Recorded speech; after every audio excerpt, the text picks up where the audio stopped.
record. You always gotta remember to hit record. Oh yeah, that's right. Octopath Traveler 2 was another game that was released on the Nintendo Direct.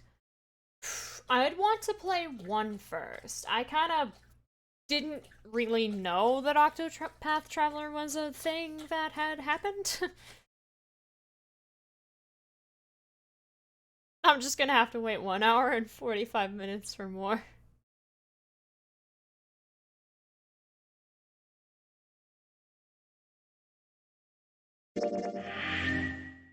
But yes, after we finish this game, I have something else. We may not play it for very long, but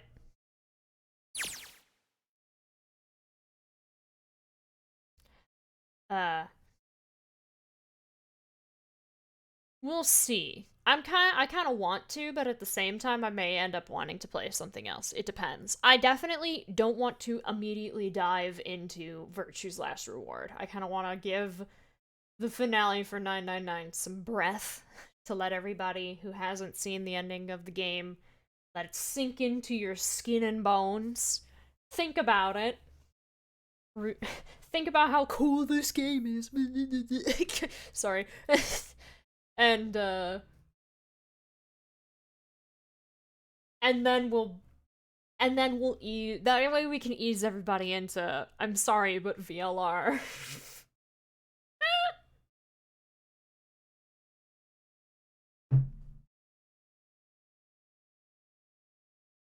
I still think the greatest piece of useless information regarding that game is that a compilation of the entire, like, section of the game that is just staring at the map as they travel from point A to point B and back is over an hour long. So you sink an hour into a first playthrough no matter what, because you can't skip the map.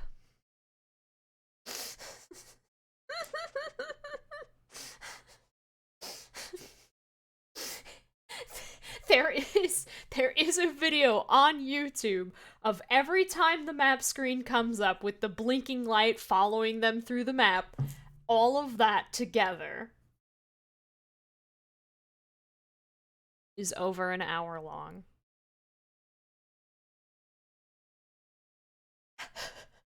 That's sad. That's just really sad to me. That's so dumb. I feel like the game could be half the length it is. If you just, hell, if you axed that part out, the game wouldn't be that long!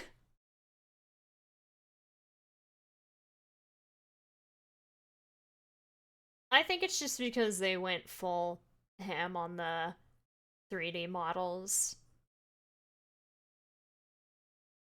You think about 30 hours of the entire 35 is great. I mean, yeah, I think there's a lot of charm in the game. There's just a lot of jank to it.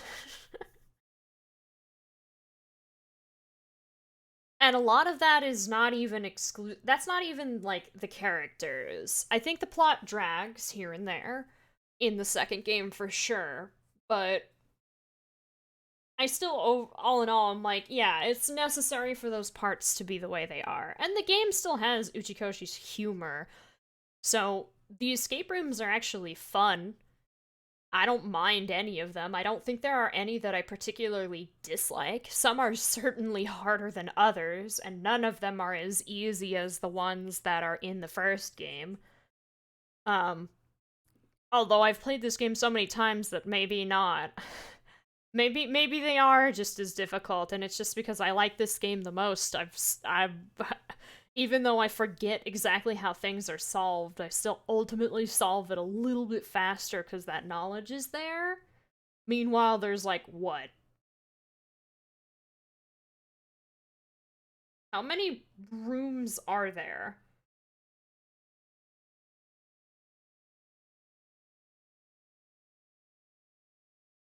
Because it's not the same as this game. It's like 3 times as many rooms. So maybe that's another reason. You want to say 16. We're talking VLR. How many rooms are there in VLR? Like just escape rooms? Because I know every door you choose And whether you choose A or B in the decision game changes what 3 doors you can choose through next, and some even shoehorn you into going through one and not being able to choose the others. But I know that, like, depending on which door you choose first, the second set of doors take you to completely different locations.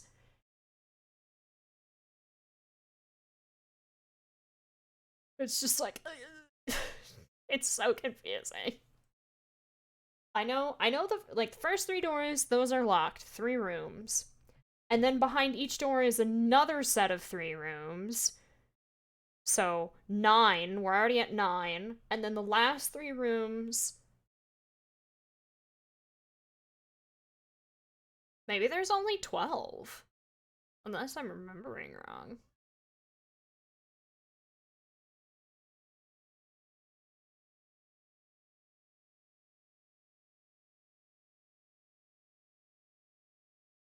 Oh, thank you, Tanks. That's very nice. According to the wiki, 16 rooms. Okay, so there might be another set of doors. Oh, wait, that's right. The white chromatic doors show you to different rooms too. Uh, this also counts the opening and final room. Oh! Okay, yeah. There are so many. I maybe might, for the sake of the plot progression when we get to it, I have a journal. Here, I'll open and close it so you know it's there. That was a little loud, sorry. Um, I have a journal that has all the notes I took in that game, and there are...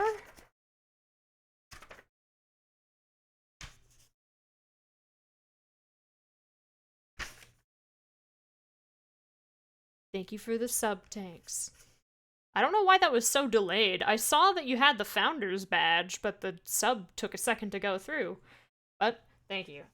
I have a page of all the safe passwords, all the random passwords, the lounge, the Golem Bay, security, rec room, pantry, infirmary, PEC, laboratory, director's office, treatment center, quarters, control room, archives, bee garden, queue. I have notes for everything because I think that game's rooms are a lot harder, especially if you're trying to go for the gold safe passwords, which I will do. But I may just refer to the journal as soon as I hit, like, I have to think about this, because the plot and all the talking in the game, there's so much more of it, and a lot of it repeats itself. Like, a lot of it. The thing that Zero says at the start, no matter what door you choose first, no matter whether you choose A or B, is exactly the same, except for very specific details depending on which door you went through and what choice you made. So it's like, there's a lot of sitting around watching the text scroll already. So I don't really want to be in a room for more than maybe 30 minutes at tops. So I may just do that when we get to it. But that's semantics. We're not doing that. We're in the first game still.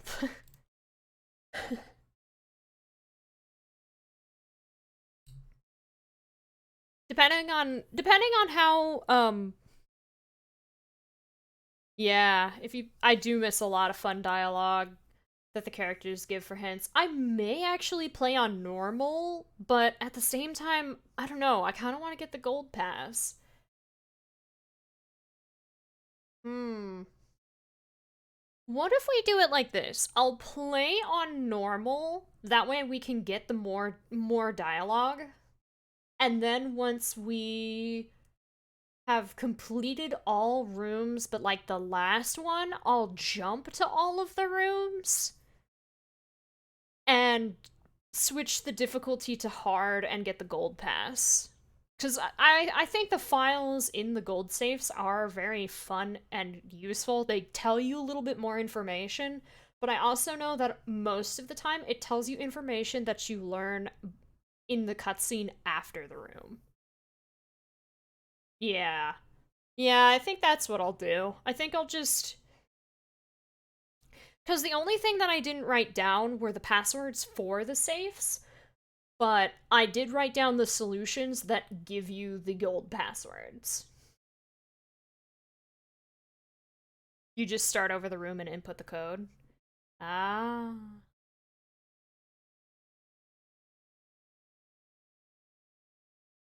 Can you still get the gold pass if you play on normal? Because that's the only thing that I never wrote down. Because it was saved in the files for me, which was just the solution, like, because you could refer to it when you're about to put it into the safe. Maybe I should have written that down, and then I could kill the fun of doing the room entirely, but I'm not speedrunning the game, so I'm not going to do that.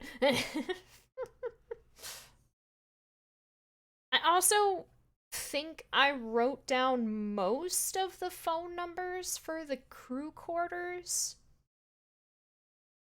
Ah, you have to redo room, but it only takes a minute if you already know the safe codes. Got it.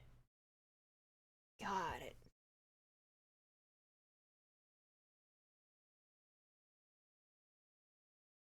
So you can still learn the blue pass, but you can't open the safe. Is that what it is?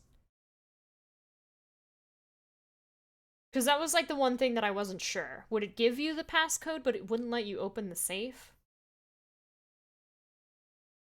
I've never played the game on normal, so I don't know.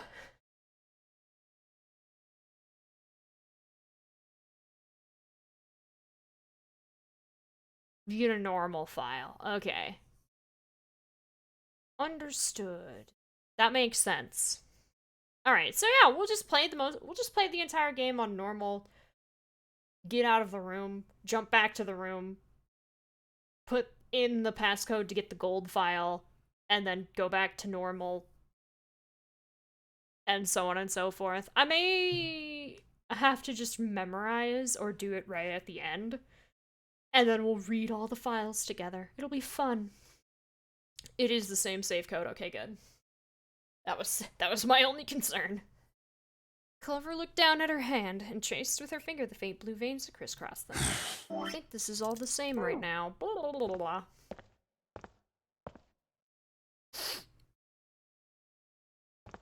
Where we left off, we got the safe ending.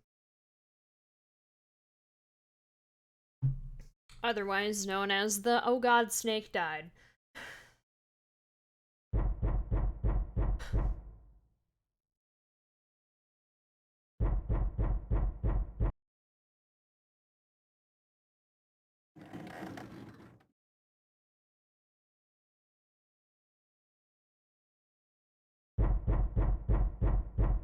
The safe ending is not a very safe ending. This is true.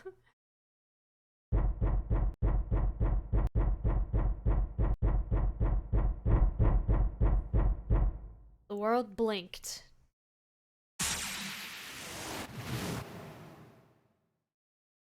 Suddenly, there was a voice inside of Junpei's head. Truth had gone, and truth had gone.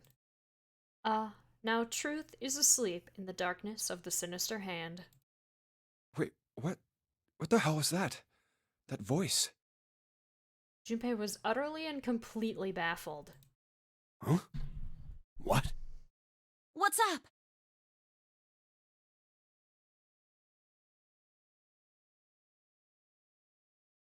Yeah, the codes are stored in your notes in the game. I'm so glad they are.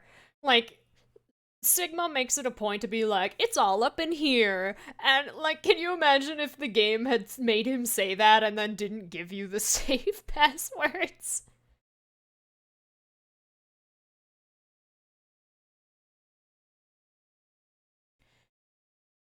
You just put it on easy if you got stuck, then redo the room immediately afterwards to get a gold file. Okay, yeah. I may...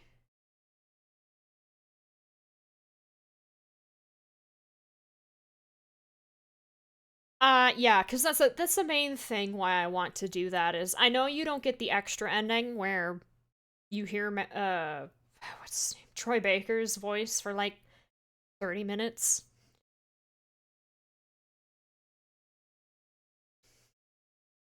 Yeah, safe ending is pretty heavy. I always think safe ending is a different ending sometimes because of how the naming scheme is.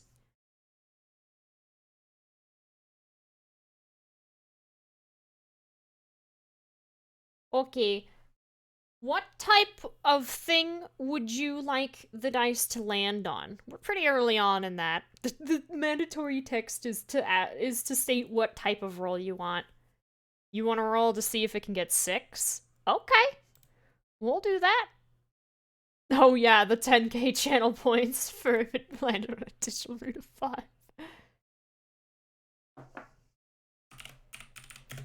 Will the dice land on 6? 20-sided dice. I always gotta say that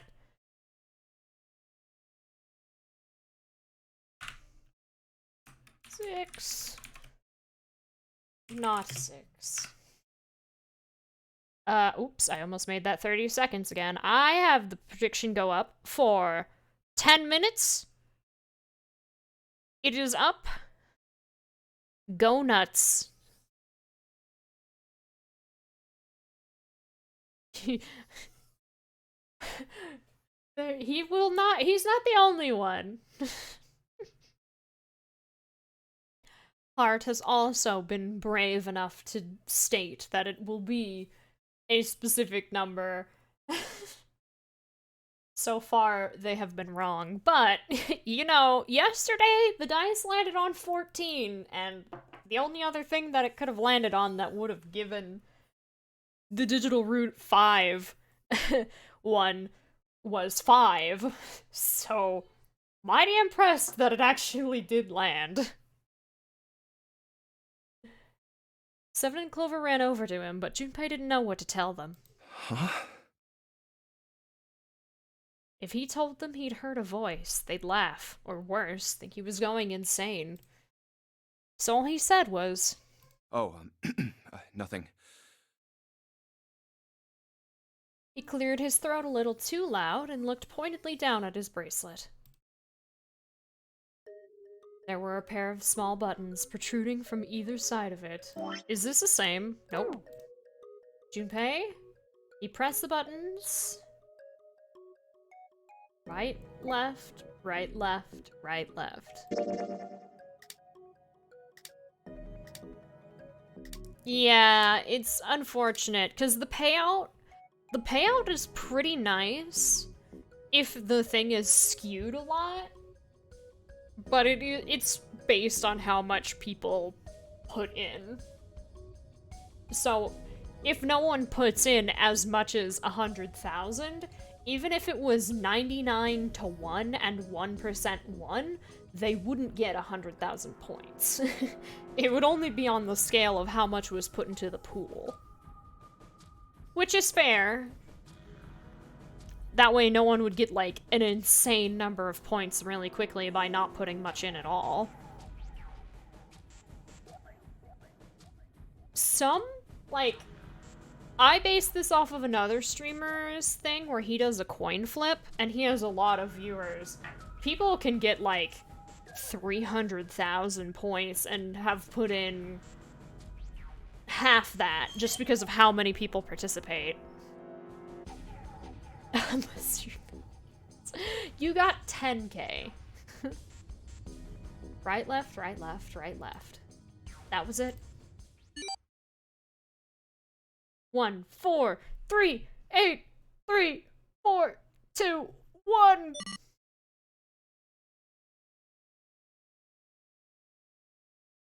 Eight numbers blinked on and then off on the bracelet display. Junpei checked one last time.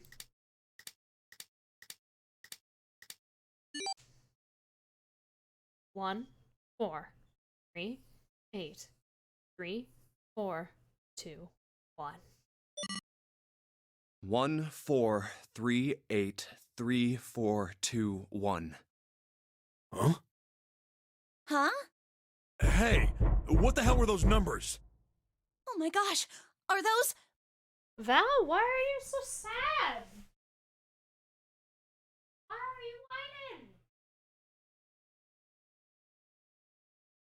He is an upsetty. Oh, and there I go. Clover, you're alive. Yeah. She didn't die in this route. Huh. Junpei didn't answer. He simply walked straight to the coffin. He knelt down in front of the keypad, running over the numbers in his head so that he wouldn't forget. 143833421. 143833421. With trembling fingers, he punched them in.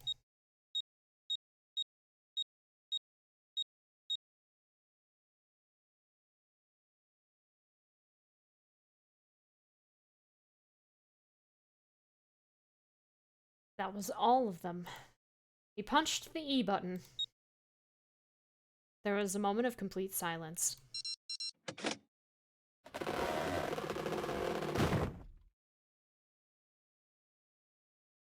Nice. I think I appreciate that the achievements for this game are nothing crazy. Can you imagine if they had added something stupid like beat every room in 10 minutes or something like that? Finish the kitchen in whatever minimum amount of time you could possibly beat it.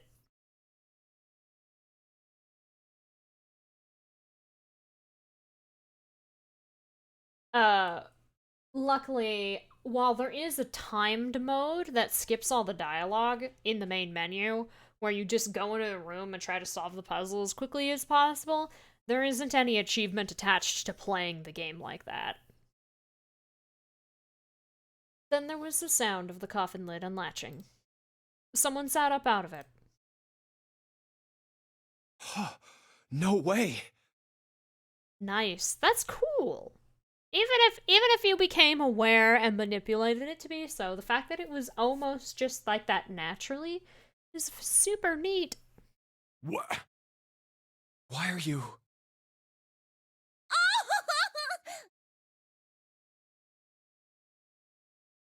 There he is. Is that you, Clover? I apologize for worrying you. Snake! You? Junpei? And Seven? Is that you? Is everyone else there as well? Just like Rip Van Winkle. Still, it was very much like Snake to simply cut to the heart of the matter and ask. Oh. Jeez. Junpei and Seven shared a wry smile. Clover's eyes were filled with tears. You're back!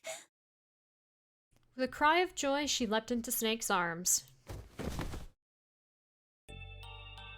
Gently now. My body's still a little weak. Oh, you're back! Clover looked like nothing so much as a lost child who had finally found her home. She cried and cried and cried. Her eyes were red and her nose was running. She hiccuped and gasped as if she were about to begin hyperventilating. You're back! You're really here! Her voice was happy, but almost desperate, as if she feared he would disappear again if she stopped talking to him. Tear after tremendous tear rolled its way down her face. Her small arms strained as she clutched Snake's body as tightly as she could. Perhaps she had to convince herself he was real. Perhaps she was worried he would be gone the moment she let go. Perhaps she simply didn't know what else to do. You're back! Come now, what's gotten into you? You're acting as though I've returned from the grave. Not as though you did. I really thought you were dead. Huh? You jerk! Idiot! Idiot! Idiot!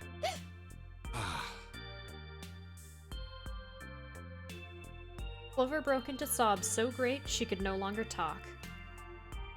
It was a touching reunion between brother and sister. Even though Junpei knew they had little time, and every minute they waited was a minute they wasted, it felt cruel to pull them apart. Junpei and Seven sat down on one of the pews, waiting for Clover to calm down, before explaining to Snake what had transpired.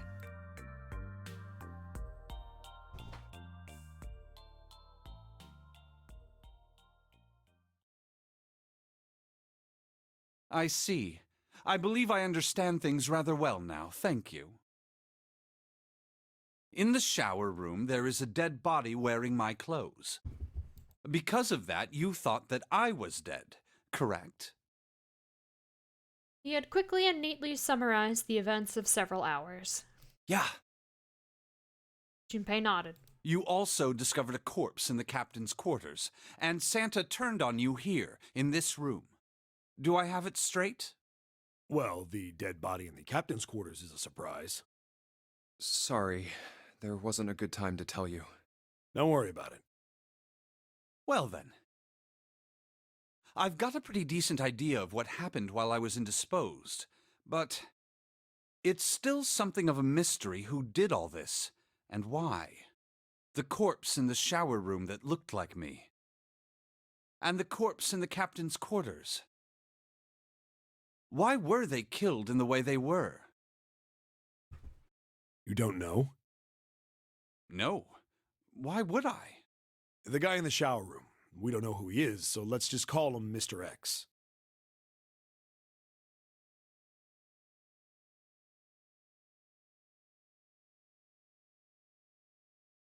Okay, for some reason chat glitched out, and I'm like, what? I thought a message was resent twice, and I was like, huh? But no, it's just my eyes convincing me of something that was not the case. Alright. I know we just got into some gameplay, but last time we did a dice roll and I didn't immediately roll the dice when I noticed the prediction ended. I forgot about it for like the next hour and a half, so I'm gonna do that now. Will the dice land on 6? We have 21% of you think that 6 is the answer, and not 6 has 79.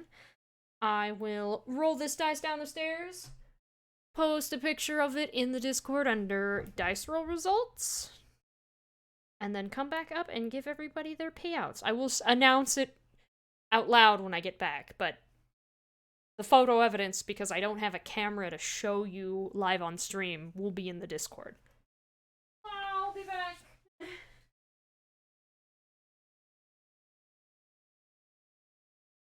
So you're not in silence.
Join the Discord.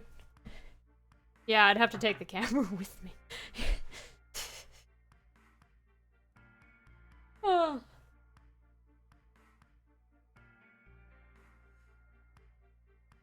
Okay, that was playing something. As Val makes a sound.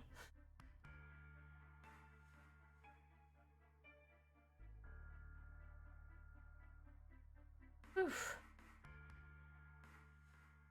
It landed on 4, which means that not 6 is the winner.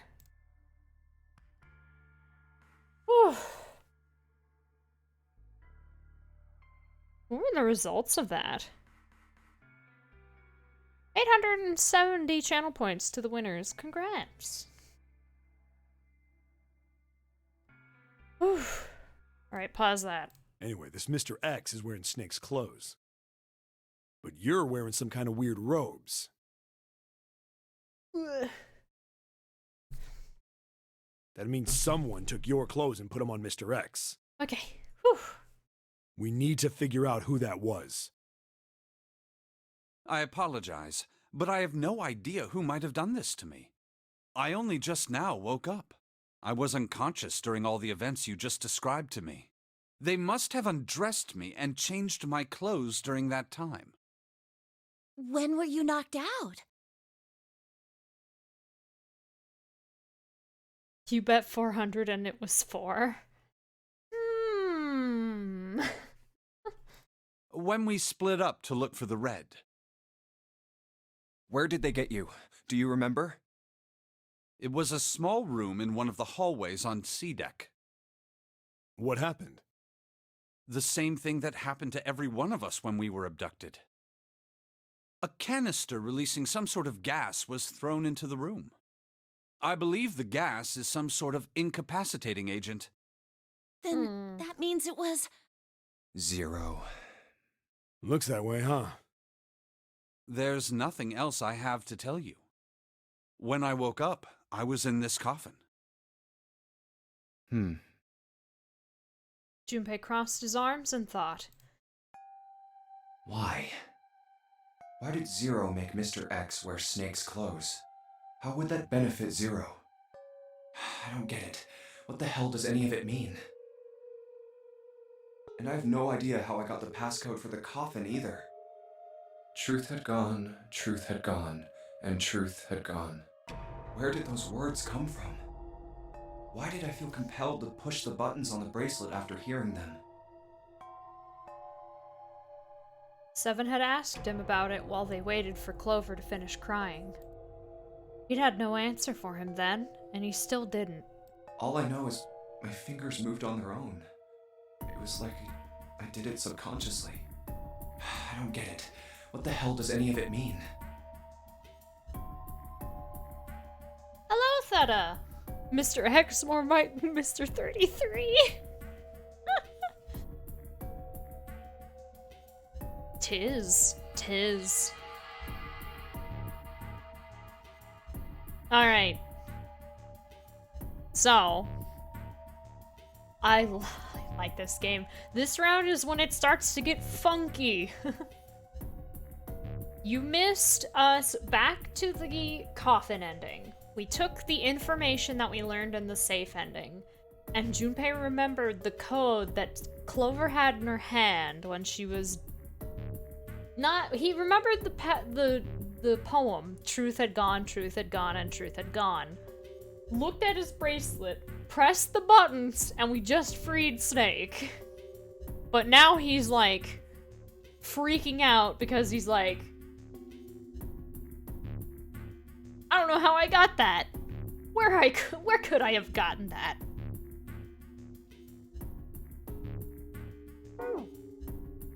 His mind was a maelstrom of mysteries, clues, theories, and more mysteries. He could barely think. Also, Snake and Clover had been subjects in a similar experiment 9 years ago. The ability to access a morphogenetic field is affected by a couple of things. The first is epiphany, and the other is danger. And someone did actually die. A girl. Her name was... There had been another experiment conducted on this same ship 9 years ago. One ending left. There's only one. And we are en route to it. And a girl had died during it. Morphogenetic field theory. The two murders. Switching clothes. The nonary game.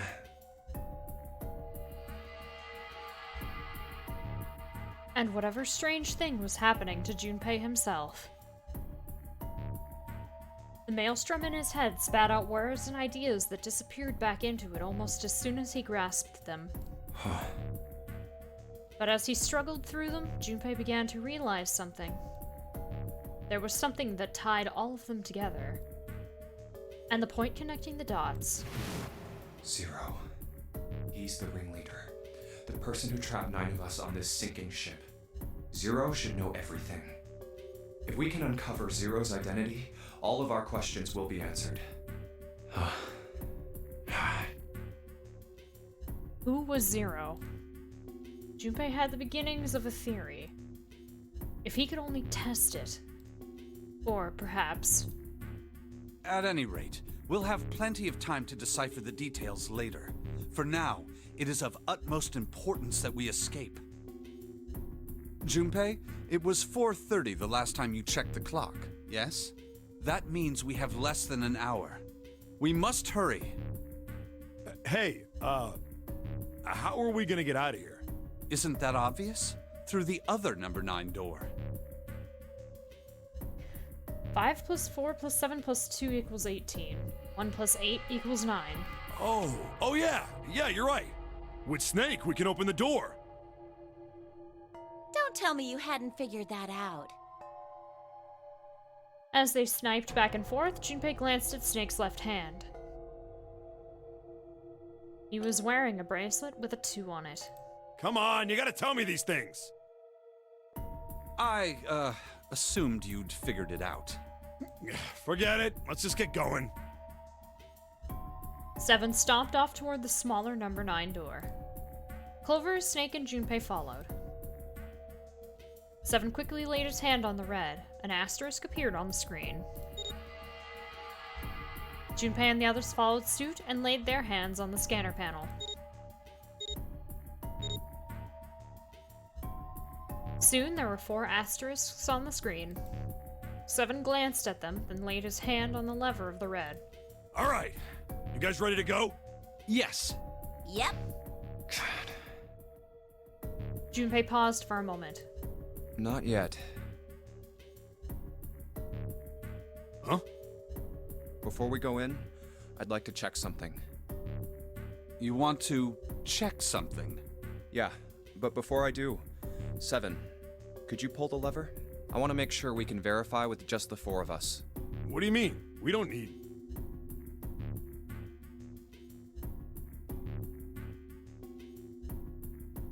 Why did you do that?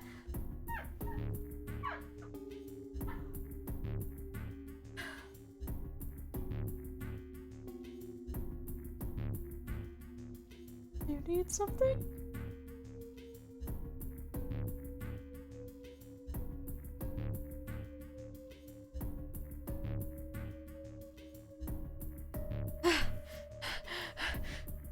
That wasn't Val, although he probably was stomping around because Fisk was here. She poked me in the back of the neck. Very, very gently. I felt somebody parting my hair with their finger, and I was like, what the fuck? Just do it, alright? But if the door opens, don't go in. She's gone yet, now. Okay? No, she was laughing. Please, this is really important. Actually, it wasn't the Breakfast Club. It was called Breakfast at Tiffany's. One word. Oh, I intentionally didn't mute. Although, I did think after I said it, I think I said her real name. I don't know if the mic picked that up or if it was unintelligible. It's fine, she's used my name.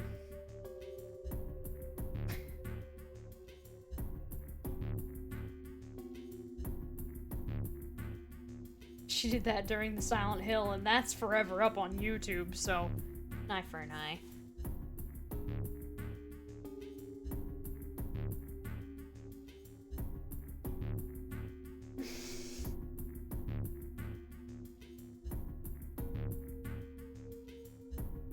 Just don't repeat it to anyone ever. Cold revenge, yes.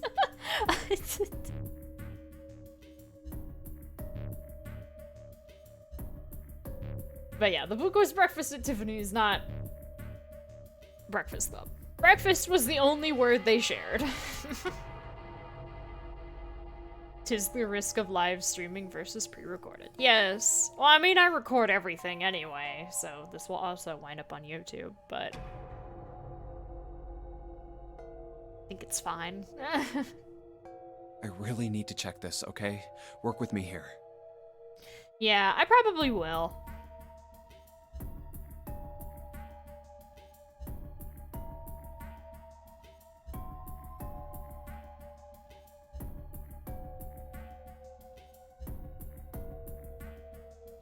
Junpei looked directly into Seven's eyes. The older man looked back for a moment, then nodded. I could also just, like, I can do that in the YouTube editor, too. Like 41 minutes, roughly.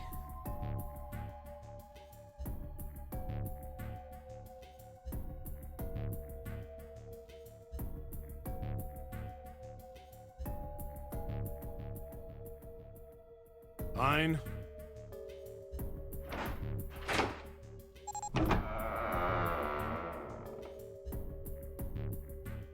Seven pulled down on the lever and door 9 creaked open. Then they waited. 6, 7, 8.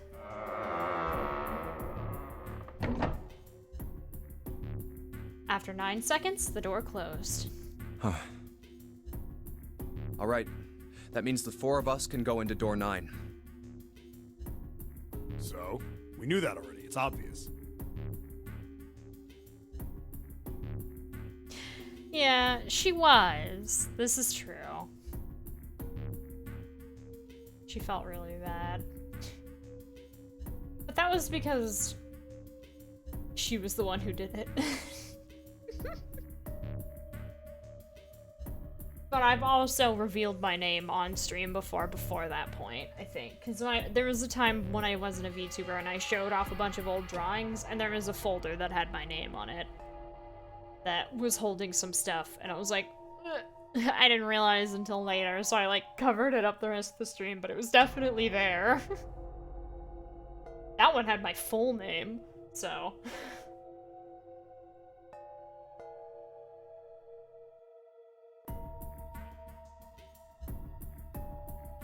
Although, we'll pause the recording here, and I'm gonna mute, and I'm gonna, like, go back and look at it real quick. Unpaused, and back to game. I just, you know, because then I was like, oh no. Yeah, it's kind of already hard to tell what I said, but yeah. Probably guess. So, I'll mute it.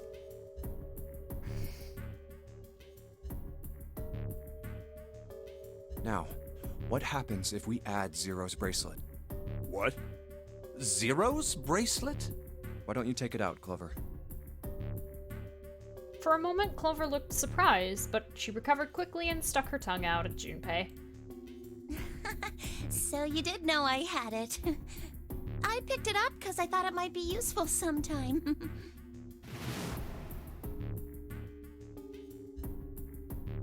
She reached into one of the pockets of her voluminous jacket and produced a bracelet. Junpei took it from her and turned to Seven. This was on the left hand of the corpse in the captain's quarters. If you look at it, you can see it's got a 0 on the face. Just to make this a little easier to talk about, I'm gonna call the guy we found dead in the captain's quarters, Cap. then I should be able to open door 9 with just me, Clover, and his bracelet. 5 plus 4 plus 0 equals 9. Though the big question is, if Cap is the mastermind of this game, would he really put one of these bracelets on? Anyway, let's just give it a shot. Clover, give me your hand. Okay. Now the captain's bracelet. And pull the lever.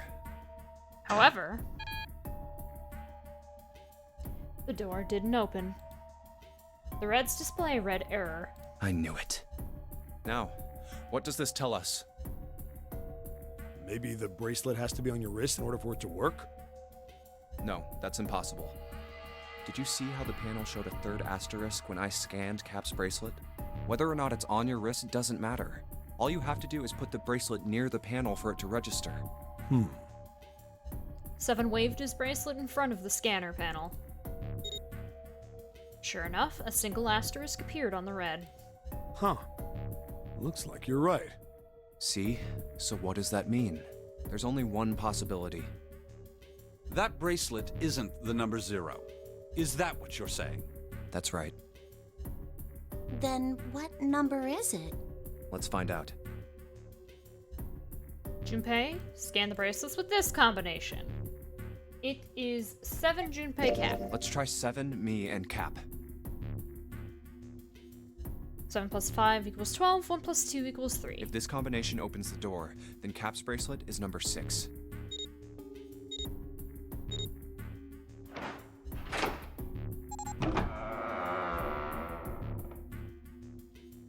Hey, it opened! The door opened! What? Why? What does that mean? Both 7 and Clover seemed rather shaken. As they turned to look at Junpei for answers,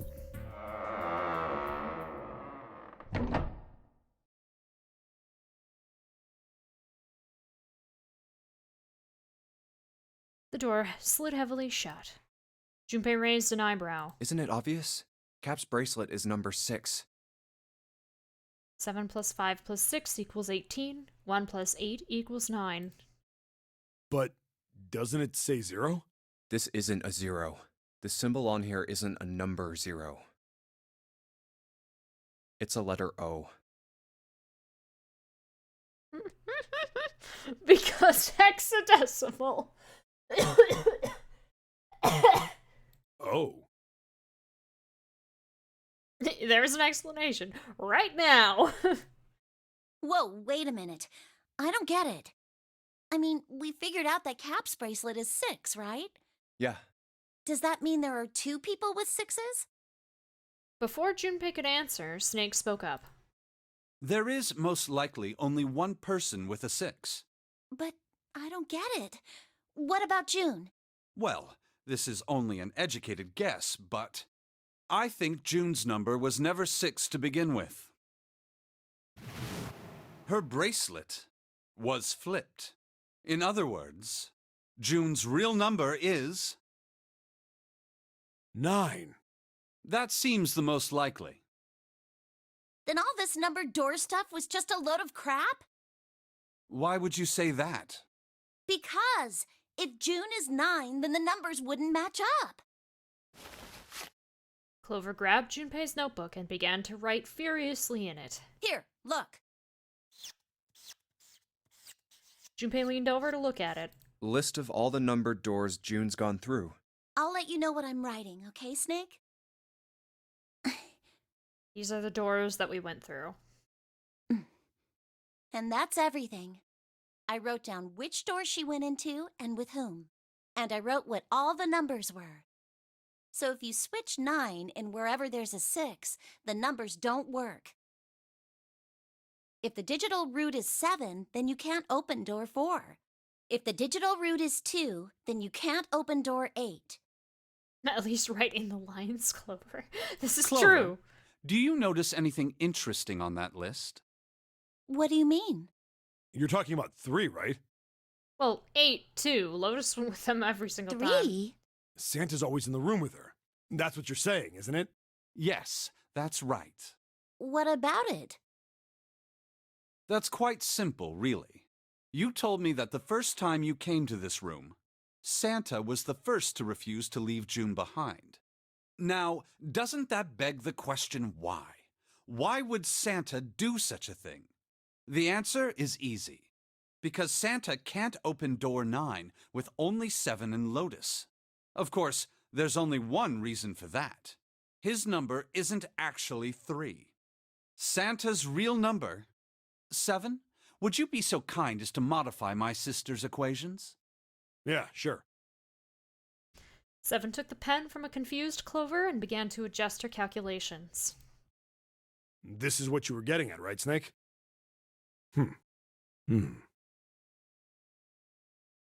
He read out the changes he'd made. When he finished, he looked at Snake. Oh.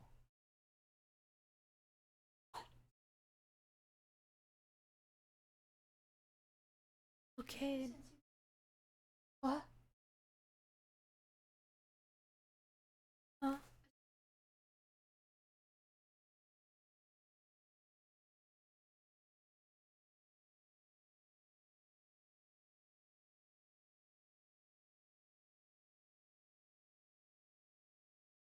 Snake smiled.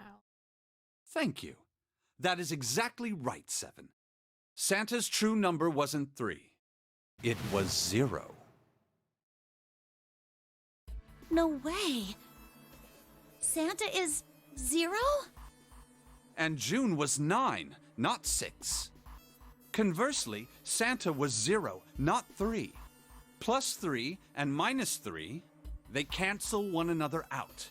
Nothing appears out of order. Santa was still playing by the rules of the nonary game this whole time. Precisely. So you're saying Santa planned this whole thing? I'm not sure if he acted alone or not. But I think it is safe to conclude that he is 0. If my hypothesis is correct. Clover bit her lip.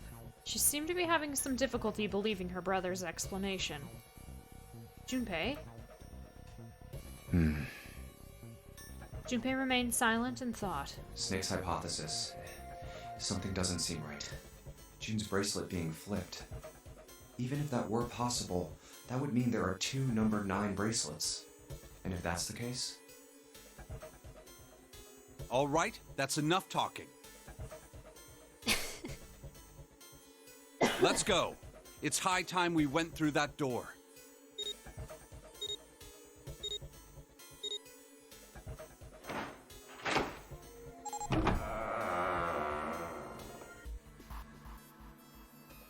Door 9 opened.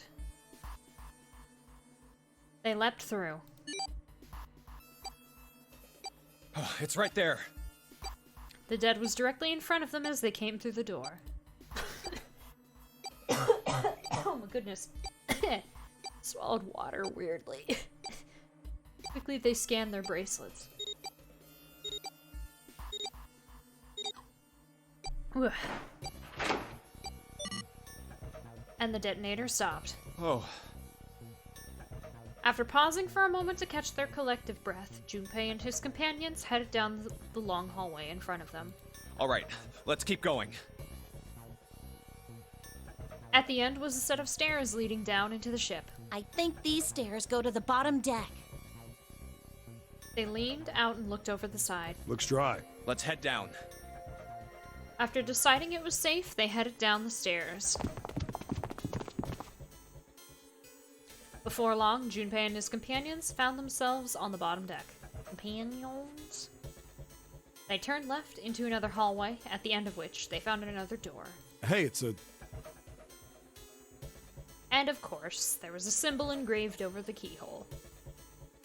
It looked like the sort of harpoon one would use to hunt fish. The kind with 3 prongs. It's called a trident. Snake traced the shape of it with his fingers. This is the Neptune symbol. There must be a key around here somewhere. Neptune key. I only have the Uranus key card. Clearly, it wasn't going to open this door.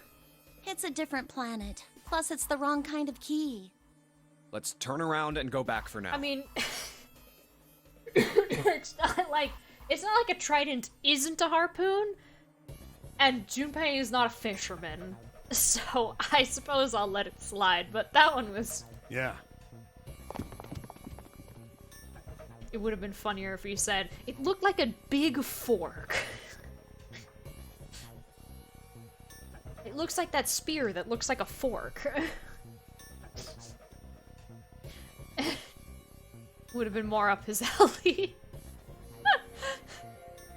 After examining the door for a few more minutes, they gave up and headed back the way they'd come. Hey, another door. With a little more searching, they found a metal door. And a card reader this time. The symbol was engraved onto the card reader. It's the Uranus symbol. This is the place. He muttered to himself, then slid the card through the reader. It beeped once, and the light on it turned green. With a heavy metal groan, the door creaked open.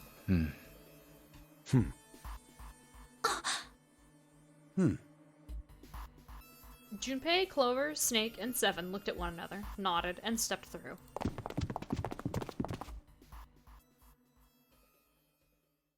The room they found themselves in was full of books. Wow! It's totally full of books! There's so many. I don't know where to look. It looked remarkably like a library. Not the sort of library where large numbers of people came to read books. More the sort of library that was simply a place to store books. He felt a little overwhelmed by the sheer number of books, but Junpei did his best to speak with authority. All right, if we want to get through that door out there, we need the Neptune key. I say we split up and look for it. Okay. Very well. Sure thing. Good. Let's get started then. We don't have a lot of time. Hurry. Aldous sleeps in a small chamber past the Forest of Knowledge. Every book is a Donald Duck comic. If only. That would be quite a thing. It'd just be like, I don't know who stocked this library, but they must be a fan. As he began his search, for reasons he didn't fully understand, Junpei felt those particular words float through his mind. It took me out of novel mode. Yeah, I don't want to be an ADV screen.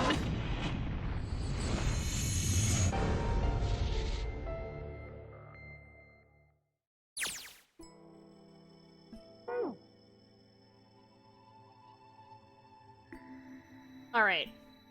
I need to do something real quick. That's why somebody came in, and I was gonna take a break when we got to the room.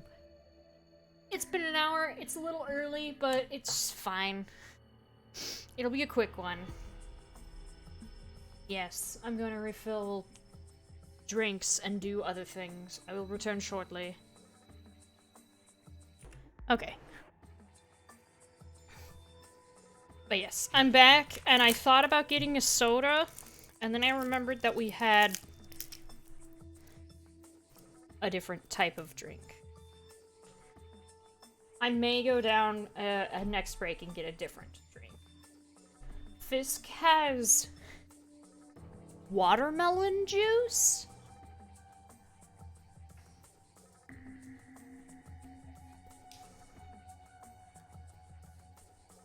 And I might drink that.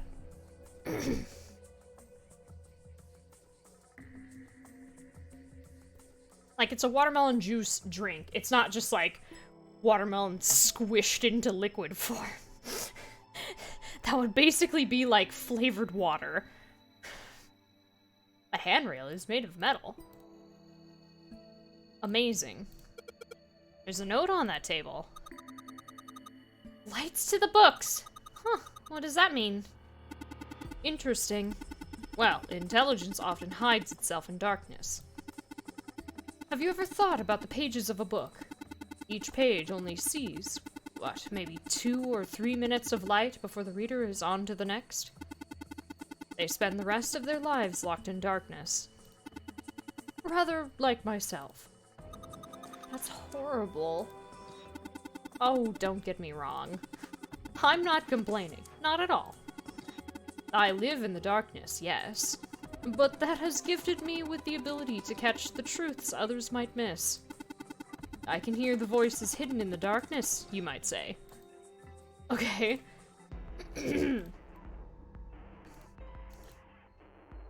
What this? No. That. It's a coat rack. Like, a place where you can hang coats and hats and stuff. Small dog. It is a very small dog. It's this fluffy looking thing. Like...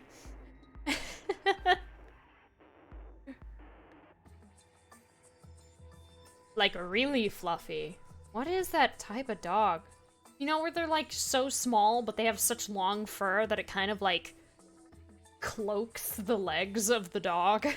You can't really tell the definition of the shape of its head because it's got so much fur on and hanging down from its ears.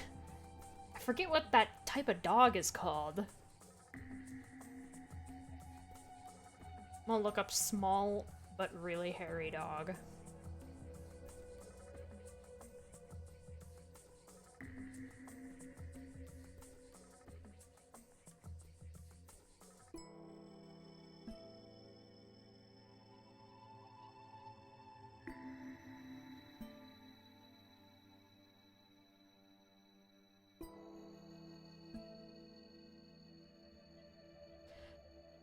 It's not a Pomeranian. It might be a type of Shih Tzu.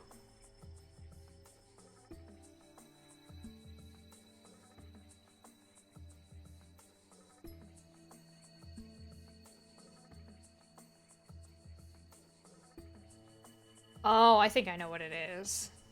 I'm gonna look up this breed name. Be sure.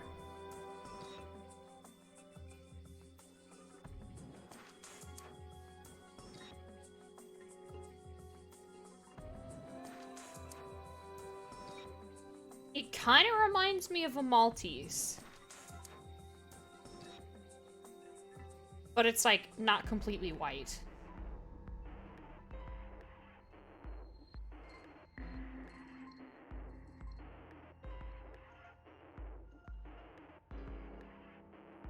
It could be either that or a Havanese.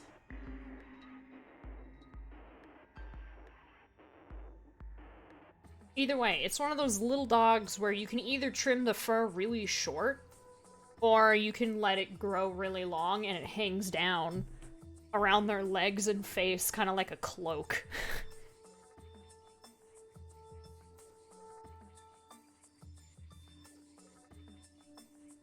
Well, this one's not too big, so maybe just hats. Let me not look at those shelves yet. I want to look at... This book is called, Mind Swap. You mean you could, like, change bodies with someone? Well, I guess I wouldn't mind switching bodies with my brother or Junpei too much, but I'd rather die than let Seven switch with me. What the hell? Like I'd even want to swap bodies with a little brat like... Hey, were you just imagining it? You were. Shut up! Yeah, well, he wasn't the only one. Sounds like a reality show. Teletemporation and telepathy. What the hell is this one about? Well, I know what telepathy is, but I never heard of teletemporation. It refers to having the ability to travel through time.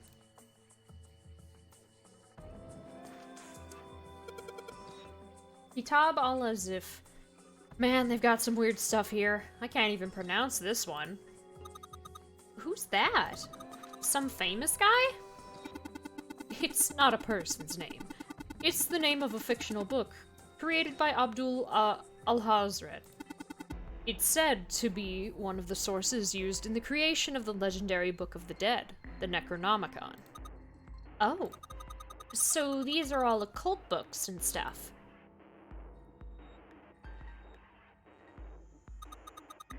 This one says the golden rabbit and the moon on it. Does that mean it's about a rabbit that lives on the moon? Rabbits are pretty cute, but what's the moon stuff about? It It's talking about the Judas tree that is said to grow on the moon, according to Chinese legend. Cool. Paleontology. This one's about fossils, right? Ammonites are pretty nasty looking.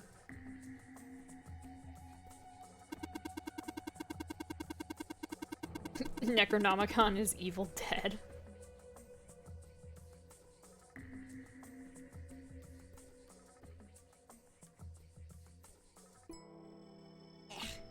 Don't. Why did mankind lose their tails? Junpei, do you know what this one's about? Why are you asking me? I didn't even know we had tails to lose. Maybe you should ask a human with a tail. Was it Persona that had it? Maybe. Mankind's ancestors most likely lost their tails as they were no longer useful, and the nutrients required to grow them were better put to use elsewhere. At least, that's what I read. I was rather young. I may have remembered it incorrectly. Huh? Why the hell would a kid be reading a book like that? Micrographia, huh? Ah, yes, Robert Hooke's famous work, first published in 1665.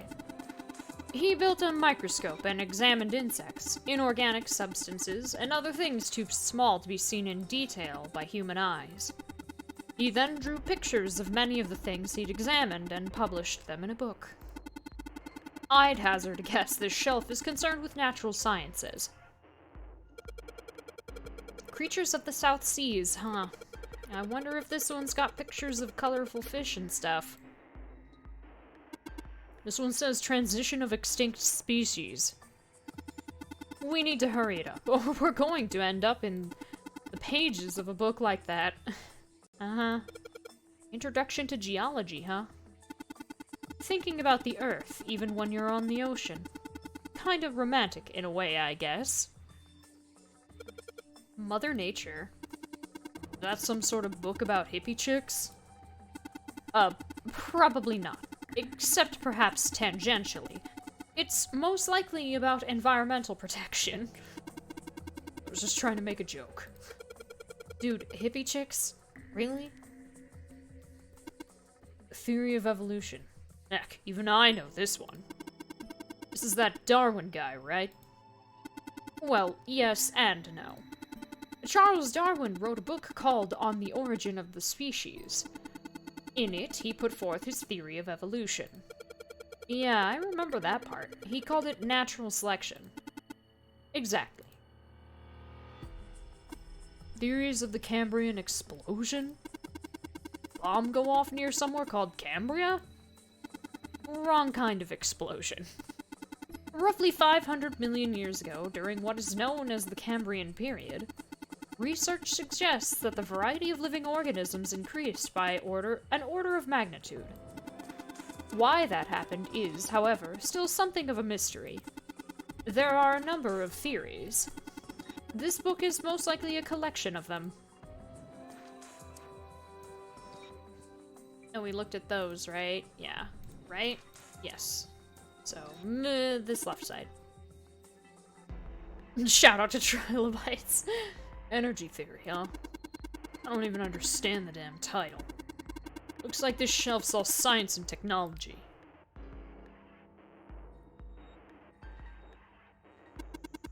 Are property values going up out in space too these days? Man, guess times are tough for aliens too. This one says cosmic inflation. Supersymmetric string theory and 10-dimensional spacetime. They're just talking about superstring theory. It's a theory of reality where...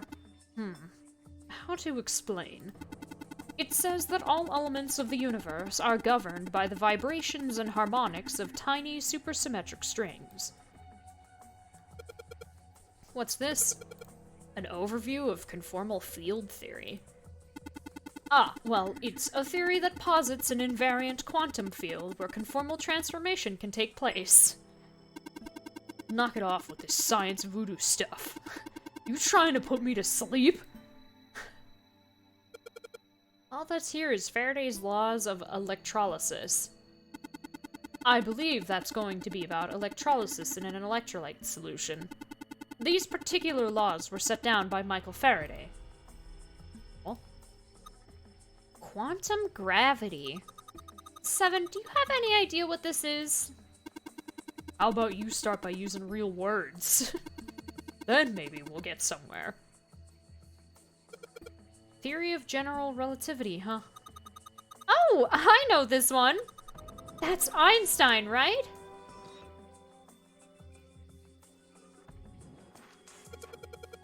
What's the deal with these titles? They're all just gibberish. Hey, what if we, like, switch them around? Switch them around? Yeah. If we move them around, maybe they'll spell something. Oh, I get it. Yeah, heck, it's worth a shot.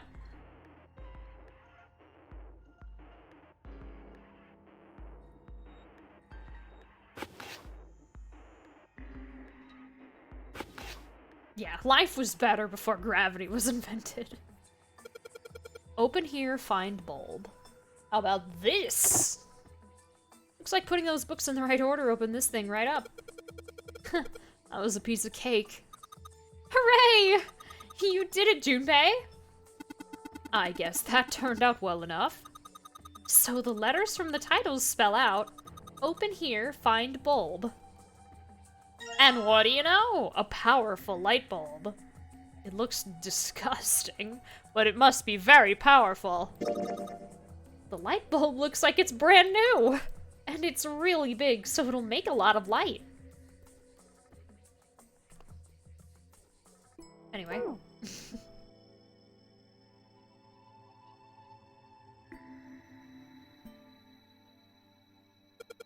Energy theory, development of nanotechnology materials. You're expecting a plant bulb? Darn. Interactions between shortwave energy and matter. What else have we got? Just listening to you read those titles is giving me a headache.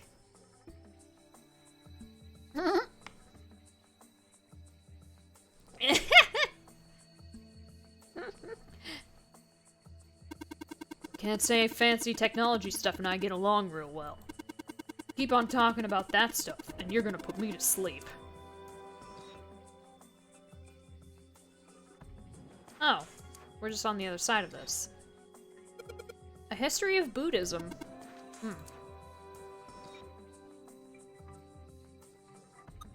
Looks like this one says cultural heritage of Rome. But that's gonna be serious inheritance tax. Permian creatures?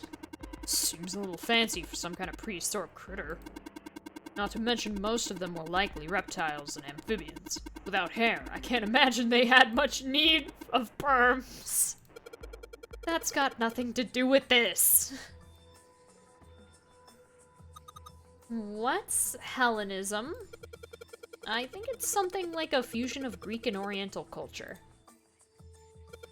Hey, look at this. This book's called Greek Mythology. Damn, that thing's huge. Can't imagine anyone's actually read the whole thing. Pretty sure it just put me to sleep. This one's called History of the Western World. Well, I'd assume it's about European history. Yeah. Just gonna leave it at that. Snake, doesn't seem like you...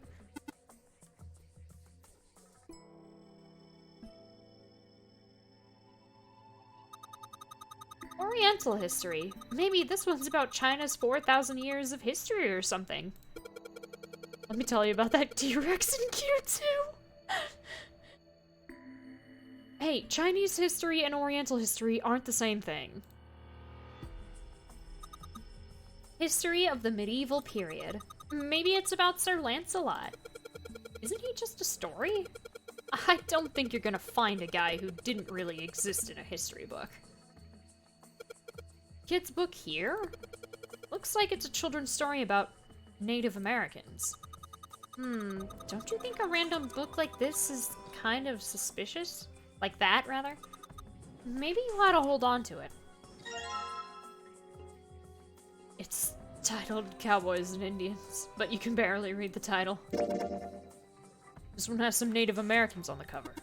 Hey, Junpei, take a look at this one. Native Americans, huh? Maybe it's got some— Whoa! It's a pop-up book! What's that?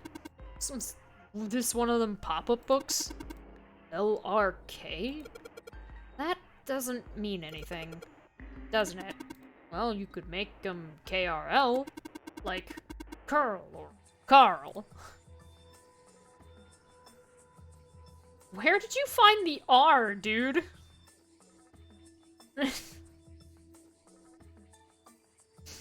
Neither of these look like R.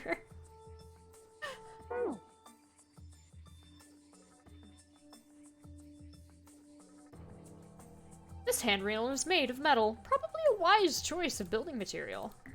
The scaffold set up in the shape of a cross.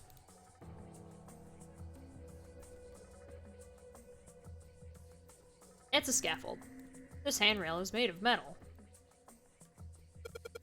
Principles of monkey behavior, huh? I'd imagine that's a book describing praxeology studies on monkeys. Monkeys are very similar to humans evolutionarily, so I imagine the research was fruitful. Some of it, Snake. A lot of it was...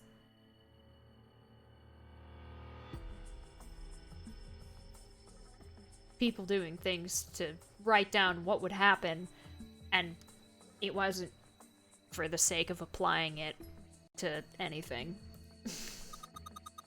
Oh, look, Seven, here's a book that's perfect for you. It's called Correlation of Muscle, Bone Density, and Bone Strength. You're just saying that because it says muscle. This book is just called Dissection. This bookshelf must be all medical books. From what I can tell, it sounds as though these books have been organized by genre. This library must be massive. I'm rather impressed by how well organized it is. Human equilibrium theory. Human anatomy. Regeneration of internal organs. Ancient gladiators. What's this book doing here? Maybe they were researching human physical limits across history. Look, this one's called Recreation of Lost Human Functions. You think they're talking about if you, like, lose part of your body, then you could grow it back? It's where we put the diss tracks. I don't think so. Maybe they're talking about reconstructing abilities that humankind once possessed? In other words, they may be talking about cultivating a sixth sense. Dissection Atlas, huh? This whole shelf is full of medical books. Functions of the human brain. Huh. I guess this is a book about the nervous system? I'd love to ask you to read it to me, but I don't think we have the time. Kinda curious about it too.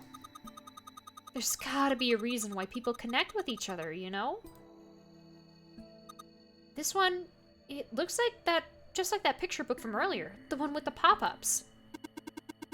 Think they're part of a series of something?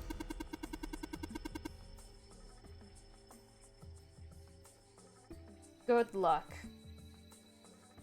May you do well and not go crazy.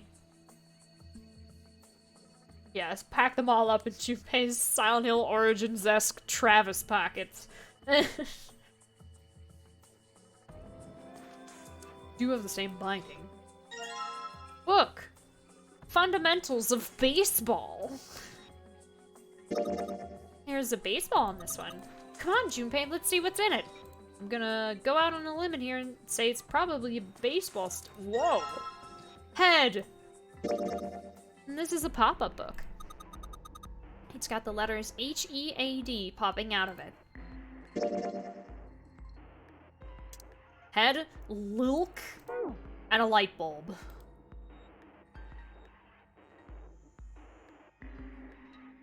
This big opening is the door to the library.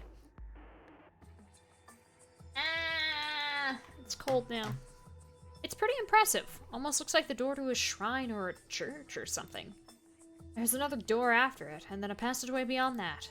At the end of that passageway is a door with that Neptune symbol engraved on it. Hurry up. We need to find the key with the mark of Neptune. Okay.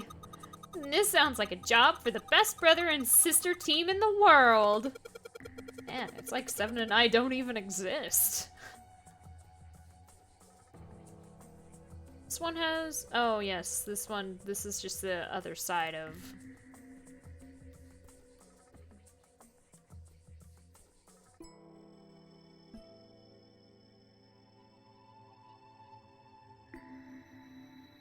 And downstairs we are.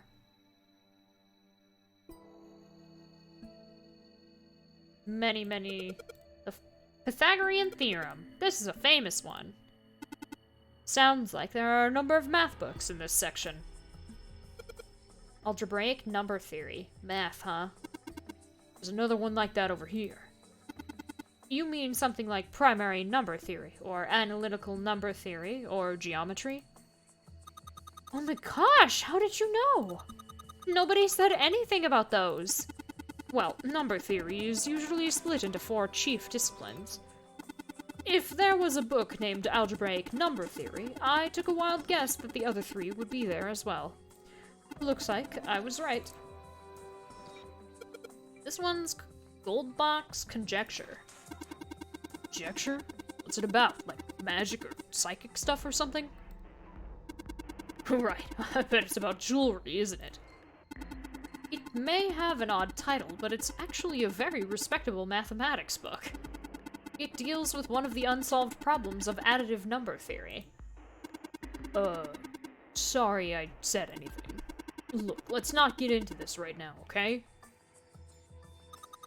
That's a weird book, Junpei. Indian mathematics? That's funny. Why is that funny? It says, Riemann hypothesis, I believe is how you pronounce that name. What is there to hypothesize about with a Riemann? Isn't it pretty straightforward? Heavens no. There are many factors. I forgot about this interaction. Length, girth, lubrication, or lack of... It's an exciting and rapidly growing field. Whoa! Raymond. Why did they... What's this? Origin of Japanese folklore. Looks like there are a bunch of books about Japanese culture here. Mostly ones about folklore, though. Well, folklore can cover a wide range of subjects. History, urban life, religious trends, environmental changes, oral traditions. Folklore can cover all those things if you know where to look. This looks pretty deep. Agriculture and historical organizations in folklore.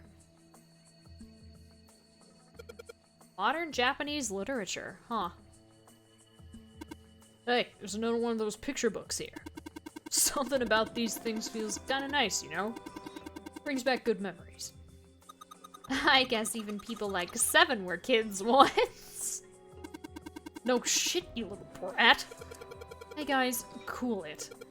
Alright, I think I'm gonna take this picture book with me. Tales of Old Japan. It's got a magic wand on it. Okay, that's not a magic wand. That's a lucky mallet. Oh my god. So, what's inside? Well, aren't you gonna open it? Pretty sure it's just gonna have pages inside smart... Whoa! SCI 5? Looks like another pop-up book. This book has an S and E, a dash, and a number 5 sticking out of it. I might be impressed if I was 5. But I'm not, so I'm not. That's what Junpei's thinking. Let's see what we got here. So many books here. Wonder what this one's... Oh, what's this? Warm? Oh, sorry. Oh, no, I'm sorry. Hey, what's the deal with this sappy stuff? There are a bunch of books on folklore and myth here. This iron plate is bolted down. I don't think it's a door. I think it's just a wall. There are books here in all sorts of languages, but there's something suspicious about the shelf on the left. Are you sure? This bookshelf has sort of a glass inlay. It's pretty big, but there's only 6 books in it. It seems kind of weird. Hey, it looks like there's something on the bottom. I can't really see it though. The glass is all foggy. In the middle of the glass door is a cylinder lock. Are you sure? Are you sure? How many? Are you sure? You know, the kind of lock where you rotate the numbers around until you got the right ones to open it. What the hell is this? It's like they just gave us the answer. Guess I might as well give it a shot. Oh god, I didn't read it though. Oh, okay. 632415.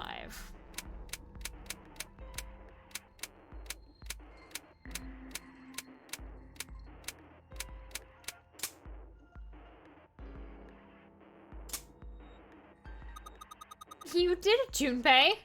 Yay! I don't know why, but I don't really feel particularly happy about being praised for that. It haunts you still. Whatever. At least the lock's open now. Let's see if we can get it open, alright?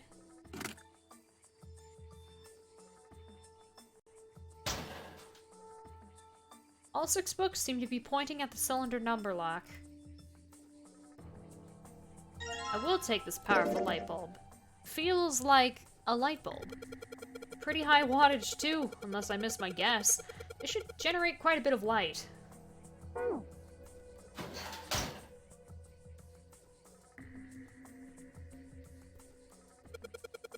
Dadkind, I believe is that? What the hell is this?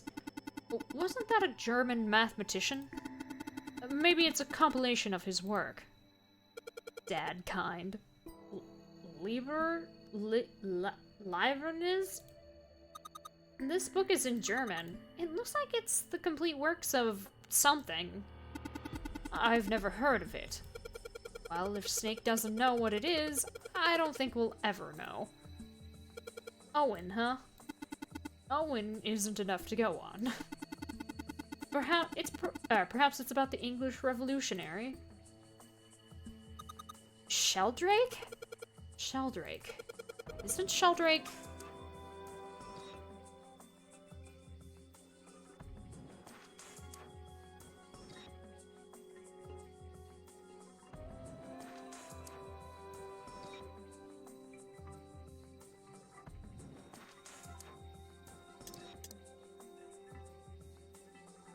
It's a small enclosure with 9 sides. There are 3 of these things that look kind of like music stands. Okay, how about we try putting these picture books on the stands, then?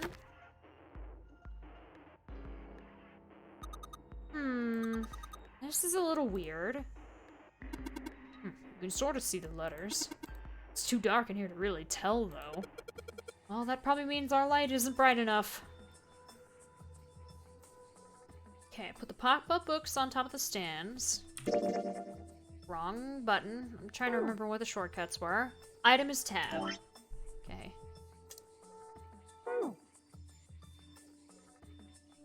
I am very able to do dead kind.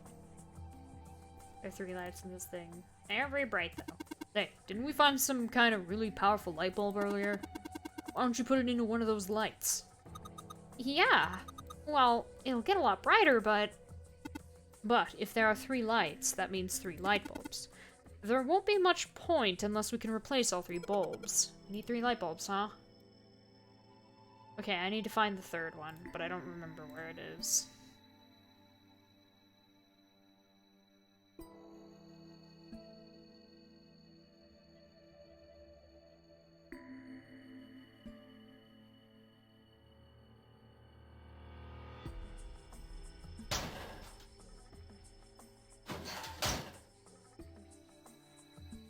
Thank you, Jumpy.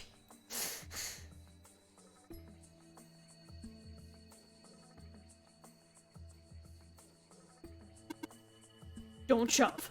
I'm not kidding. Don't push me. What the heck, man? I wasn't gonna, but now that you bring it up... Actually, that makes me want to... There's a scaffold of wire netting that goes all the way to the edges of the cylinder.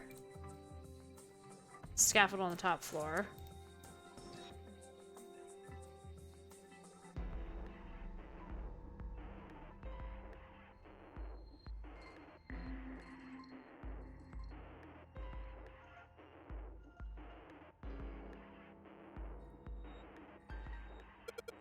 Oh, an overview of photochemistry?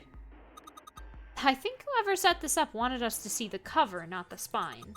Let's look at it, okay? Huh, looks like there's a whole lot of space behind these books. Look, Junpei! I think there's something behind the books. There it is. Communication and computer science, huh? That's a pretty generic title.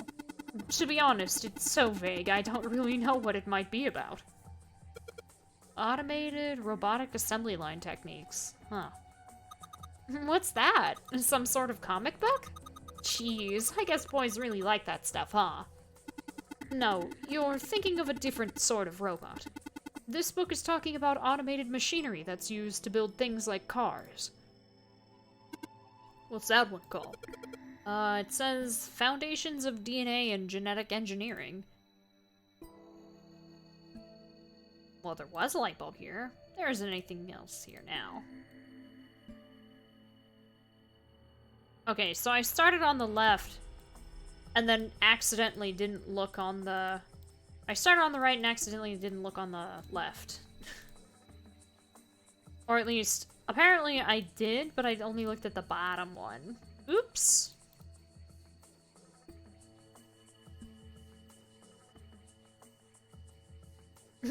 Where you're like, I don't know what I'm supposed to do. Alright, there are 3 lights in here. I'm gonna change these bulbs. Now they should. Awesome! It worked! Way to go, Junpei. Good job, buddy. There's something projecting onto the bottom. These letters seem familiar. Sheldrake 5? I think I saw the rest of this collection somewhere. Junpei read the text out loud. Yeah, I think it was somewhere around here. Let's go take a look. Okay. Seven and Clover walked off, leaving Junpei and Snake behind. Sheldrake. Have you heard of him? Sheldrake, I mean. Junpei grinned. Yeah, Lotus told me about him.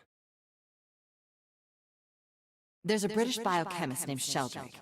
He has a rather interesting theory. Morphogenetic fields, which relies on the theory of morphic resonance. Really? From Lotus, huh? Well, Clover also said something to me about that stuff. She did? Yeah, what was it? The ability to access a morphogenetic field is affected by a couple of things. The first is epiphany, and the other is danger. That girl. I told her not to tell anyone. You did? Why? Well... Junpei's eyes narrowed. Look, man, I didn't push it because we're in a hurry, but I'm kind of sick of this. How about you just tell me, okay? Tell you what? Don't give me that. About the experiment. Knew Naoto and knew Fuka told me these things. Snake's shoulders slumped and he shook his head slowly. Ugh. He'd finally given up. Very well, fine. I'll tell you everything. But not here. Let's move to the top floor. Junpei nodded. With that, they climbed the stairs to the top floor.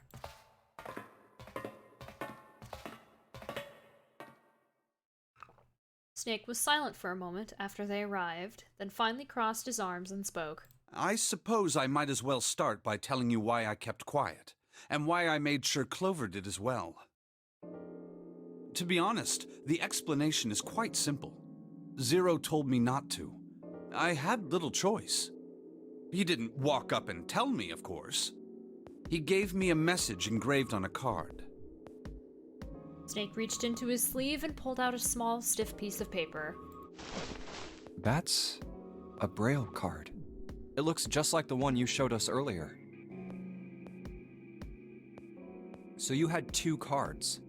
No, only one. Huh? What do you mean? I thought that card just had some rules for the nonary game on it. Yes, it did. And those were the rules I read you. However, they were not the only thing on the card. There was something I didn't read. Well, perhaps I should say there was something I couldn't read. And that was? Tell no one of the events that took place 9 years ago. Tell, and I activate your sister's detonator. It's a threat on our lives. Oh. Well, Snake nodded. Well, what about Clover? Did she get a message from Zero too? I don't believe she did. But doesn't it strike you as strange that Zero would shut my mouth, but not hers? Yeah. To be on the safe side, however, I told her it was best not to tell anyone. Still, apparently she told you. That girl. What's wrong with her telling me? I figured some stuff out with the things she told me.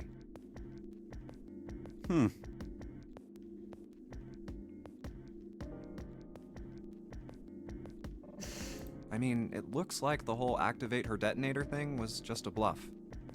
She's prancing around downstairs happy as a clam now that you're back. Snake glanced down at Clover and Seven, examining one of the bookshelves. That's very true. I've decided I can trust you. I've decided to tell you the truth. The chance that Santa is Zero is very high. I feel I can assume Santa doesn't have the time to observe us at the moment. And at any rate, even if he were, I very much doubt he would kill us. Why? Clover told me about the four-leaf clover, about the words. If he knew about that, then he was in my group during the first experiment. I'm sure of it. He wouldn't kill us. No matter what the situation was. Snake paused and cocked his head, as though he was listening to something very far away. His face looked dark, as though something was weighing on him. Hey, Snake? Junpei wasn't quite sure what to say. Snake turned and looked at him. Yes, I know. You want to know what happened during the experiment. Yeah. How much do you know? Clover told me about...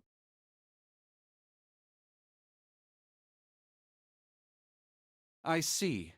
The morphogenetic field in the experiments 9 years prior. How the experiments had taken place simultaneously at 2 locations, one being the ship and the other being a building in Nevada. And the girl that died during the experiment. She told you all that, did she? Snake looked down. His face was tight. A slight tremor shook his body, and he tried to hide it. He was putting on a good front, but even Junpei could tell that he was holding back something deep and powerful. He made as if to brush something from his face and looked up at Junpei. At any rate, I now know how much you've learned. All that remains for us to determine is who did this and why, right? Yes. Can you tell me what happened? Yes. Snake nodded slowly. The people who organized the initial experiment were from a company called Cradle Pharmaceuticals. There were 4 of them running the show.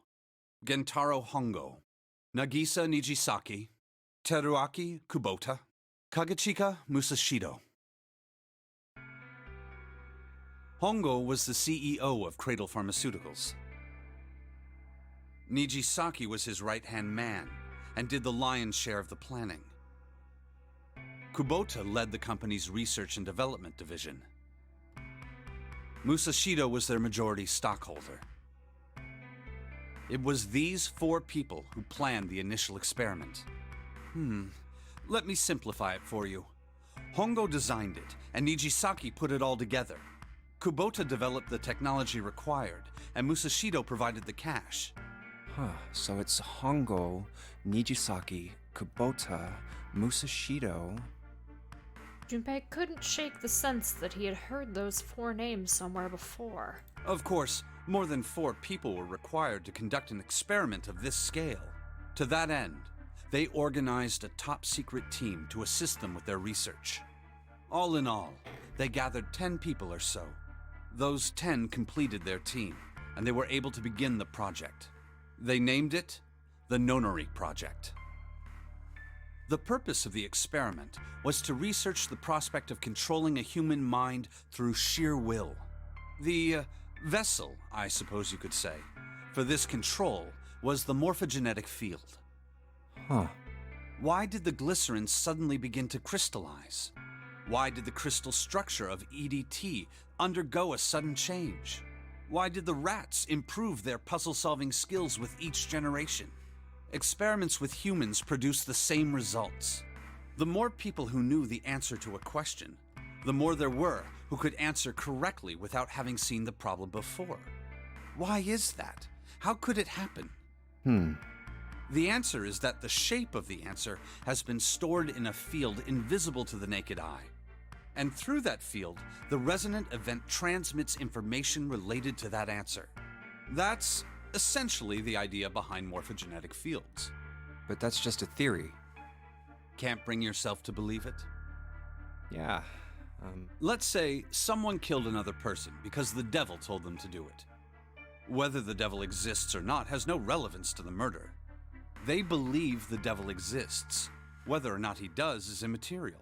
So what matters here is that Hongo believed in the morphogenetic field. That's right. Game theory.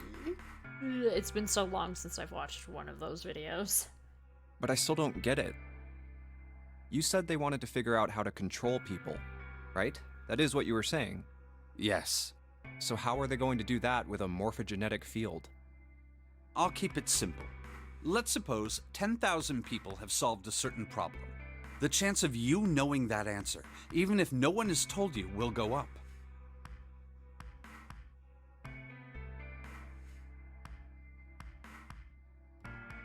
Let's have another example, shall we?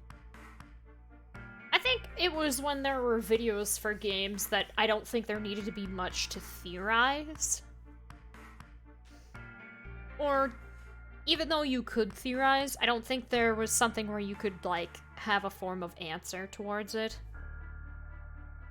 Say 1 million people were to do a handstand right now. Tomorrow, the chances of you doing a handstand would be higher, even if you had heard nothing of this hypothetical mass handstanding. I also Mankind's thought process and actions are all part of a resonant event.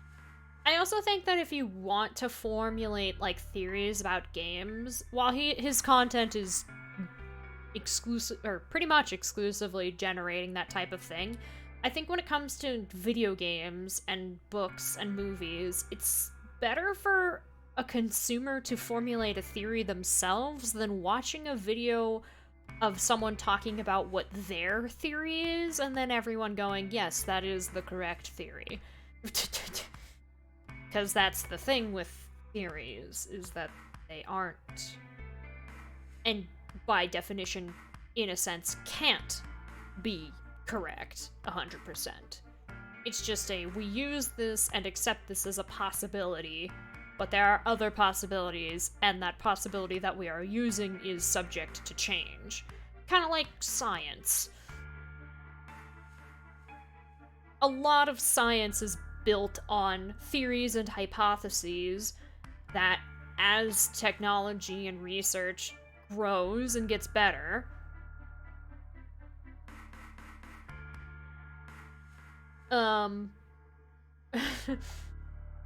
things will change. There's information that was considered fact in the past that is now false because we have learned more things. Snake is now starting to describe mass formation psychosis with the mass standing on hands and other people All trying. of the resonant events encoded in the fields are projected onto you. Of course, this assumes you believe in this theory. Do you follow so far? Yeah. Now, if there was a person who had the same effect as those millions of people, what would happen? If that one person were to do a handstand, other people would find themselves wanting to do handstands as well. That is Can you imagine what a person with powers like that would be able to do? Come on, there's no way. I'm not done. Imagine another scenario. Imagine another person. This is an ordinary person. Let's say he does a handstand. What if there was someone who could grab the resonant event he created by doing that and use it to make other people do handstands? What would happen then? A person who has the power to write to the field, and someone who can read from the same. You could think of them as the writer and the reader, or the transmitter and the receiver. What would the world be like if there were people with abilities like these? Junpei thought about it for a moment. So the transmitter's resonant event can be transmitted through the field and sent to the receiver. And then the transmitter can control the receiver however they wish. I feel like, I'm not saying that they shouldn't be a thing. I'm not saying that the content is bad. I'm just saying, like, the reason why I stopped watching them is because a lot of the times, if I wanted to watch a theory video, it would be about a game that I cared about to want to know the theories about, that felt like there would be theories to apply to it.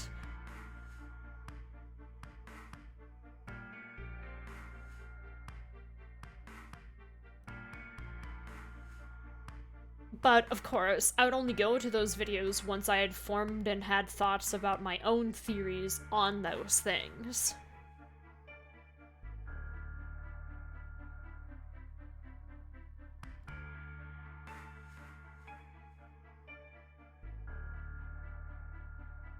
So that's kind of why I don't really watch his videos. It's because he covers such a wide variety of topics of games that even if he did cover a game that I was interested in, there's a tendency for me to not think that there's anything to theorize, or that there's no point in my mind to theorize anything about something. There's also that meme of a video where he was talking about a theory video for Persona 4, and the entire time he kept calling Margaret Elizabeth, and everyone that was a Persona fan clowned on him for it. Even though it was just an honest mistake.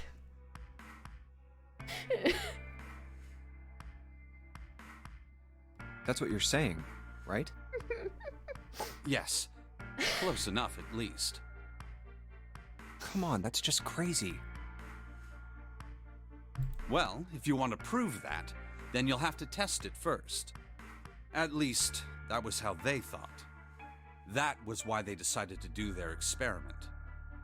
That was how the Nonary project began. Snake suddenly looked very... Yeah, suddenly looked very serious. Yeah, no, he, like, apologized in the description and the comments, like, I got the name swapped and just kept calling her the wrong name. Because it's not as if he was just saying a random name, he was saying a Velvet Room attendant's name. He was just referring to the wrong Velvet Room attendant when he said Elizabeth. I think the theory was something about the origins of those who preside over power, but it was specifically for Persona 4. I don't know. I didn't watch the video. I just saw people who were like, Lamau. He kept saying Elizabeth. By the way, Junpei? Have you ever heard of the Gansfeld experiment? Junpei cleared his throat and tried to act calm. Yeah, that was an experiment in telepathy, right? You place a pair of subjects in separate rooms. Then you show one a picture and ask the other what they see. Interesting. I'm impressed. Yes, that is exactly correct. So, why did you bring up the Gansfeld experiment? It was used to screen subjects for the Nonary project. Ooh, fun fact about this interaction. If you don't go down the door where Lotus describes the Gansfeld project to you, Junpei doesn't know what it is, and Snake goes into an explanation and explains what the Gansfeld experiment is.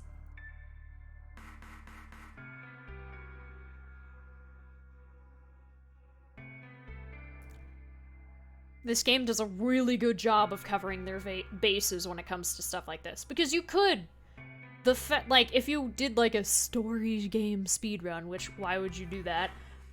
You would just beeline safe ending, or you have to, I think it's coffin safe truth. You have to do coffin first, or at least you're kicked out at coffin, anyway, and then you go back in at Coffin. I don't think you're just given the answer. Even if you did all the stuff to get the key. I don't remember. For the accolades, yes. But yeah, that's an extra bit of fun information. If Lotus hadn't explained it in the torture room to you, like if the player didn't come across that, Snake explains what the Gansfeld experiment is. Junpei just goes, "No, I don't know." The hospital in a remote town was affiliated with Cradle Pharmaceuticals. Hongo used it to conduct experiments on visiting children in secret. Some of them, he found, had potential. He began to gather children that showed promise. Children that seemed as though they might be able to access the field. Of course, none of them volunteered. They were kidnapped. His face barely moved as he spoke. There were 9 pairs of siblings taken, for 18 children total. For reasons that were not fully understood at the time, each pair had 1 transmitter and 1 receiver. They were split perfectly. As such, the 18 children were split into 2 groups of 9. The children who were put into Group Q were the ones who excelled at transmitting. They were transferred to the mock experiment building known as Building Q in the Nevada desert. The children who excelled at receiving were put in Group A. Group A was then placed on the former hospital ship Gigantic. From the experiments he had conducted so far, Hongo had learned the following. There are 2 things that can increase one's resonance with the fields. The first is epiphany. The other is danger. Have you ever been faced with an especially difficult problem and thought about it very long and very hard until finally an answer suddenly appeared in your mind? It may seem obvious to say so, but that is what is meant by epiphany. The information obtained through that epiphany can be easily transmitted through the fields, where it can be easily interpreted. Adding danger to that equation allows for even easier field access. That's where Hongo came in. Group Q and Group Arena? They set up a number of puzzles across the No. Gigantic. The participants had to solve each one before they could move to the next room. Of course, he hadn't forgotten to include danger. He had detonated a bomb on the hull of the Gigantic. The children in Group A were forced to play the nonary game as the ship sunk.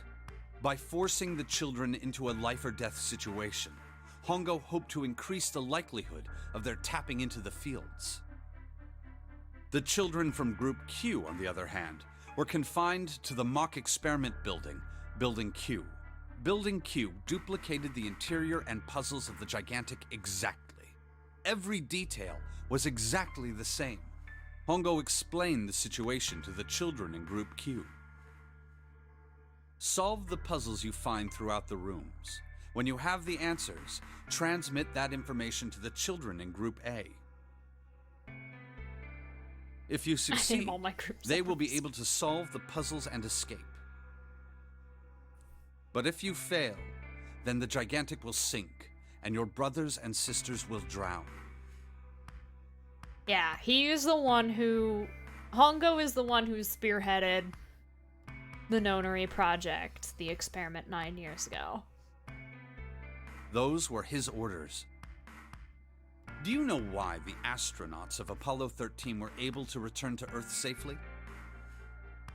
It was because NASA had access to a replica of the Apollo 13 capsule. All of the equipment, the instruments, everything. All of it identical. Everything was just like the real Apollo 13. NASA was able to replicate the situation the astronauts found themselves in. By putting themselves in the same situation, they attempted to solve the problems the astronauts were dealing with. Once they found solutions, they reported their findings to the men aboard the actual capsule. That was how they were able to return safely. It was the same with the Gigantic in Building Q. The children from Group Q had to use the power of epiphany to solve the puzzles they found and transmit what they learned through the fields. The children in Group A, however, They had to access the fields to learn how they might advance to the next stage. That is the simplest explanation I can manage. Snake sounded defeated. His half-hearted attempt at derision served only to show how much the story had affected him. Huh. Just as Junpei was about to speak, Hey, Junpei, Snake! How much longer are you two gonna sit around on those bony asses? Get down here already! Seven's voice echoed up from below. Snake took a deep breath and blinked rapidly, as if just waking up from a long nap. He's right. Let's go, shall we? We don't have much time. We need to get out of here, and soon.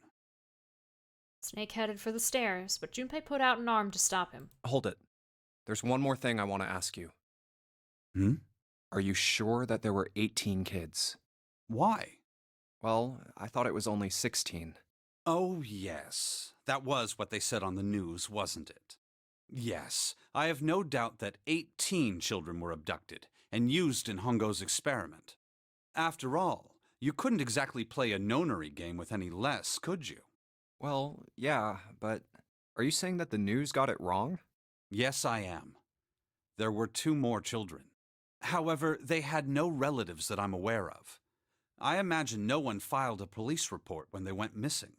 They were brother and sister, like Clover and I. The brother's name was Aoi. The sister's name was... Her name was... Snake couldn't seem to bring himself to continue. Looked as if what he was about to say brought him great pain. Her name was Akane. That was the girl who... died. Junpei felt as if he had been punched in the stomach. His vision went blurry, and his head felt light. Akane Kurashiki died 9 years ago? Then, who is June? No. That's impossible. It can't be true. Akane isn't that uncommon of a name. If Snake had known her last name, that's a different matter entirely. So they share a name. A lot of other people do too. It doesn't mean anything. It was someone else. Of course it was. It has to be. Junpei shook his head hard and pulled himself back to reality. Is something wrong, Junpei? Your breathing sounds strange. And Snake had noticed. Junpei cleared his throat and tried to act calm. Oh, no, it's nothing. I'm fine. Let's get back down there, all right?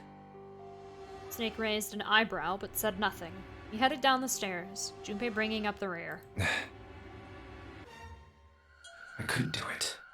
Why didn't I ask? What's her last name? I just couldn't get the words to come out. With every step he took, the cold, hard sound of feet against metal dug at his heart.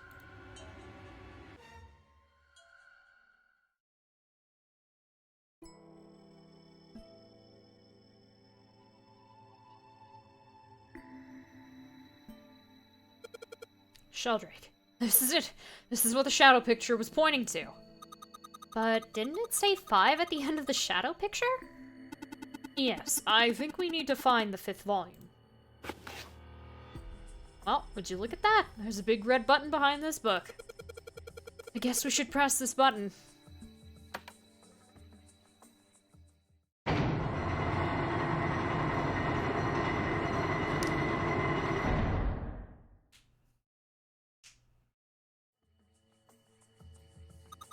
What was that sound? It sounded like something really big was moving. It came from the top floor. Alright, let's go check it out.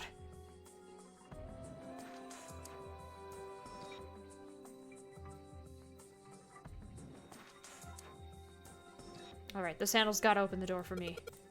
Ah! It doesn't matter how hard we pull, this thing isn't going anywhere. Looks like it's probably locked. There's a keyboard in front of the numbers. And there's some sort of Roman numerals on the wall. It's gotta be a hint of some sort. 13, 14, 10, and 13. Those are all Roman numerals. Do you think we just need to put in the numbers from the wall on the keyboards? No, can't. Keyboard doesn't have any number keys. Can't type in stuff like 3 or 4. Then that means... Well, I bet you gotta type something on that keyboard. Yeah, but you can only enter letters. And it looks like you only enter 4 letters. Let's see how it works. I guess you need to hit enter once you type in the letters. You can erase what you typed with control. Or CLR, apparently. What is... I guess that's how control used to be abbreviated to? I don't know. I get the basic operations of a keyboard. College student doesn't know what keyboard is.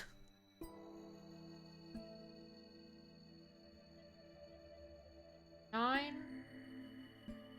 A, B, C.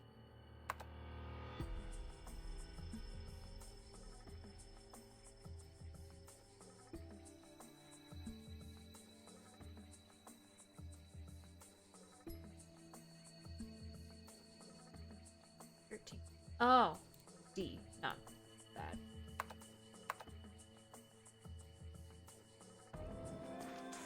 E, A. Enter a space bar. Yay! You did it, Junpei. It's unlocked now. Good job, Junpei. Whoa there, don't get too excited.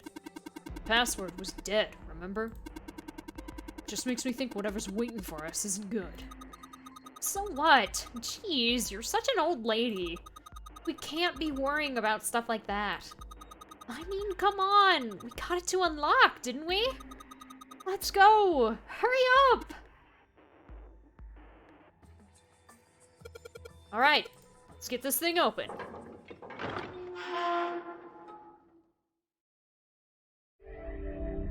You found it. Amazing. The door opened, and Junpei and the others leapt through it. Alright, this is the next. Just as Seven was about to finish his sentence, their attention was drawn to the clang of metal on metal ringing out behind them. Ugh, the door! They spun around. The door they'd just come through had slammed shut. Did that just close on its own? Don't tell me we can't go back. I don't know. Let's... Junpei grabbed hold of it with both hands and pulled with all his strength. Damn it. It looks like it locks automatically.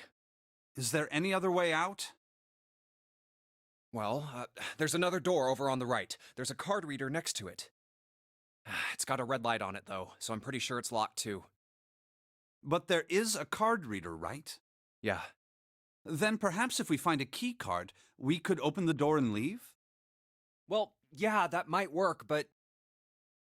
Hey! Wait a minute! Are you saying we're gonna have to search through this room for one little card? Oh, man. They took a second look at the room they'd found themselves in.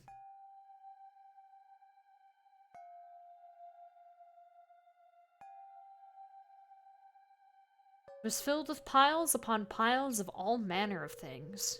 Clover, just use your axe on the door. The only word that could describe it was chaotic. It was like a tornado had passed through, followed by a giant who had picked up and shaken the entire room a few times. Looks that way. Junpei's heart fell. No way! For real? Clover and Seven looked as though they were about to cry. Well, we can sit down and wait to die, if that's what you prefer. I rather doubt that, however, so it would be wise to start looking. We haven't much time. Let's find that key card. Oh, and the Neptune key as well. We won't be able to get through the hallway without it. All right then, let's begin.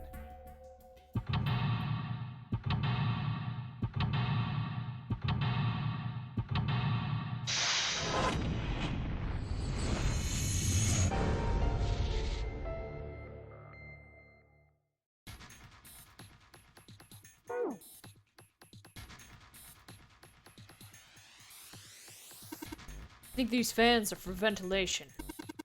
Probably there to circulate air. Only we needed to ventilate something. They'd be useful. There are piles of crap everywhere. Man, this place is a mess. Oh yeah, also.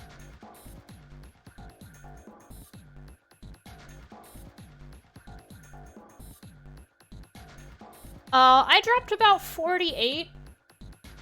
That's not a crazy amount, though.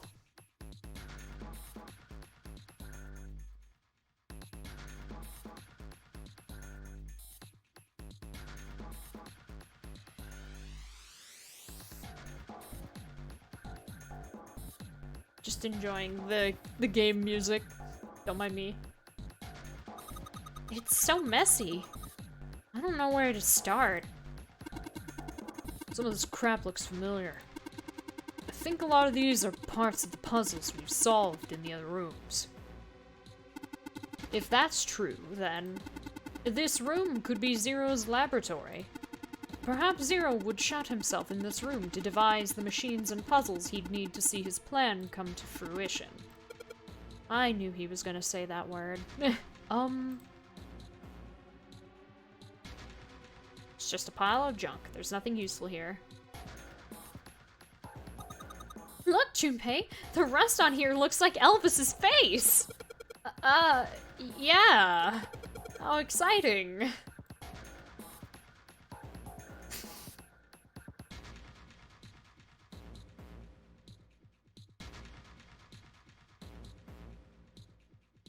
Really not seeing what she's seeing in the back of that machine. There's some old computer monitors on this desk. Don't see CRT monitors that much anymore. See their screens from here. I can see some sort of big machine on the other side of all this crap. It's a chair. It's a chair. That chair looks nice. Mind if I take a load off? I think you'd be doing the opposite. A chair. Hey, Junpei, isn't this a nautical table? Yeah, I feel like I've seen this before. Oh, new file screen. Stuff. Study nautical table. Where have we seen this before? A drafting table. Looks like it's been used quite a bit. A pipe. Great. Did you have nothing else to say about how great that pipe is?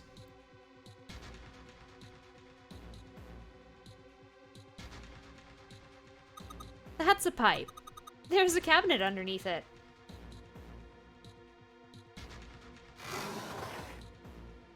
There's a piece of paper in here. What have you found in there, Junpei? It looks like someone was working on a solution. It's got some handwriting on it, too.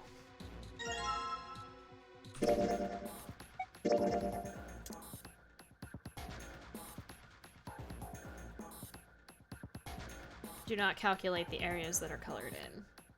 Oh, goodness. Base plus A? Eh.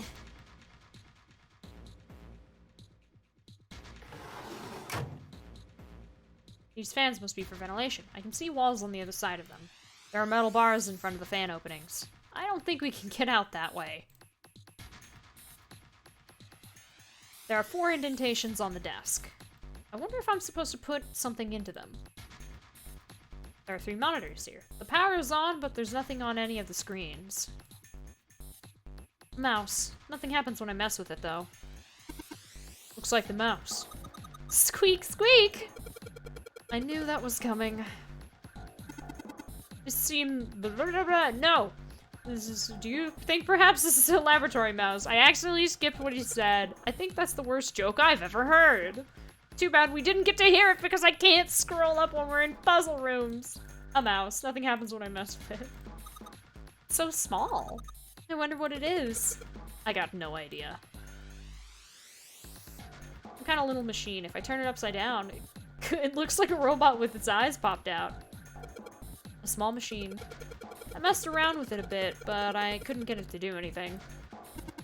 Mess around? Didn't know you were into that kind of thing. Maybe you'd have better luck if you got to know it first, Junpei. You guys are jerks, and it's still not working.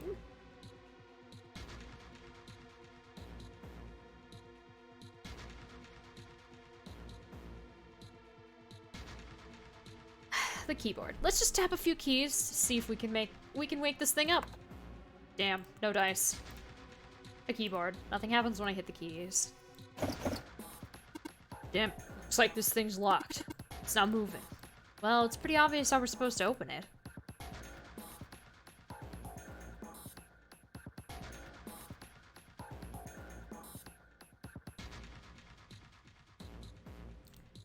The screen is huge. Wonder why it's blue. Maybe if I touch it. There's something on the screen now. What's this? There are 15 cells here with numbers and letters in them. Let me see that. Ah, I see. So whenever you touch a cell, the ones next to it turn on or off. You just gotta use that to make all cells on the right and the bottom green. Hey, Junpei, I found this piece of paper under that thing. You wanna take a look at it? Do you think this might have something to do with the puzzle? This piece of paper Clover gave me. There are a bunch of numbers and letters connected by equal signs on it. Just like she said, this is probably related to the puzzle on the screen somehow. Thanks, Clover. This really helps. Alright, let's go back and try again. Anyway, it looks like I just need to make all the cells all green. Oh, shit.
Oh god.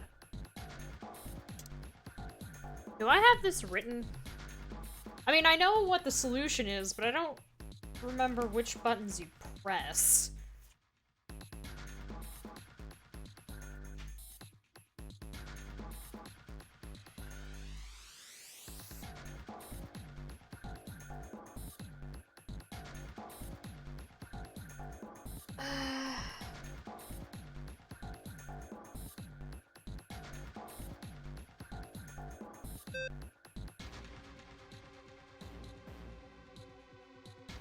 This research seems to be some sort of room where someone conducted experiments and research. Do you think perhaps this is a laboratory maps? Okay. I didn't mean to skip it, I'm sorry. No, I didn't write anything down. It's probably because I just was like, I don't know what buttons to push. I'm just gonna push buttons until things happen.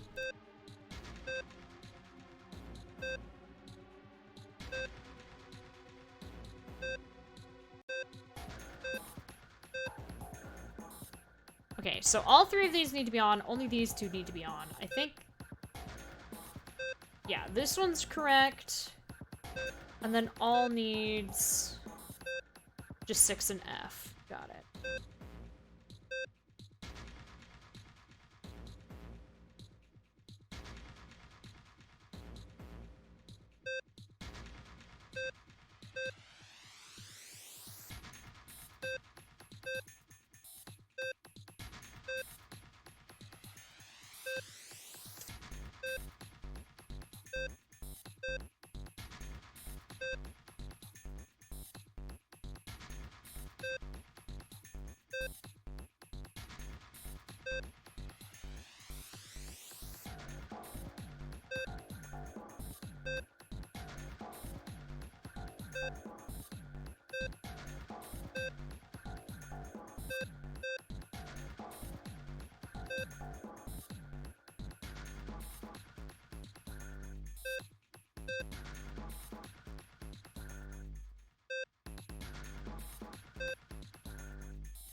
This hint does not help.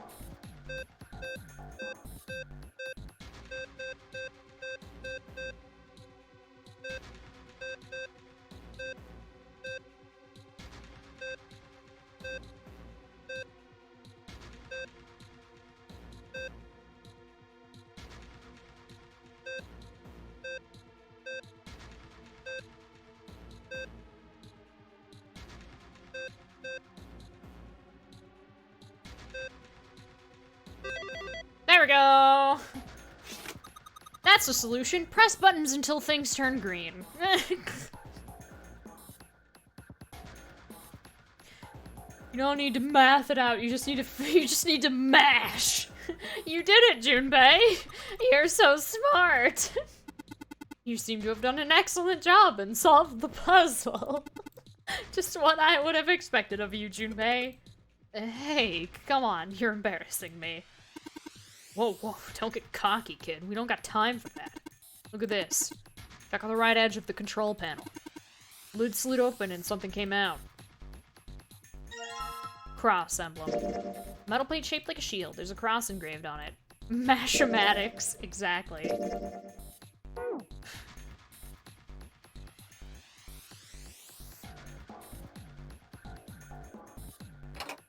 Alright, I put the emblems into the 4 indentations on the desk, but... Huh? Nothing's happening. Wait, what's Snake doing? I feel symbols engraved just above each indentation. On the upper left is the steering wheel symbol. On the upper right is the cross symbol. On the bottom left, the mysterious circle symbol. And lastly, the waffle pattern is engraved near the bottom right indentation. Additionally, each symbol seems to have been given a number. First, steering wheel, 2 cross, 3 mysterious circle, and 4 waffle patterns. Perhaps we need to insert the emblems in this order. That order, huh? Okay, so I need all 4. There.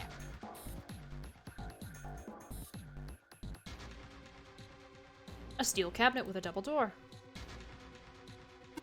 A pipe. It's running to this box over here.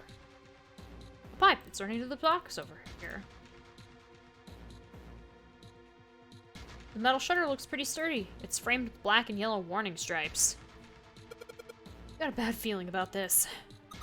I don't think we're gonna find a relaxing, sunny garden on the other side of that thing. Oh, come on. What the hell are you so scared of? Let me handle this. Ah! Damn it. Damn thing won't budge. I have to admit, I'm very curious about what might be hiding on the other side.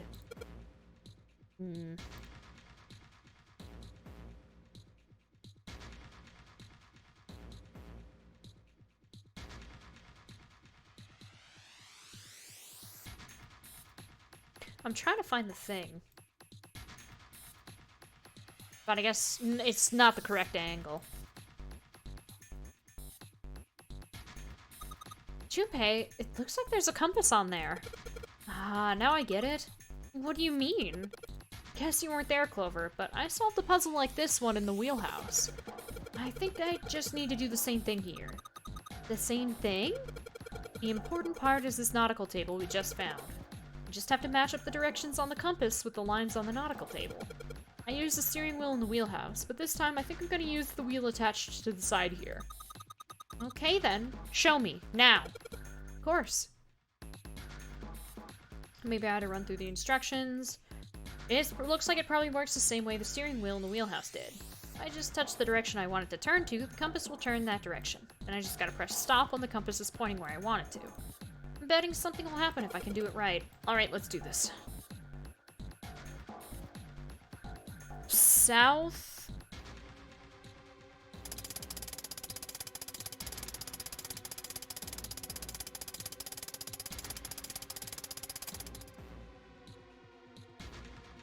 East. Or that's not east, is it? That's west. I'm dumb. Be south again, please. No, I missed it! Fuck. South! West.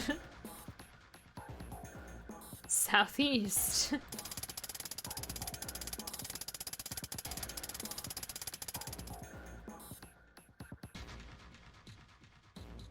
Northeast.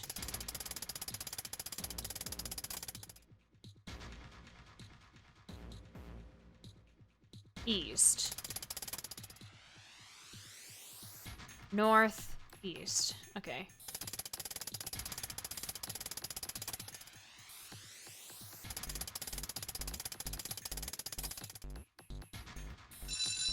Cool.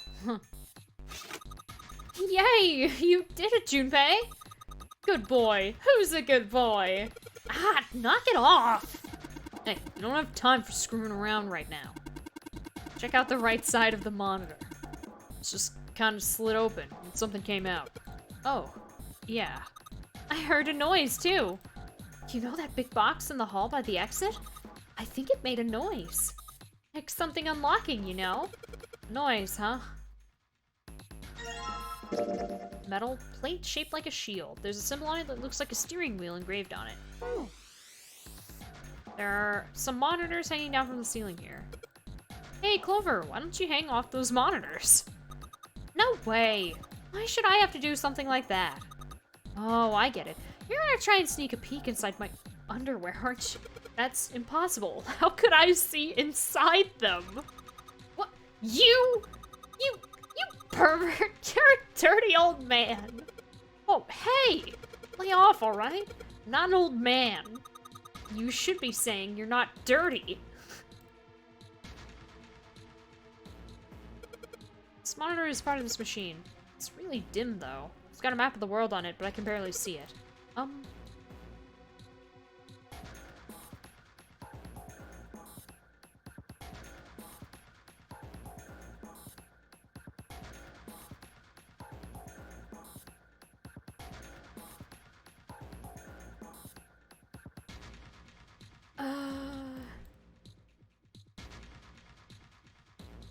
Let's see what happens when I... Whoa! Well, now we've got something on the screen at least. Huh? What is this? Oh, wait a minute. I saw something like this when I figured out that Morse code puzzle back in the communications office. Morse code? Yeah. The dots on here look like dits for Morse code. There's 2 dots on the first line, 4 on the second, and 1 on the last. Ah, I'm afraid I don't understand. Well, perhaps you should give it a shot anyway? Alright, I'll try. Before I do that, though, maybe I ought to run through the instructions. It'll automatically determine if it was the correct answer or not.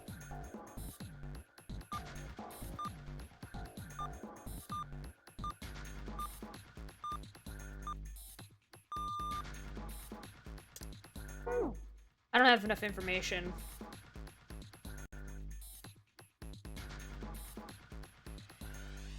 Oh, I'm back over here. A pipe. A pipe! A pipe. There are 3 pipes here. Give me a P! Give me an I! Give me a P and an E! What's that spell? Pipe! What the hell are we doing? There are 3 pipes here. Ventilation fans. There are metal bars over the openings, though. We can't go through them. Ah, there we go. There's something written on these pieces of paper. Looks like we've got 3 sheets of the stuff. New file screen. Wow. Wow. Wow. Wow. There's nothing left in the cabinet.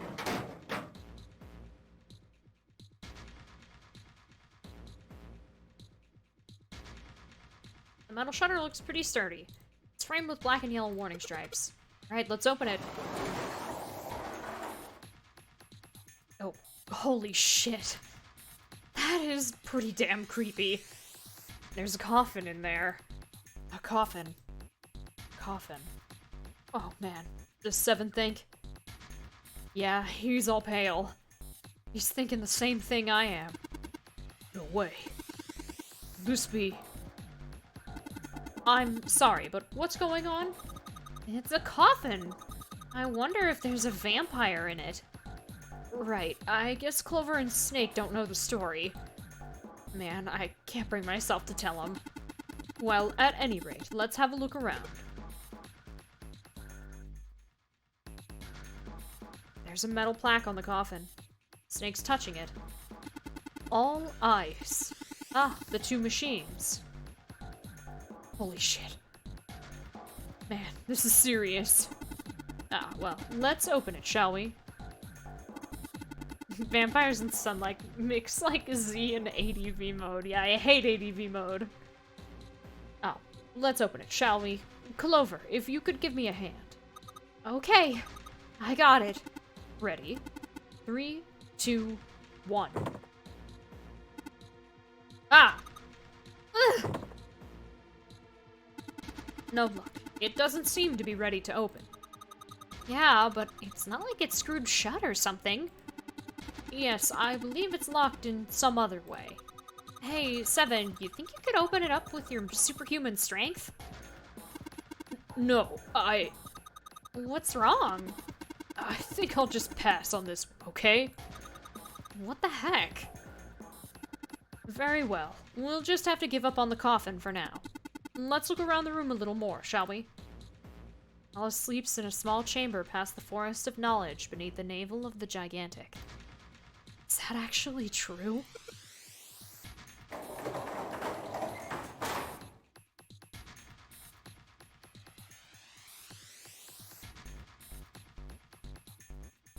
There are piles of crap everywhere. This is a pretty impressive mess. If we try and search every one of these, we're gonna be at it till the cows come home. Well, that doesn't seem too bad. We won't have to go bring them in ourselves then. Don't you get smart with me, kid. How about we deal with this area later? Okay, guys? Maybe we should try something more promising. A pile of junk. We don't have the time to go through this. This thick metal door is blocking our way out. It's locked and I can't get it to open. The card reader. It says lock. I'm not gonna be able to open this door until I find the card that goes to this thing.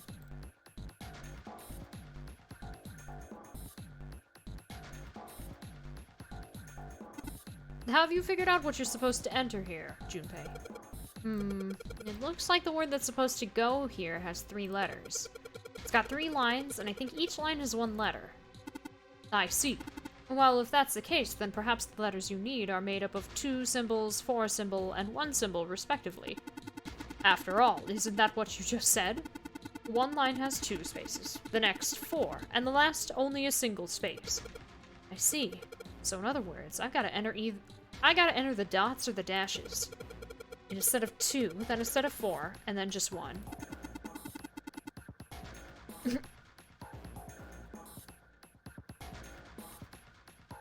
I like the one that you wrote. Yes, well, so it would seem.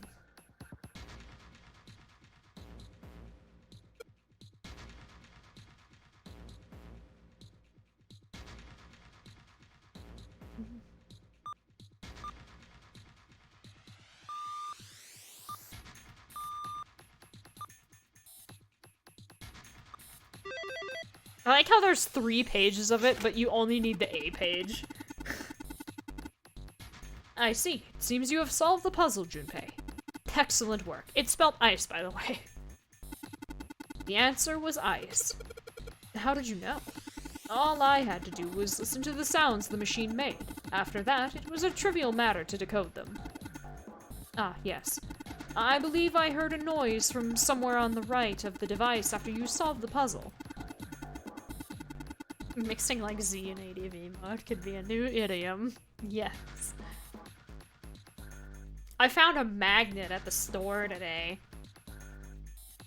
And it was a picture of garlic bread, and the text read, "Garlic bread till I'm dead." And I sent it to a few people, but I like it. It's a pretty funny magnet. It sounded rather like something sliding open. Do you see anything that could have made that noise? Yeah, that's true. Ah, yes, one more thing. I heard a sound from behind the shutter. Perhaps the coffin is unlocked now? What?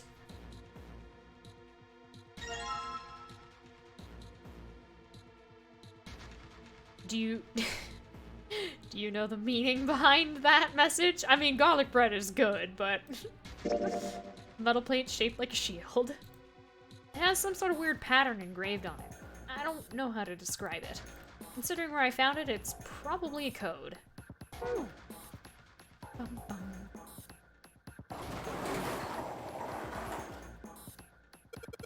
Alright, fine. I'll open it. Okay, Junpei, you can do this. It's just a box. It's just a box. Oh, holy shit, this is a coffin. There's going to be something horrible in there, I just know it. Is there another message other than eat garlic bread till you die? Garlic bread is a meme in the Ace community.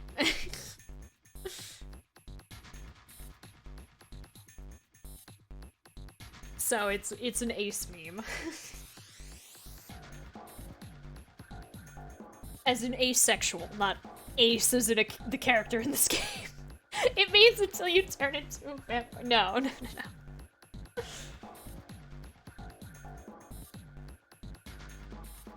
At least, I think that's the message the magnet was going for.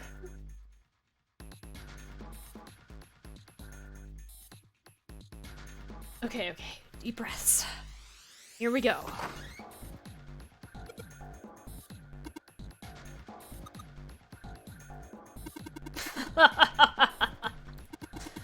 Oh man, there's nobody in there. Shit, can't believe I was scared of something like that. What do you mean, nobody? Were you expecting someone to be in there? It's a long story. Ask Junpei about it sometime. Well, just like Seven said, there's nobody in here. There is something in there, though. Well, two somethings, actually.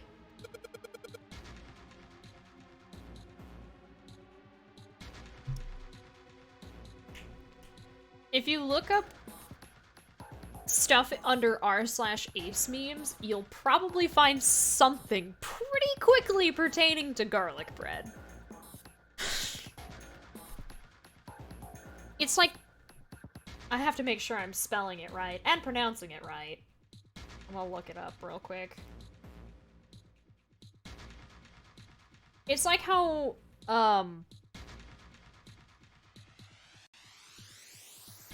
Blaha is the, transgender icon.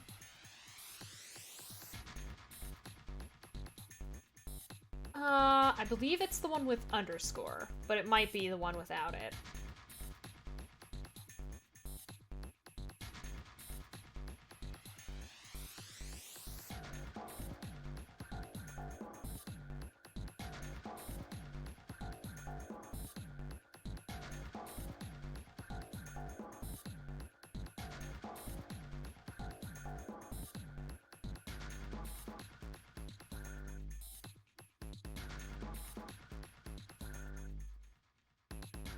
Why garlic bread, cake, and dragons?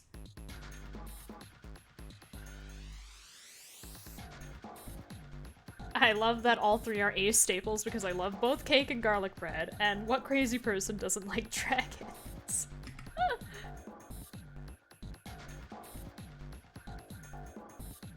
Yes, okay, here's a good one. It got... This response is funny because this is like the transformation of the entire, like, subreddit. And I was part of some of this, as in, like, I was aware it was going on. I'm sorry, original poster, but none of us are joking. We really are a bunch of dragons that spend our days basking atop our cake and or garlic bread hoard. Occasionally, Invasion of Denmark comes up, but we are all far too busy eating to get past the planning stage. Some of us have even discarded, the Green Dragons, have even discarded gender and or romance entirely in our quest for a purely cake and or bread-filled existence.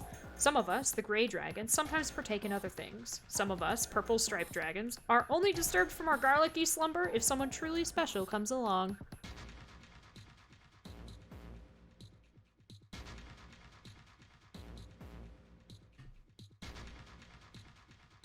Which is such a cute response. Actually, I love that. Yeah, the ace memes are just like, well, that's just totally unbelievable. I mean, Denmark doesn't exist. It was something where somebody had calculated the percentage average population of people who are asexual and how they number greater than the entire population of Denmark.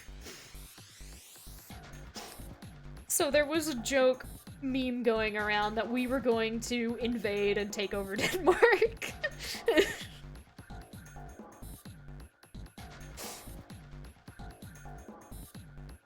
What is that?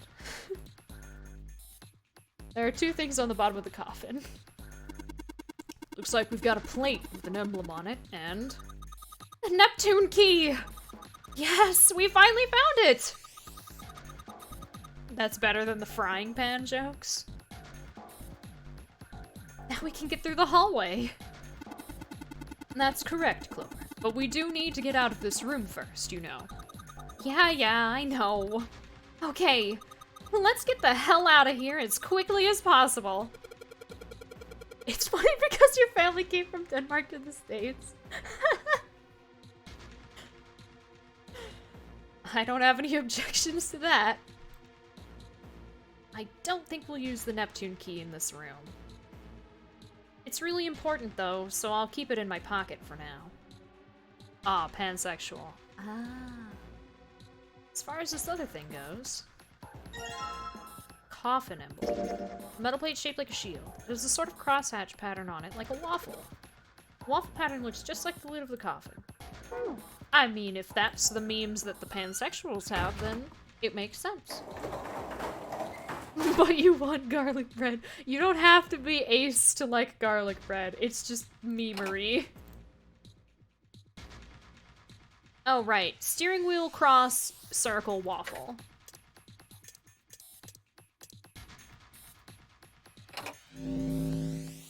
Okay. Oh shit, right. Now I got something on the monitors at least. What's that? Looks like some kind of puzzle. I wonder if these are the rules. Here, I'll read them to you. When you touch a numbered area, that area will be selected, and it will turn blue to indicate this. Touching a numbered ball after selecting an area will cause that ball to be moved to that area. However, you cannot move the red balls. You can only move 3 to 5 balls to a single area. Press the check button once you've moved all the balls, except for the red ones, which you cannot move. The digital root of the balls in an area must match the number for that area. That's it. I still don't really get it. Whatever. Like they say, practice makes prefects.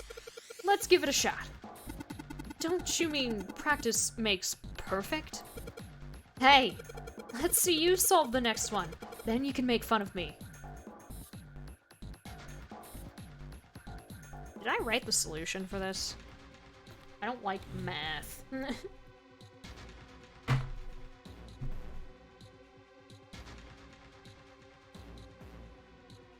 Yes, Yes, I did. Okay.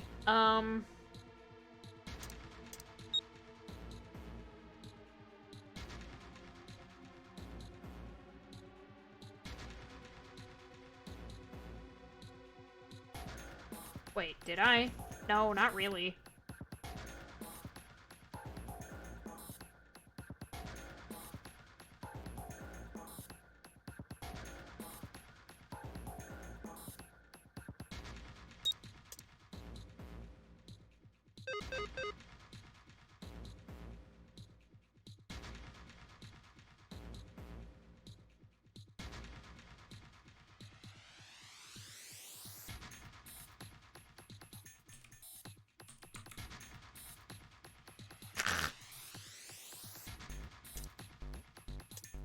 What is that? 15?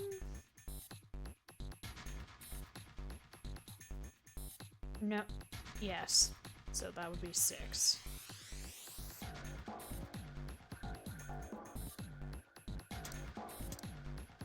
Fine.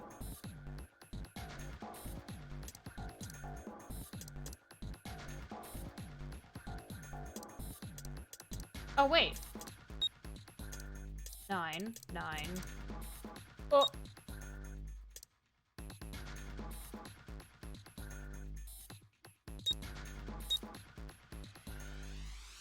Oh.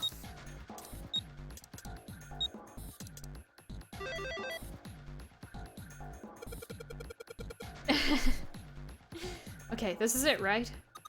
But nothing's happening. There are still 3 more indentations left empty. I imagine something will happen when they are all filled. Doesn't that seem likely? Cross. Okay.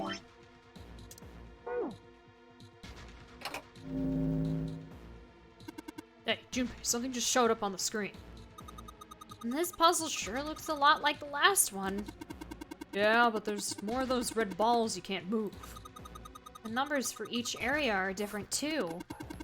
Looks like it's got the same rules as the last one, though. You don't want to double check that?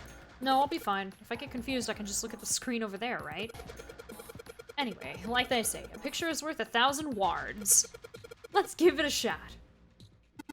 Isn't that a picture is worth 1,000 words? Hey, shut it! At least I'm trying, alright?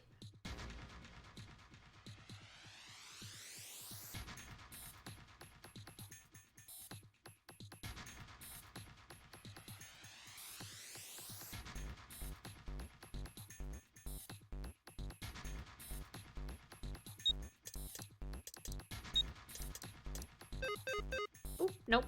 That's not it. I apparently didn't math this one out either. Unless...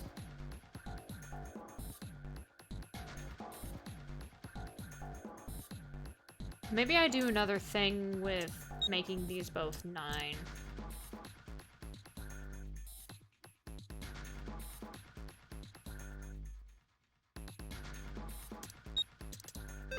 Nope.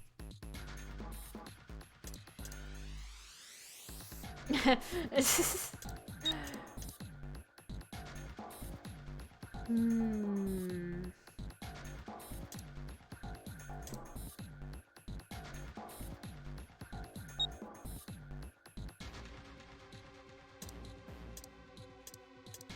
Oh, yeah. What? 8, 9, 10. 9, 9. Step. Oh. Wait. No, because that...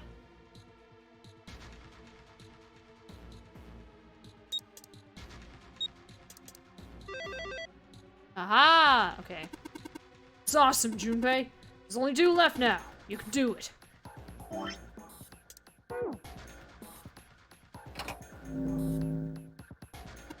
Yeah, this puzzle looks a lot like the last one. Looks like the rules are the same, though. Don't you think you should double check it? This is the 3rd time I've done this. It'll be fine. So this, if you can't think of anything clever, please don't strain yourself. You might hurt something. Ah, shut up! Just give me a break, alright? I'll think of something.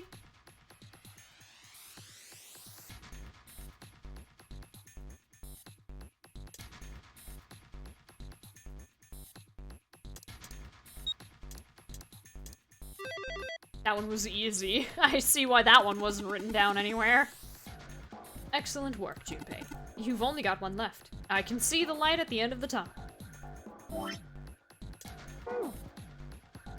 Let's see what happens when I put the emblem of the coffin in this indentation. This is the 4th one. This puzzle looks a lot like that last couple. I think this is probably the last one. Once we solve this puzzle, I'm sure something will happen. Alright, I'll solve it in no time.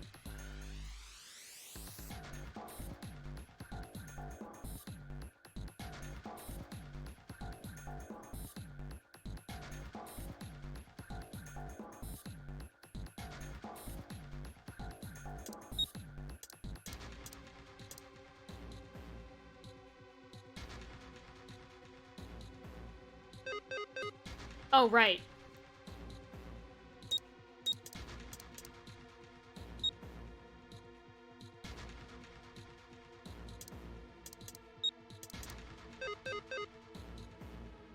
I remembered being kind of peeved at this one, but I think it's this, because that's... Oh, wait, no, wait. I forgot about 8, my bad.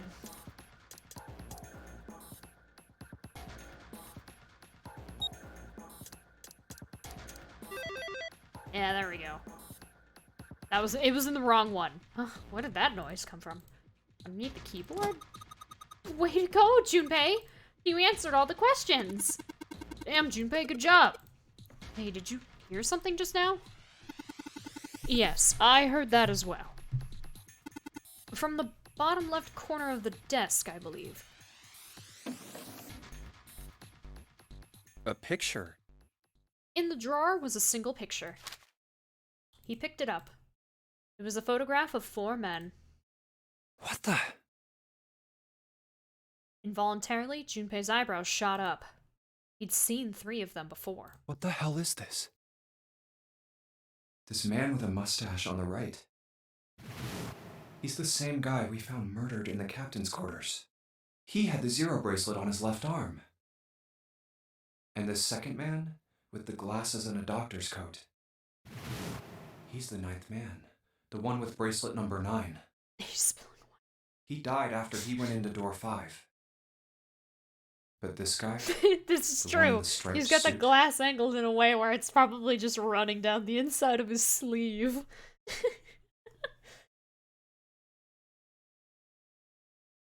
Oh man, that's Ace.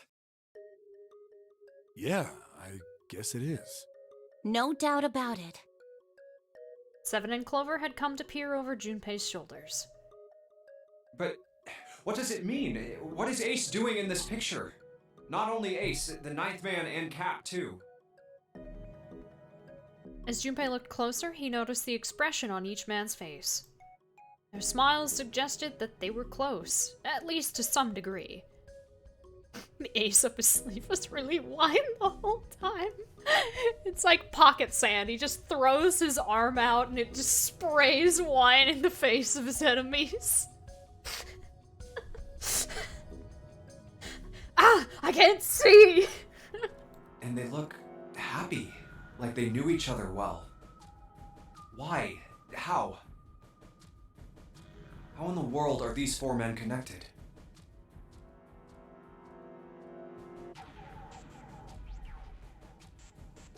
Snake's voice broke into Junpei's thoughts. You say Ace is in that picture? Yeah, it doesn't look like it was taken recently though.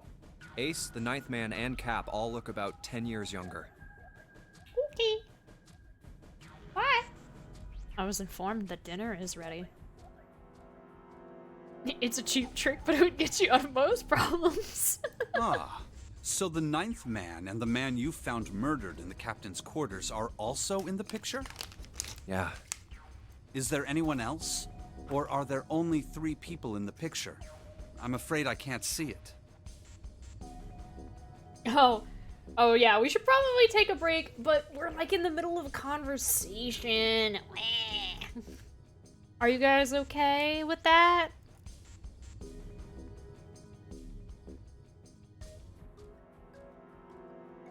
Because this one's not a short one. Like, it's a pretty dang long one. Okay. Yes, I'm back. I have food. It's pretty warm. Yeah, I'm like, oh wait, it's 7. Not gonna really have time to do much of anything, am I? It's been, well, considering I start recording when I start playing the game, it's been almost 3 hours. Food did I get? I got, I think it was Hamburger Helper because we didn't really have anything, so we just took some ground beef, pasta, and made burger pasta. I don't think there was like I don't think it was a mix box, but that's basically what it is, at least based on what I'm looking at.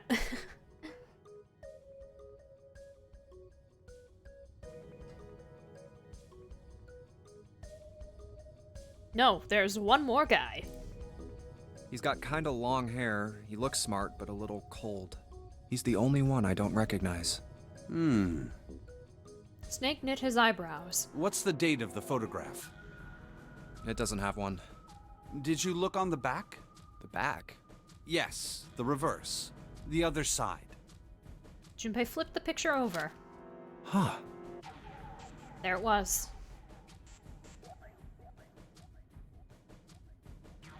Oh, non-mac and cheese pasta. Got it. To be precise, it wasn't a date, but it was certainly significant. He read it out loud so that Snake would not be left in the dark. Praying for the success of the Nonary project. With Nijisaki, Kubota, and Musashido. Nonary project. Nijisaki. Kubota, not Kobuta. Typo. Musashido. Junpei immediately flipped the picture back over. Then the 4 men in this picture were the organizers of the Nonary game 9 years ago. Since Hongo wasn't mentioned, Junpei figured that could only mean he'd written the words on the back himself. That means Ace, the 9th man, and Cap were all responsible for making it happen. But I feel like I should be more shocked about this. It's almost as if that's just how things were always supposed to be.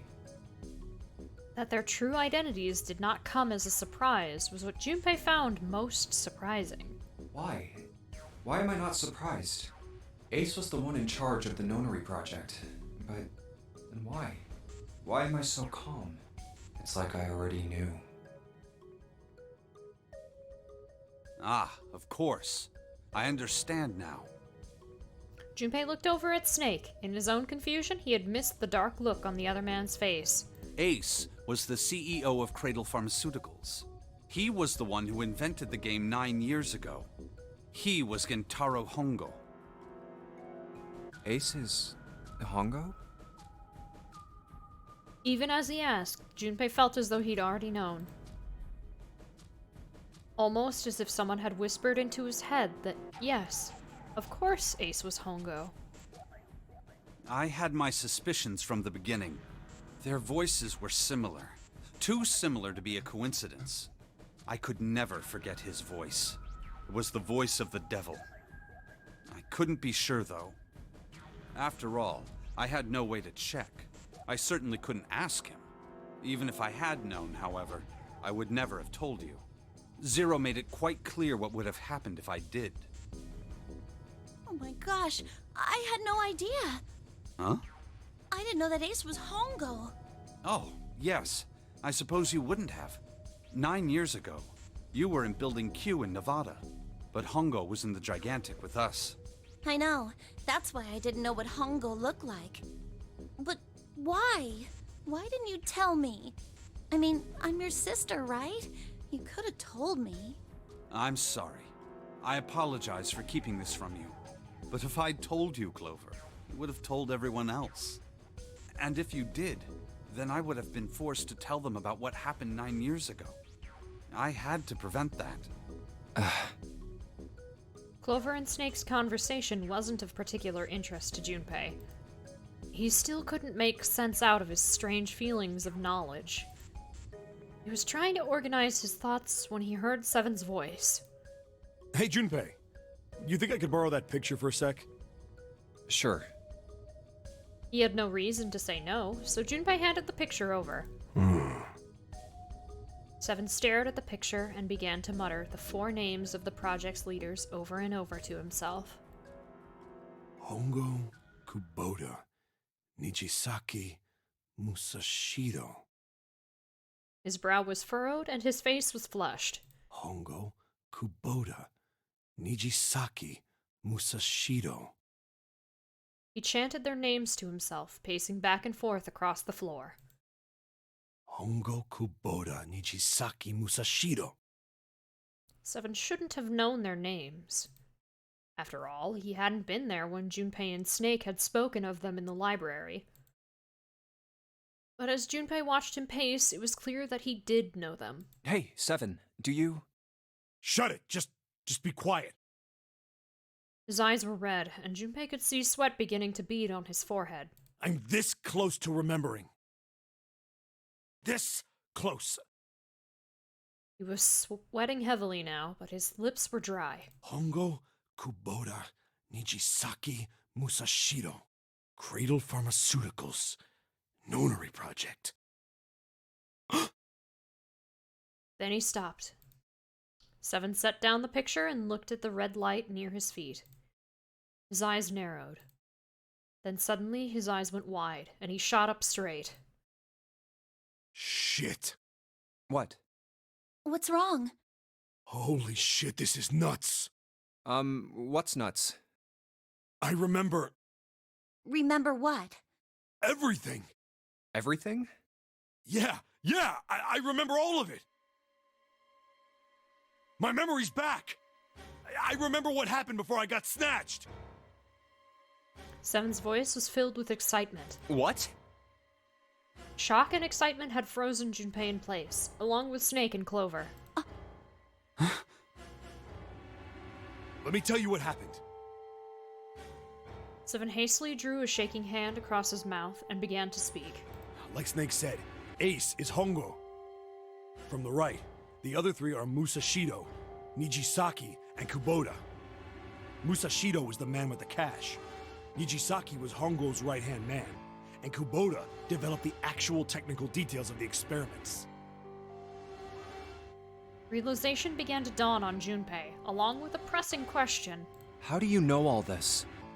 Come on, man, I told you, I finally got my memory back. No, that's not what I mean. I'm trying to ask you why you knew all this stuff in the first place, before you forgot it. Seven rubbed the scar on his chin. You really want to know? Of course. Me too. Snake was the only one who didn't voice any sort of agreement. Hmm. It looked to Junpei as if he was simply waiting to see where Seven's sudden recovery might take them. This is gonna take a while. Hell, it'll probably take me a good 3 days to tell you everything. Well, we don't have 3 days. Just give us the short version, all right? Short version, huh? Big man pulled off his hat and scratched his head. He made a face and put his hat back on. All right, fine. I'll give it a shot. No promises, though. Junpei and Clover nodded earnestly. I'm a detective. Think I can be on auto now. It's a little awkward to say this about myself, but you could probably consider me a lone wolf type. While I eat. I hold to my own code, as I think doing what's right is more important than doing what you're told. Thumbs up for that, Seven. That's why I followed my gut that night. A slim lead brought me to the wharf.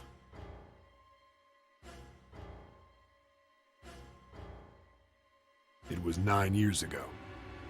The wharf had been cold as fuck, and I could barely see squat.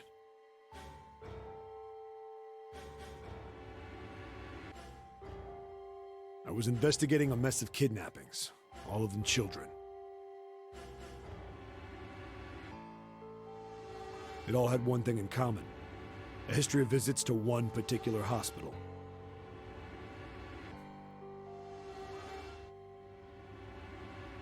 A hospital under the management of Cradle Pharmaceuticals. My investigation had turned up evidence that Cradle had been involved in the kidnappings.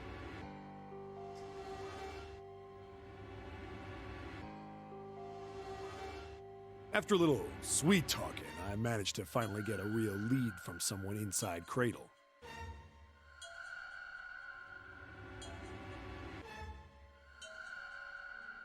My source told me this. Tonight, a ship is set to take the children to a large passenger liner docked offshore.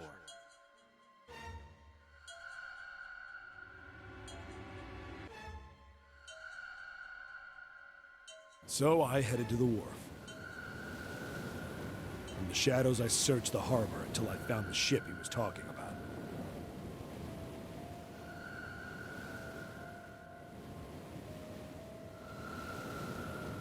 was a bunch of movement near it. Men in black suits, many of them were carrying large bags. The bags. There was something about the way they moved as they were carried.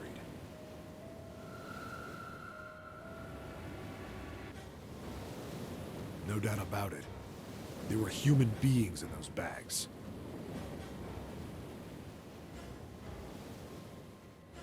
I moved before I realized it. I came out of hiding with my gun already in my hand.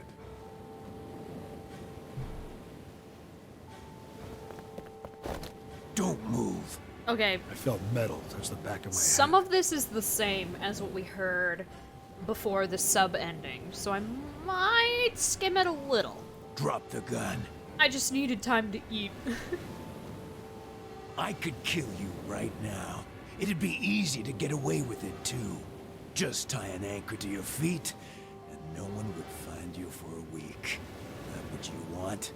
The fish here would love a meal. He kept digging the cold metal thing into my skull. There was nothing I could do. Then suddenly, there was a sharp pain in my neck. A drug? That was my lot. My face hit cold cut. Yeah. Actually, I'm wondering... I woke up on a hard floor. Nope. Damn it. Shit, my head hurts. You'd think they would have they'd have skip for this, but I guess not. I did a quick once-over of the... Where am I? A small, shabby bed. A toilet with no... I'd seen it countless... I'm in a cell, facing the... I was still... I pushed... Not through my... I gave... Huh. I sat there for a... Then... The voice was far away, but I could... It was pretty high. Huh? No. Where? I pressed my ear to the wall. No, that's not... Left. I hauled on the metal thing. Just sorry. And there, the bed had hidden in it. I dropped flat, but I knew it. Hold up. But then... Tonight. Whoa, whoa, whoa. It didn't matter. I checked out the... I stuck my... And then... Yes, my button mashing skills. I sweat. There we go. The first bit or so was tight. I had a wriggle on my belly. This is new. It wind up eventually, and there was space for me to crawl along on my hands and knees. I went from crawling like a worm in dirt to skittering like a bug. Couldn't say it was much better, but I'd take what I could get. And when I'd been in the thing long enough to start wondering where it'd take me,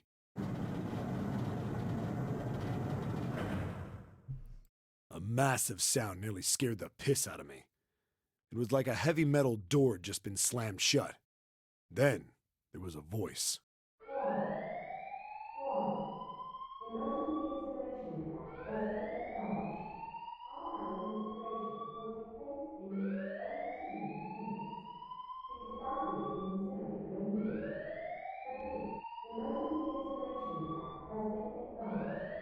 What? I wasn't sure what it meant, but anything with incinerator is bad news. Then, almost as if that was a cue, I heard a mess of young-sounding voices. A bunch of them were straight up screaming in terror. And all the sounds together made a howl that made the hair on my neck stand straight up. Damn it! What the hell is going on here? I scrambled through the duct as fast as I could. I made a giant racket, but I didn't care at that point. I soon found a metal door on the left side of the duct. The kids were screaming on the other side. I found it. I yanked the handle and threw the door open. I almost ripped the metal off its hinges. What the hell is this place? I couldn't believe what I saw. The room had a dome up top, and there had to be about 9 walls, all the same size. Up in the ceiling was an upside-down funnel, almost like a chimney. I looked down. There they were, the kids I'd been searching for. They all gawked up at me, suddenly silent. For the moment, from surprise and fear. Scared of the room or me, I couldn't tell. Probably both, actually. Not like I can blame them running into a mug like this when they're already scared shitless. I snorted at my own dig at myself and turned to the kids. Don't worry, kids, I'm not your enemy. I'm one of the good guys. All of them stood there, frozen. Well, except one. He was a boy, slightly older than the others, in a private school uniform. Who the hell are you? He stepped forward and glared at me suspiciously. I'm a detective. I'm here to rescue you. It looked like they relaxed some the second I got the words out. How are you gonna help us? Where's the exit? There isn't one. The doors we came in through won't open, and the door over there... He kinda cut himself off. I think he was considering something before he changed his mind. Anyway, there's no point. We can't all get out of here. If we don't get out of here, we're gonna be burned to death. Burned to death? Can't you hear it? That voice said the incinerator's gonna start up soon. So...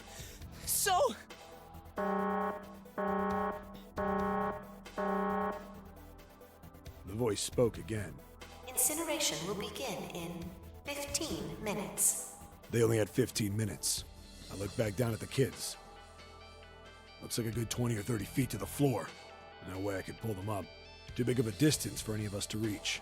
What the hell was I gonna do? But then I got an idea. That's Nick before he was a saint. Wait right there. I'm gonna be right back.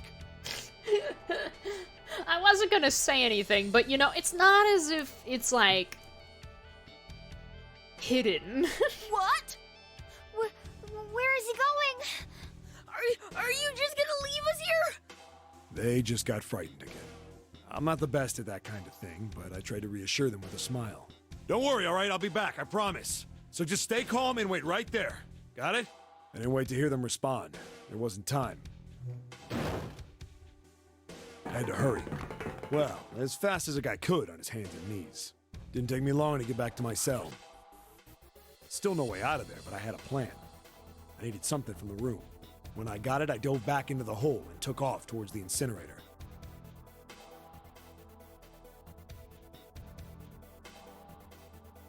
Hello, Anfer. What exactly does that mean? I mean, I'm on my way to the true ending. We're in the, I guess what it would be called, Zero's lab. Yeah, I'm playing on Steam. Then. Sorry to keep you waiting, guys. I tipped out the doorway and dropped down the rope I brought with me. Back in the cell, I'd torn the bed sheets into strips and tied them together to make a rope. It was sloppy, but it got the job done. You know this game from Nintendo? Yeah, this game was originally on the DS, but we are playing the Steam version. Hence why the text is on the screen up here. Alright, just tie that around yourself, okay? I'll pull you up one at a time. Instead of on a separate screen. Right! Huh. Wait a sec. Something was off. There were more of you before. Where'd the rest of you go? Yeah. The boy in the uniform answered. I let them go on ahead. We opened the number 9 door and they left. What? You're telling me you opened that door? That's what I said! Then what the hell are you doing here? We couldn't go with them. Why not? Look, the only people who can go through the numbered door... He was in the middle of explaining when...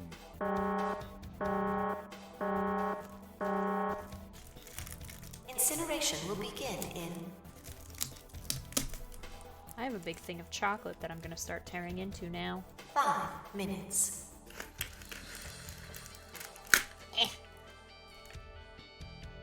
The wall shook a bit from the voice bouncing around. Look, that can wait, all right? Just get us out of here! Right! I grabbed onto the rope. First one I pulled up was a girl with a ponytail. Next was a girl with a red necktie. A boy in a jacket came after. He said he'd climb up on his own. The boy in the uniform was the last up. Like the other kid, he climbed up the rope himself. He looked pretty scrawny, but I guess he was stronger than he looked.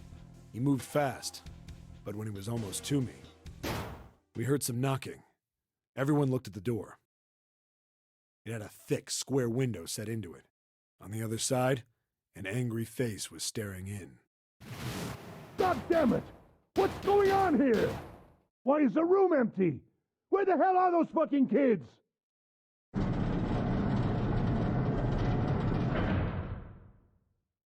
The door opened, and a man stepped in looking half mad with fury. I recognized his face. I saw him many times in photos during my investigation. The man's name was Gintaru Hongo, the CEO of Cradle Pharmaceuticals. Hongo saw the boy hanging from the rope. Yeah! Let me put it on auto so I can open this chocolate piece. It was like he was an animal. He lunged for the rope.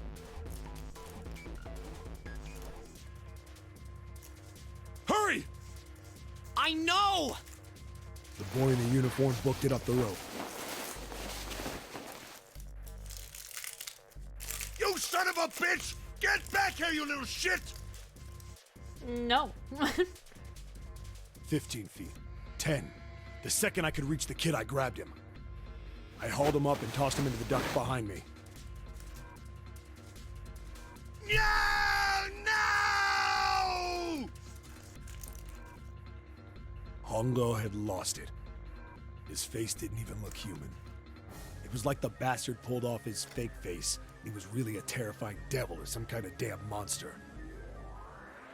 I quickly reeled in the rope, leaving a furious Hongo yelling at me from the floor. You fucking bastard! You won't get away with this! How dare you compromise this experiment! Experiment? What experiment?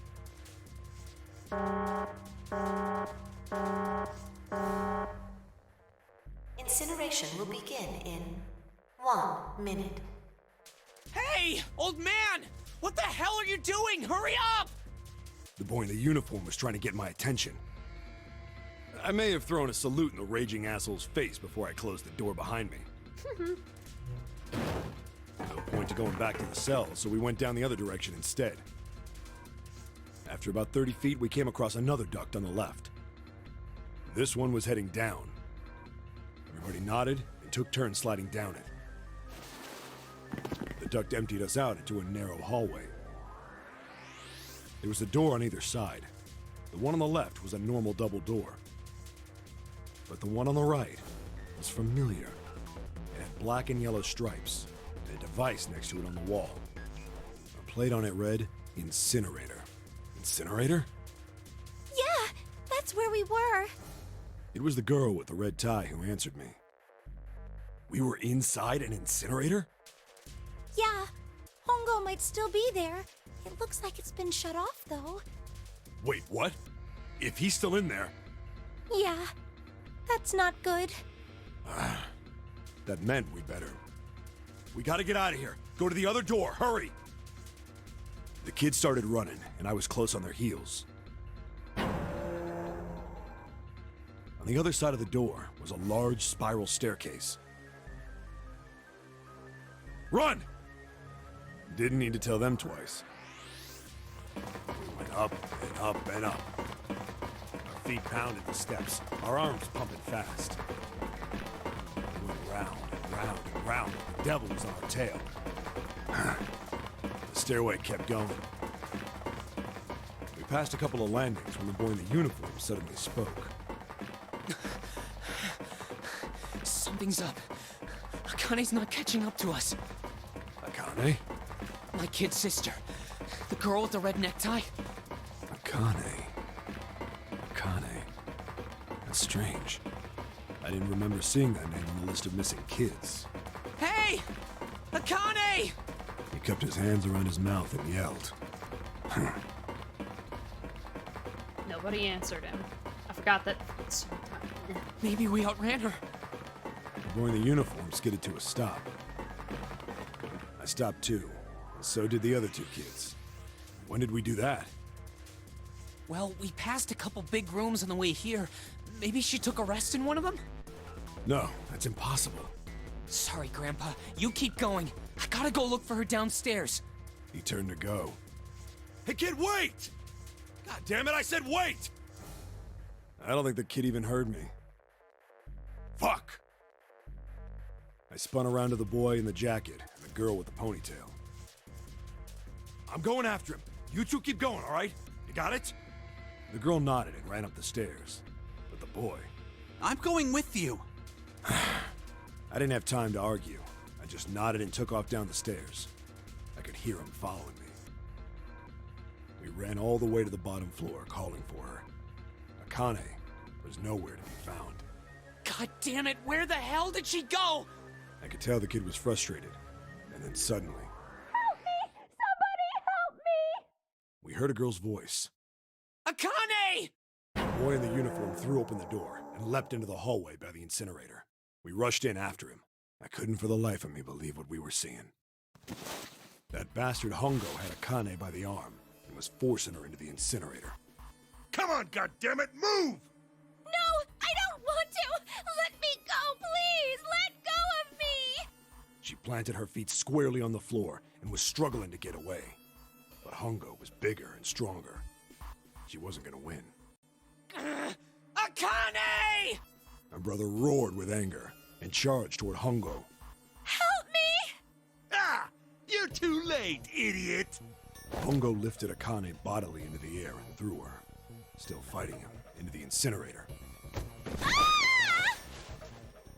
Before we could even blink, Hongo had leapt through the door after her. We saw him land inside.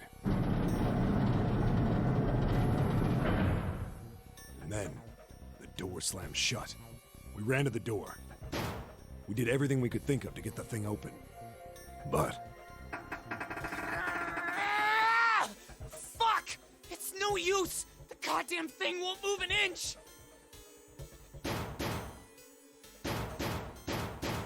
He started slamming his fists against the door.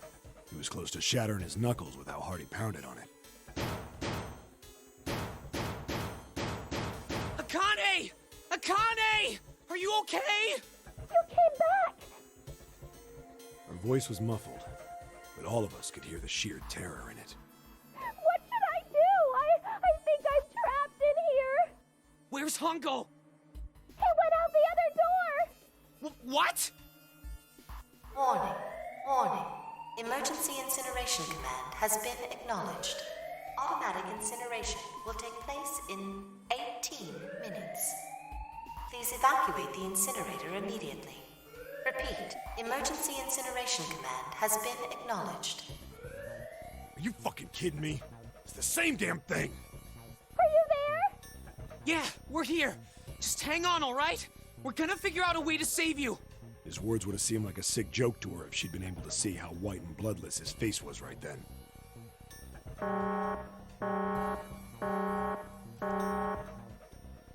Incineration will begin in 17 minutes. Please help me! I'm really scared! I don't want to die, please! I don't want to die! I don't want to die! It's gonna be alright. I'll figure something out. I promise. I promise, okay? You hear me? I promise! It was torture listening to her sobbing on the other side of the door. Her brother was nearly crying himself. He could only stand there, fists clenched so tight his knuckles were white.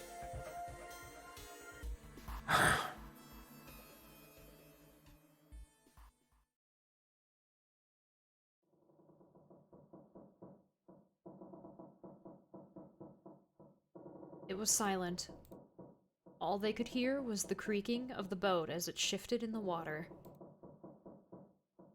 They waited. And waited. But Seven didn't continue. What happened then? Junpei couldn't wait any longer. He had to know. Seven looked at the floor. Come on, man. Put yourself in my shoes. It doesn't end good. You think I want to remember that? Then...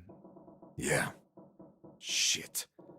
If I'd known it was gonna be like this, I almost wish I hadn't remembered. Seven shook his head. But there was something Junpei had to know. Hey, are you sure? Huh? Look, I don't want to ask this either, but there's something I don't get. So if you could just tell me, did that girl, Akane, really... Seven stared straight ahead at nothing. Yeah, I'm sure. There wasn't anything we could do. After a while, the countdown ended, and we heard something burning.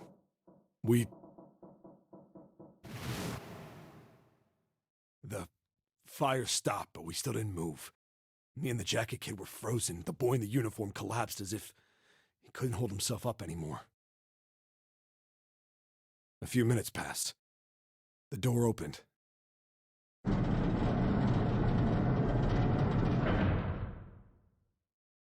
The boy in the uniform tripped over his own feet running in. We followed, too numb to speak.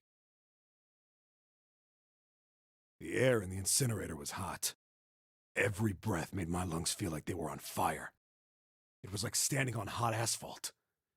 The air was wavering, and in the middle of the room, there it lay. The kid's legs were shaking so bad, I don't know how he managed to walk. I couldn't see his face, but his body somehow looked empty. Thoughts on that tiny dog? Very intimidating. Finally, he reached it. He fell to his knees as his legs gave out on him. And then...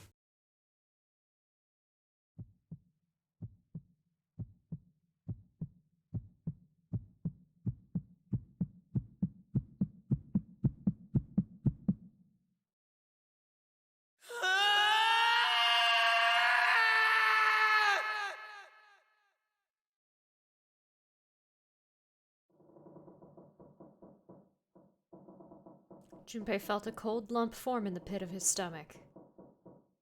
A feeling of sickening anticipation washed over him.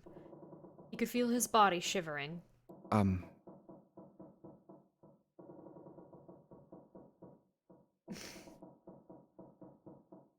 I'm glad that you and the dog are getting along.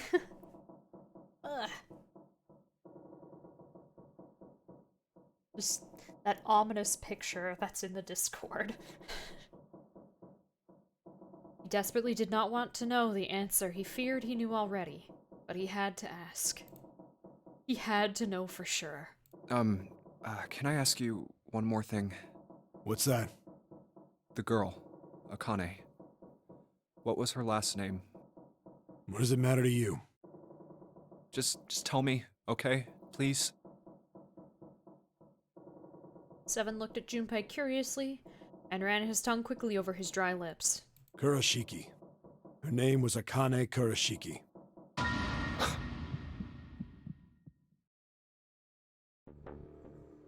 Something inside of Junpei stopped. He had no more words left. He had no more Junpei left. It was just a shell of flesh and bone. Seven turned to Snake. You were there that day, weren't you? The tall kid in the jacket. That was you, wasn't it? That's June.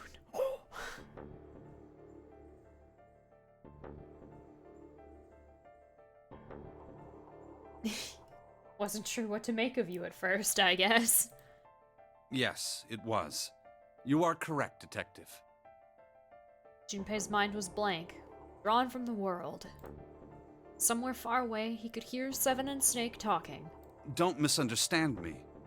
I told you before how Zero threatened me. There was nothing I could do. I couldn't say anything about what happened 9 years ago. So you're saying you're not working for Zero, right? Of course not. Clover, what about you? Hey, come on! You really think I'm working with Zero? I told you before, you idiot! I was in Nevada, in Building Q. I did hear that a detective rescued the kids on the boat, but I didn't know it was you. Her surprise seemed to be genuine. Seven regarded Clover for a moment and rubbed his chin thoughtfully. Well, I guess I believe you. Clover nodded. All right, let me ask you another question. He stuck his hands into his pockets and took a few steps. Then he stopped and turned to face them again. Santa's real name is Aoi Kurashiki. He's Akane's brother. You know that? No! No, I didn't. Did you? Well, yes. I know Aoi Kurashiki was her brother. But I didn't know he was Santa. At least not from the beginning. 9 years ago, he was in the middle of puberty. His voice is entirely different now. I'm ashamed to say that even my exceptional hearing wasn't able to make that connection. As such, I had no reason to think Santa was Aoi. When did you figure it out? Clover told me that Santa might have been one of the subjects of the initial experiment. It was only a short while ago, while we were leaving the library. When she told me that, I had a feeling. Santa is Aoi? He's just as foul-mouthed as he was back then. Yup. So, to answer the statement of why does Santa suddenly care about June, the writer must have written themselves into a corner. That was meaningful. It wasn't... Writer didn't know how to get these two characters off screen. Writer knew what he was doing.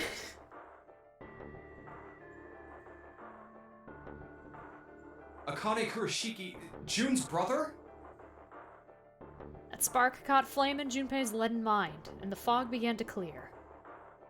Like an engine beginning to turn, images and thoughts began to coalesce in his mind, coming faster and faster, forming bigger images, bigger thoughts. Yeah, exactly! That's so cool! Like, you addressing that it looked like that they had written them in a corner. I was like, yeah, for a first playthrough perspective, you would think that's weird. Why does he suddenly care? Which is why I didn't... Because also trying to correct it would just spoil the game. But yeah, it's like, holy shit!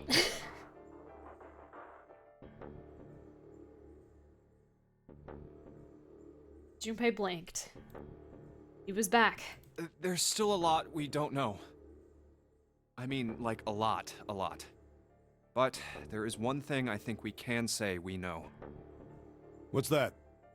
The body we found in the shower room. It had to be Nijisaki, dressed up to look like Snake. What? Come on, man, what kind of detective are you? You didn't figure that out already? Hey, go easy on me, man. I just got my memory back, alright? Cut me some slack. Well, if he is, the 3 murders make sense then, don't they? Yeah, that's right. Murder. Kubota blew himself up, but that was murder too.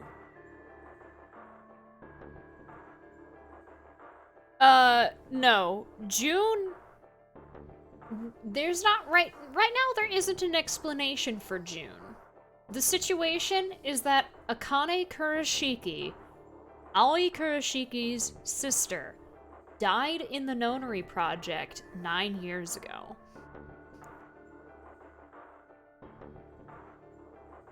But given all the interactions that we've had, there's no reason to believe that June is not Akane Kurashiki. So if she died 9 years ago, why is she here?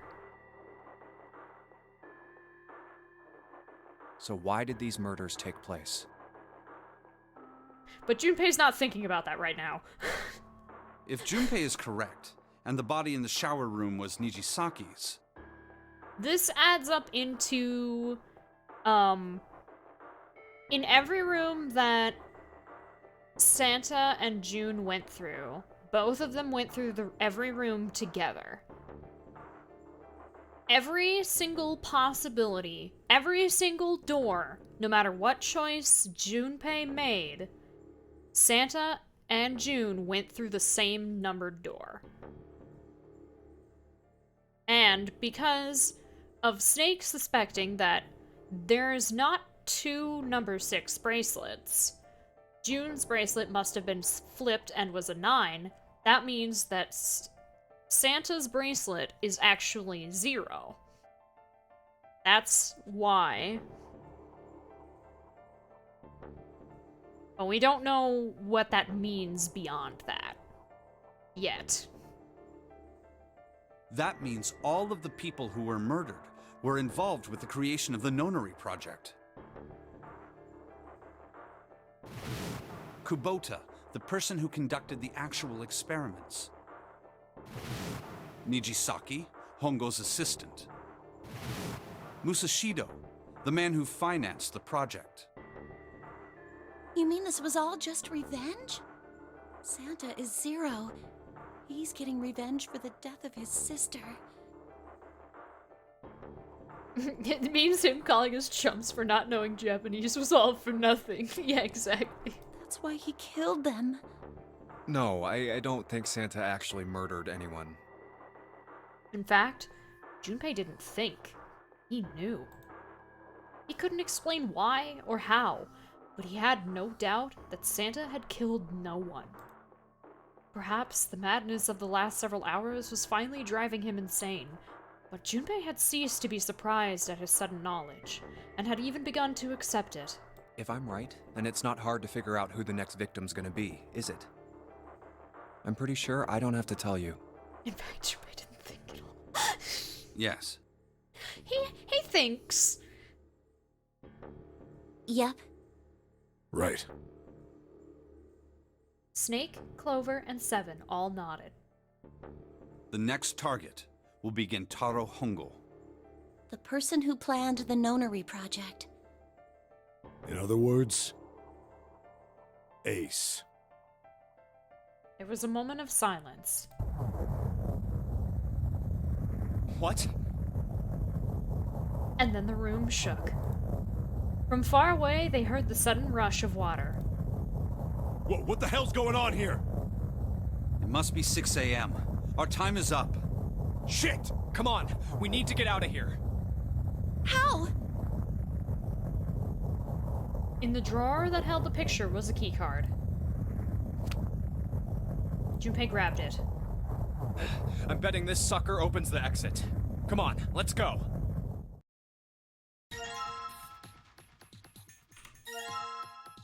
The keycard with a 0 in the middle of it. 0. 0. God damn it. Zero's just screwing with us, isn't he? The 0 card. Maybe. Picture taken 9 years ago.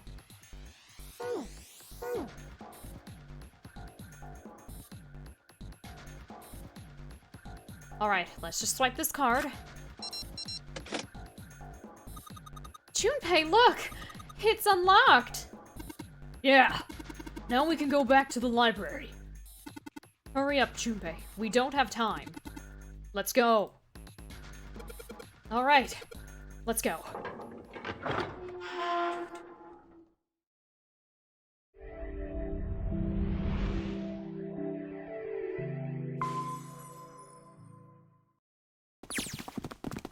The door opened, and they stumbled into the library.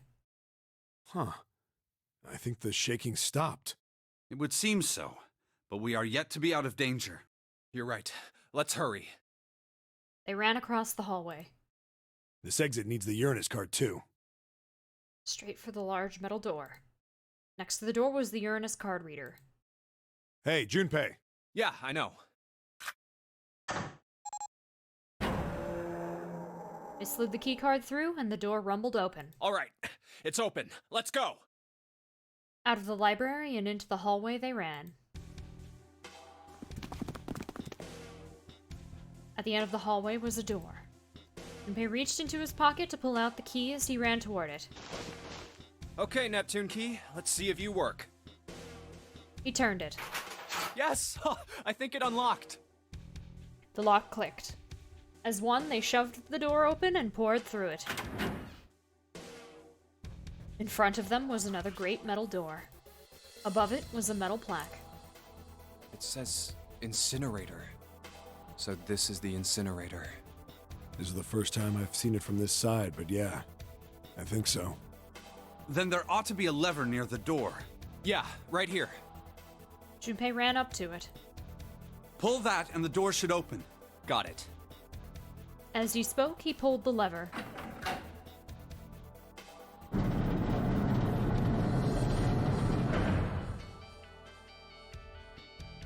The motor in the door groaned as it slowly ground open. There was no time to waste. Let's go. As soon as the floor had opened far enough, The door, rather, had opened far enough to admit them. All four dashed through. Then suddenly, there before them were the four who they'd parted from earlier. Ace and Lotus stood in front of the number 9 door. Santa was curled into a ball against the wall of the incinerator, holding his stomach. And then there was June. She sat slumped against the wall, exhausted. What the hell is going on? Junpei ran toward June. He skidded to a stop in front of her and knelt down. What's wrong? Are you okay? Her face was pale and her lips dry. When she spoke, he could barely hear her. Jumpy, you came to get me. Of course I did. I made a promise. I'm so glad you're here. She mumbled the same words over and over weakly. Junpei could feel his heart breaking. Hey, what happened to you? I'm fine. I just fainted. I wasn't feeling very good. I'm feeling a lot better now, though. Are you sure? Yes. I just need to rest a little longer. I'm sure I'll be fine. You shouldn't worry about me. She was looking towards Santa. Junpei turned to look as well. Santa. Santa grimaced, his face contorted in pain. Seven grabbed him by the collar and roared at him. Hey, where is it? Where's the gun? You hide it somewhere? Despite himself, a grunt of pain escaped Santa's lips as Seven shook him. I don't have it. I got sucker punched and they took the gun. What? Who took it? What? Isn't that obvious? I took the gun. Ace. He did indeed have the revolver in his hand. It was pressed against Lotus's temple. Ace had her pinned to him with the other arm, and she was shaking visibly. Her fiery attitude was gone, replaced by fear. She didn't dare speak. There was sweat on her forehead, and when her eyes weren't flicking up to the gun pressed against her, they seemed to desperately want to say something. Just what the hell do you think you're doing, Ace? Or maybe I ought to say Gentaro Hongo, CEO of Cradle Pharmaceuticals? Seven's deep baritone rumble shook the walls. Ace sneered. You have me at a disadvantage, and I don't like that. You know me, but I don't know you. Do you have any idea how much I've suffered? Can you even begin to understand my pain? The pain of prosopagnosia, right? Junpei's voice was casual. Or at least, it was trying to be. Another irritating insect. And how do you know that, Good question. Junpei couldn't say. He just knew. Another unexplainable mystery. No matter. If you don't want to answer, it makes no difference to me. This is a waste of time anyway. It's time for me to go. Behind Ace, Junpei could see the red. It was placed in the small indentation on the wall. Quickly, Ace placed his hand on the scanner. First is 1. Give me your hand. It beeped, and he forced Lotus's hand onto it as well. 8. And with this... And at last, he reached into the pocket of his jacket. He pulled something out and pressed it against the panel. The third asterisk appeared on the red. 9. The thing he had used for the final verification was the bracelet with the number 9. The 9th man. Kubota's bracelet. 1 plus 8 plus 9 equals 18. 1 plus 8 equals 9. I believe I've won this game. His smirk made Junpei's blood boil. I've had quite a time playing with you. I must thank Zero, I suppose. Wait, what? Ace doesn't know who Zero is. Junpei's eyes flicked towards Santa. He hadn't moved since they'd entered the room. Santa was still holding his stomach and groaning, as if in immense pain. Junpei wasn't sure if it was real pain, but he wasn't sure it wasn't either. What the hell are you planning, Santa? At any rate, this game ends now. I will escape, and the rest of you will have a slightly less pleasant ending. I suggest you enjoy your final moments. Goodbye. Wait! Ace, of course.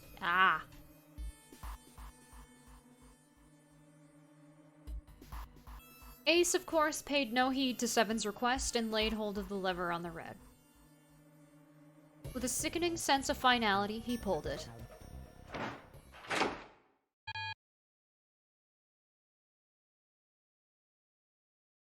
What? Why isn't it opening? One more time. Lotus tried to take advantage of Ace's confusion and managed to twist herself out of his grasp, but... At the last second, he grabbed hold of her wrist and shoved it onto the red.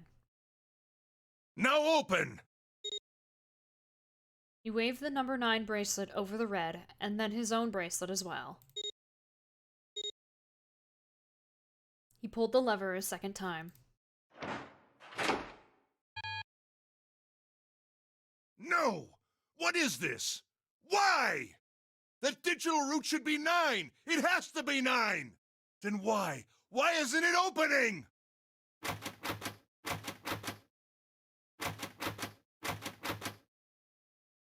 Ace's fury and confusion had overridden all other thoughts. He had set down the revolver. Or he had dropped it, I don't know. It was just below the red. No! Seven chose that moment to act.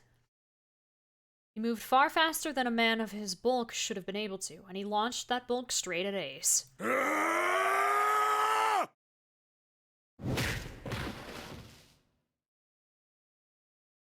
It was over before they knew it. No! In the blink of an eye, Ace was on the floor. He rolled onto his side, groaning in pain. Ugh. Lotus ran straight for Junpei. She darted around behind him and stuck her head out, making sure to keep Junpei between herself and Ace. Oh, that was close. Too close. Thank you, Seven. Don't mention it. Seven stood over Ace, his breathing slow and heavy. Just one punch ain't enough for this piece of shit. After what he did 9 years ago, I ought to rip him to pieces. But if a suspect can't talk, they ain't much good. Once he's locked up in a cell, we're gonna have a little chat. 9 years ago? Then you must be... Yeah, you finally figured it out, dumbass. Ace planted his hands on the floor and shook his head. Junpei walked toward him. He stopped and looked down at Ace, with pity on his face. Ace, you killed Kubota, Nijisaki, and Musashido, didn't you? Wait, Nijisaki? He peered at Junpei, genuinely confused. Oh, right. You don't know yet. All right. We'll just go through them in order then.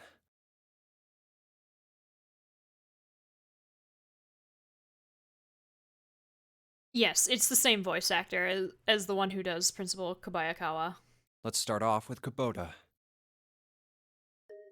You talked to Kubota and managed to convince him to go into Door 5 alone.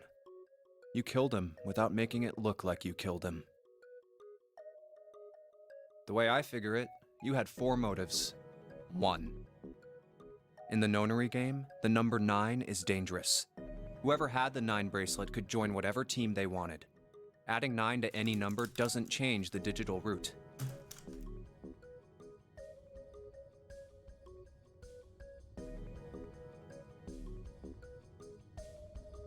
Which means that number 9 could do whatever they wanted.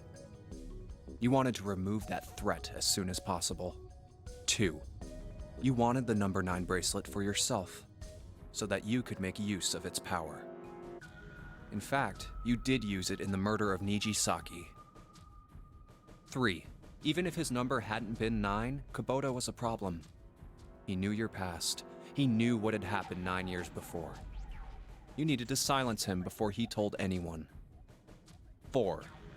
But last, and perhaps the most disturbing, you used Kubota as a test. You wanted to know how serious this nonary game was. Was it truly life or death, or simply a harmless prank? You convinced him to break the rules so you could see what would happen. That was why you killed Kubota. But he was only the first. Next was Nijisaki, while everyone was off looking for the missing parts for the Reds.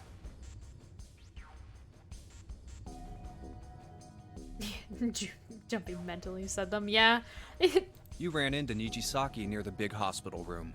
He wants to be sure that everyone understands, including Ace, and himself. However, because of your prosopagnosia, you didn't realize he was Nijisaki. Chiefly because, when you met him, he was dressed like Snake. That was why you thought Nijisaki was Snake. No, that's not... That was Nijisaki? Why? How did... I'll get to that. Anyway, you thought he was Snake. Snake was one of the kids in your experiment 9 years ago. You remembered him because he was the blind kid, but his presence made you think. Snake was one of my subjects 9 years ago. He probably hates me. But if that's true, why isn't he saying anything? Is he keeping quiet because he can't see? Or perhaps he's working with Zero to get revenge on me. Whatever the reason, anyone who knows my past is a threat. Before he tries anything, I need to get rid of him. That was when you decided you had to kill him. The murder weapon was Kubota's bracelet. You just waved it over the red. Verified your own number and then grabbed Nijisaki's arm and forced it over the scanner panel. Then, when the door opened, you kicked him in. 9 seconds later, the door closed. And then 81 seconds passed. And poor Nijisaki was dead.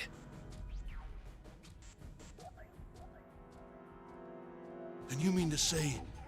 Snake is still alive? Sorry to disappoint you, but I'm as good as new. Thank you for killing the wrong man, but I can't say I like knowing that you wanted me dead. Although, to be honest, even if you hadn't tried to kill me, I would still hate you very much. Well, I wouldn't blame you. Ace's self-derision was frustrating. But Junpei kept his emotions in check and continued. Last but not least, let's talk about Musashido's death. When Clover and I were investigating the chart room, you came over to talk to me. Do you remember what you said? Oh, a pocket watch. Might I take a look at it? I handed it to you, and you left the room. You had been in charge of the Nonary project. Of course you would have known the solution to every puzzle, which would mean that you also knew how to get out of the wheelhouse. All you had to do was place the watch in the indentation on the door to unlock it. With the door open, you could enter the captain's quarters. Musashido was there. Conveniently placed next to him was an axe that practically begged you to kill him with it. You picked up that axe and buried the blade deep in the other man's chest.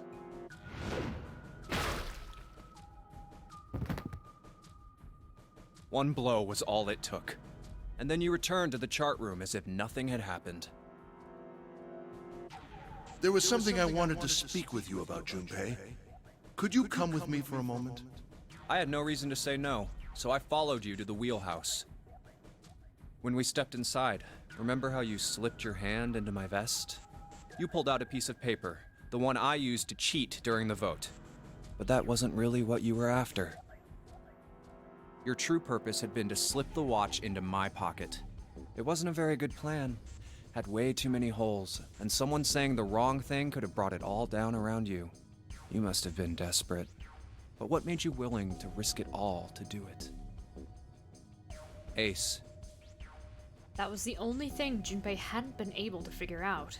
Musashido's murder is the only one I don't understand. You obviously did it. But why? Because of this. Slowly, Ace reached down and pulled something out of his pocket. It was a folded piece of paper. What's with the paper? Just read it. Everyone looks at each other and mouths, "He cheated during the vote?" Yeah. Junpei took it and opened it. Let's see. This was what it said. Number 1. There are 2 ways you might survive this ordeal. The first is to win the nonary game. The second is for you to confess your sins of 9 years past. I have prepared a camera in the captain's quarters. The images captured by that camera will be streamed through a satellite and distributed across the world. Simply look into the camera and repent. Once you have confessed everything, I will release you from this ship. To make your confession more credible, I have left you a witness in the captain's quarters. Perhaps he will confess with you. The decision is yours. Do as you please. 0. When I awoke in that room on D-Deck, I found that in my pocket. That was why I chose door 1 when we voted. If I went through that door, I knew I could get to the captain's quarters. As you said, I knew how to enter the wheelhouse. My plan was to find the pocket watch before anyone else. If I could, then my alibi would be set. At least, that was the plan. Unfortunately for me, you got to it first. That sleight of hand was the best I could manage on short notice. You meant to kill him from the beginning then? Musashido, I mean. I only knew Musashido was the witness after I reached the captain's quarters. I asked him, and he answered. He seemed groggy. Perhaps he had only just awoken from sedation. I suppose Nijisaki was in much the same state. He seemed confused and disoriented when I encountered him. But yes, you are correct. I intended to kill him from the beginning, even though I didn't know who he was. I proceeded to the captain's quarters in order to remove this so-called witness. Ace had confessed everything. What energy he had left with him had left him with the truth, and he sagged on his knees. Although he had confessed, his sins were not forgiven. Junpei felt revulsion for the pathetic man on the floor near his feet. But in among the revulsion was a hint of pity. After all, Ace had not been the only person who murdered those 3 men. Junpei spoke quietly. Ace, you figured it out, haven't you? You were being manipulated. Yes, so it would seem. I was little more than a puppet, in many ways. Everywhere I went, everything was already prepared. The Reds in the large hospital room were dismantled. Nijisaki was dressed like Snake. There was an axe in the captain's quarters. Musashido was delirious from the anesthetic, so he couldn't fight back. Nijisaki as well. In retrospect, I can't understand how I could have fallen into such a simple trap. But yes, this was a trap. It was Zero's trap, and I fell for it, hook, line, and sinker. I did everything he wanted me to do. Yeah. By manipulating you, Zero was able to kill 3 people and keep the blood off his own hands. All of this was revenge for what happened 9 years ago. That's why this nonary game happened. Am I right, Santa? Junpei looked over at Santa. As Junpei spoke, he stood up, his legs still shaky. Huh? What the hell are you talking about? I don't know any... Ain't no point trying to play dumb anymore, Santa. Actually, I guess I should call you Aoi Kurashiki, huh? Seven's face was sad as he spoke. My memory came back to me, kid. You're Aoi Kurashiki, no doubt about it. Never thought I'd be back in this room talking to you. But hey, I guess this was all part of your plan, right? After all, the person who planned the nonary game this time around was Zero. And Zero's you.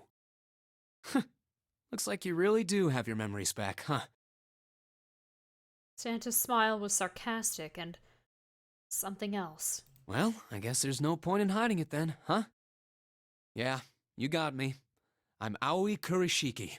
I was one of the kids in the nonary game 9 years ago. I made it out. So did Snake over there. But there's one thing... No, I guess there's 2 things you got wrong. Number 1, I ain't Zero. What? Wait, what? Sure, I was helping Zero out, but I'm really more of an assistant, like a secretary. But an assistant's only an assistant. I didn't come up with all this. All I did was follow Zero's orders. Then, if you're not Zero, who is? Yes. Well, Aoi is a very common name. There's also a character in Danganronpa with the name Aoi. Asahina Aoi. But yes. But the reason why I specifically thought Santa was because his sister is Akane Kurashiki. And then Zenkichi's wife is Aoi, and his daughter is Akane. I was like... I just thought it was a weird coincidence. Calm down there, Junpei. Didn't I say 2 things? You made one more mistake. Junpei, you just said, all of this was revenge for what happened 9 years ago. That's why this nonary game happened. But that's not it. Revenge isn't the only purpose. There's another reason you guys were playing the nonary game. To save someone. Save someone? Right. You were brought here to help my sister. To save Akane. What the hell are you talking about? Akane Kurashiki died 9 years ago in this room. I was there. I saw... Suddenly, Seven froze. His eyes went as wide as dinner plates, and he spun around toward June. Junpei followed his gaze. What? She was gone. Where June had been, there was nothing. What the hell? Where is she? Where's Akane Kurashiki? Seven began to mumble to himself, a strange series of words strung together, as if his mind wasn't functioning properly. His face was twisted with effort, as though he were struggling with something they couldn't see. He gritted his teeth and pressed his hands against the sides of his head. Ugh! Oh, my head! My head, it feels like it's gonna pop. Seven! What the hell is going on? I don't know. I just... Oh! I swear to God, my head feels like it's about to explode! From somewhere far away, a weird shadow just passed over, and I thought someone was behind me, but I guess it was just... Ugh. Oh, my air vent might be shooting dust out again. I always get startled when it does that. They all heard a deep, heavy noise. It sounded like a tremendous wheel slowly beginning to turn. Santa seemed to have entered an almost trance-like state. His words were calm and measured. What was the Nonary Project? I'm sure you know already, but I'll tell you one more time. It was a project designed to test a particular phenomenon. And what was that phenomenon? For 2 organisms to communicate with one another in the absence of physical contact. Is this better or worse than Fisk behind you? I'm not sure. The morphogenetic field theory. Could human beings use these invisible fields to exchange information? That was what this experiment was conducted to determine. There were 2 separate locations. One was the Gigantic, and the other was a building in Nevada called Building Q.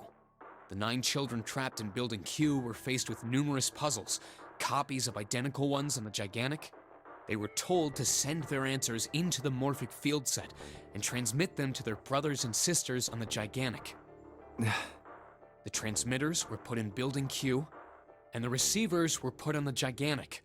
Each sibling pair was supposed to be split up, but there was a mistake.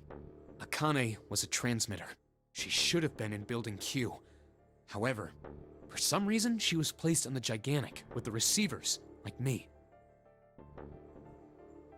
Is the Nonary game an actual experiment done before?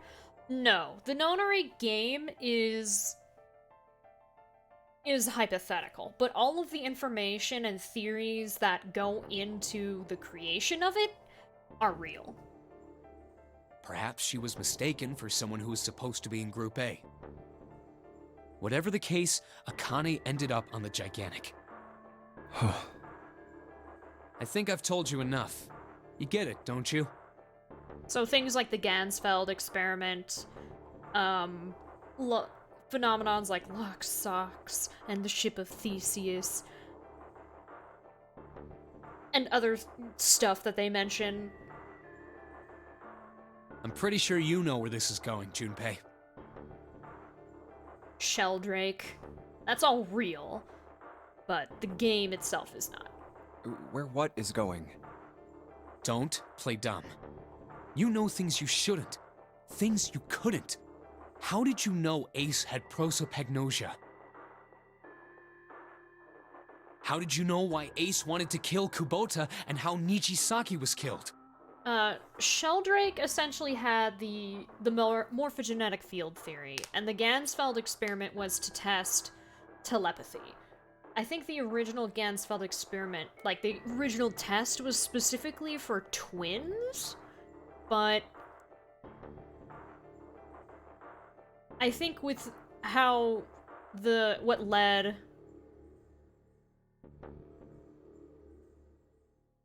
led to the 18 kids getting abducted, so far only Lotus's children, Nona and her sister, were twins, because Snake and Clover clearly aren't, and Aoi and Akane are not.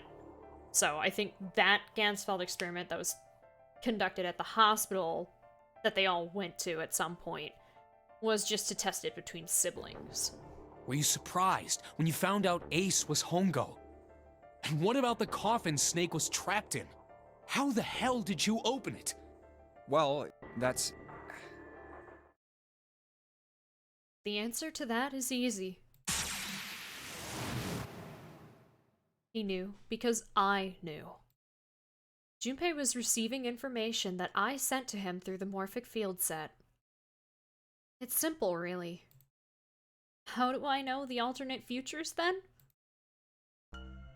Imagine a river that splits in two, like an upside-down Y. The river flows from the top to the bottom, from a single stream into two branches. It only flows in one direction. It can never flow backward. Information is the same way. It moves from the past to the future, but never flows backward. That's why people at the river's source in the past will never know about those downstream in the future. But the people downstream will never know about one another either. Information only flows along the path of the river. But I am different. I can manipulate the morphic field set to pluck knowledge from the future. I know what happens on either fork of the river, even though the people on either fork know nothing about one another. Now, who am I?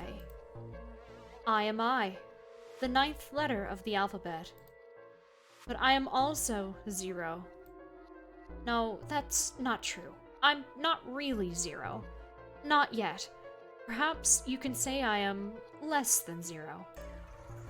0 is my future. In 9 years, I will be 0.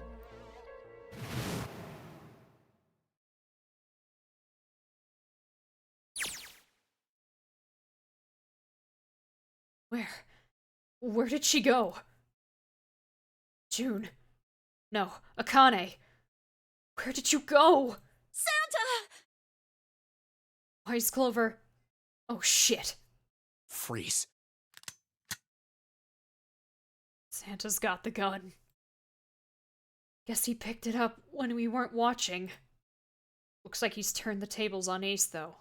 Wonder how he likes having a gun to his head. Get up.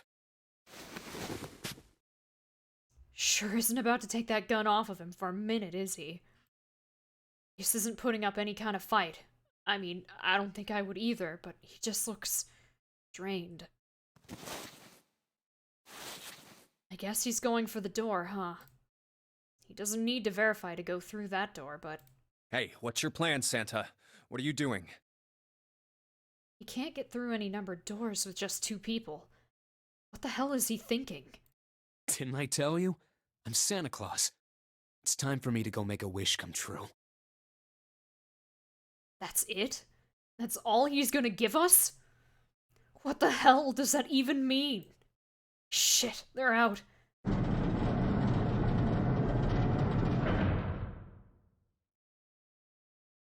And now the gate's shut. Looks like the rest of us are stuck in here. They're all looking at me. At least Seven's headache is gone. He seems to be alright. Well, I guess there's no harm in trying. Let's see if this door still opens. Damn. Well, it looks like this door isn't opening anytime soon. Oh, you mean we're trapped? So it would seem. What the hell is Santa trying to do? Oh my gosh! Oh my gosh, what? Have you considered where we are? There can really only be one thing Santa would do now. No. No, you can't be serious. Oh, but he is! Shit, we've gotta do something! Maybe we can still get out through door 9. There's the red. Yeah, alright, we can do this. I've just gotta... No, it's not gonna work. There's no way. The 5 of us can't open this door. 2 plus 4 plus 5 plus 7 plus 8 equals 26.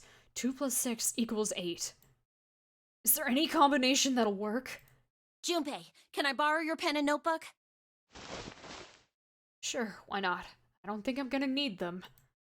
Ever again. Well, she certainly looks purposeful. Looks like she's writing equations. A lot of them. Huh?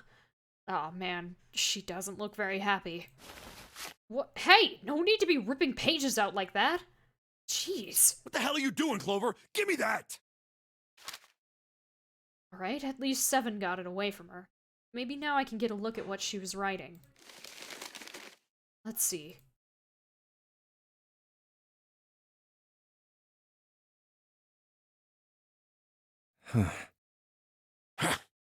What? And there's no other way? Lotus. Looks like she'd figured it out, though. Man, this is just too cruel. It's okay. Go. Lotus. Come on, you know we can't do that. Oh, don't give me that. I'm sure you'd love to get rid of me. God damn it, you idiot! Whoa, where the hell did that come from? Looks like she expected that about as much as I did. Without... if you're not... Look, it'd be bad, alright? For a cop, he sure doesn't have much confidence. Bad? Yeah. If there weren't assholes like you around, I'd be out of a job. Uh-huh. Look, I'm just not leaving you behind, alright? End of story. 7. He's right. I'm not leaving you either. Me too. You didn't honestly think I'd abandon you, did you? You're all idiots.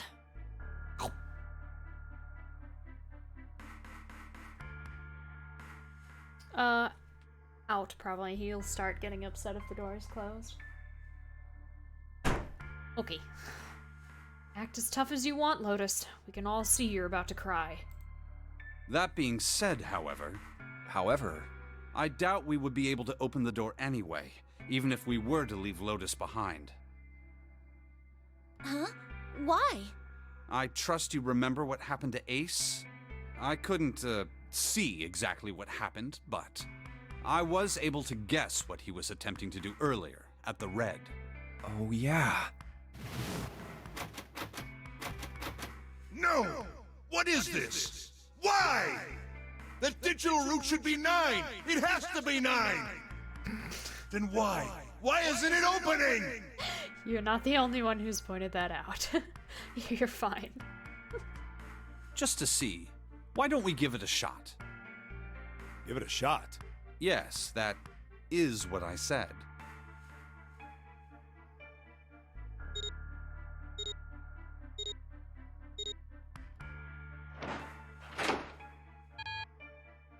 Two plus 4 plus 5 plus 7 equals 18. 1 plus 8 equals 9. You were right. It ain't opening. But it did open 9 years ago.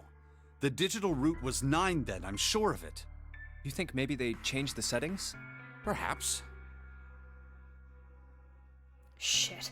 If we can't get through the door, we can't get out. The walls are way too high. There's no way in hell we could get to that hole 7 popped out of 9 years ago. All we can do is stand here and stare at this door with a 9 on it. I guess this is it. This is the end.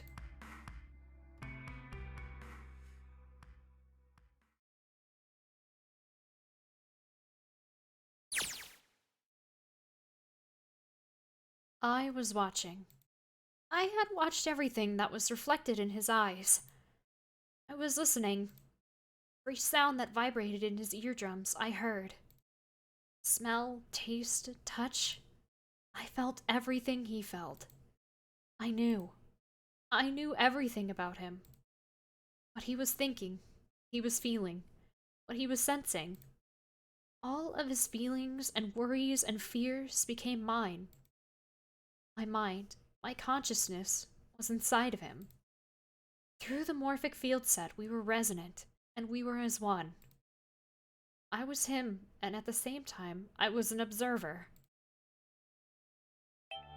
It started with a tremendous noise like a clap of thunder. That was approximately 9 hours ago. A bomb had gone off on the ship we were on. That was when my resonance with him began. My resonant event melted into him, and we became one. Inside of Junpei. Somehow, I found myself in Junpei's mind 9 years in the future. But I didn't lose myself. I was living in 2 realities at once. One was the present, and the other was the future.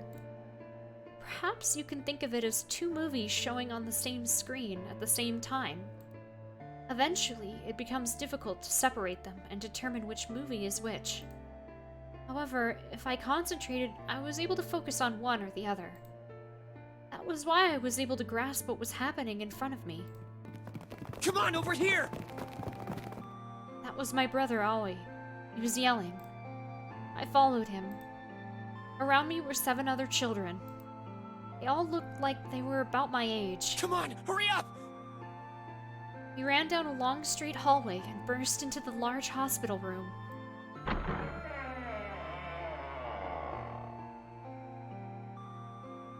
Everyone was arguing. 2 of the boys got in a fist fight. A girl watching them began to cry. I want to go home, she cried. I want to go home.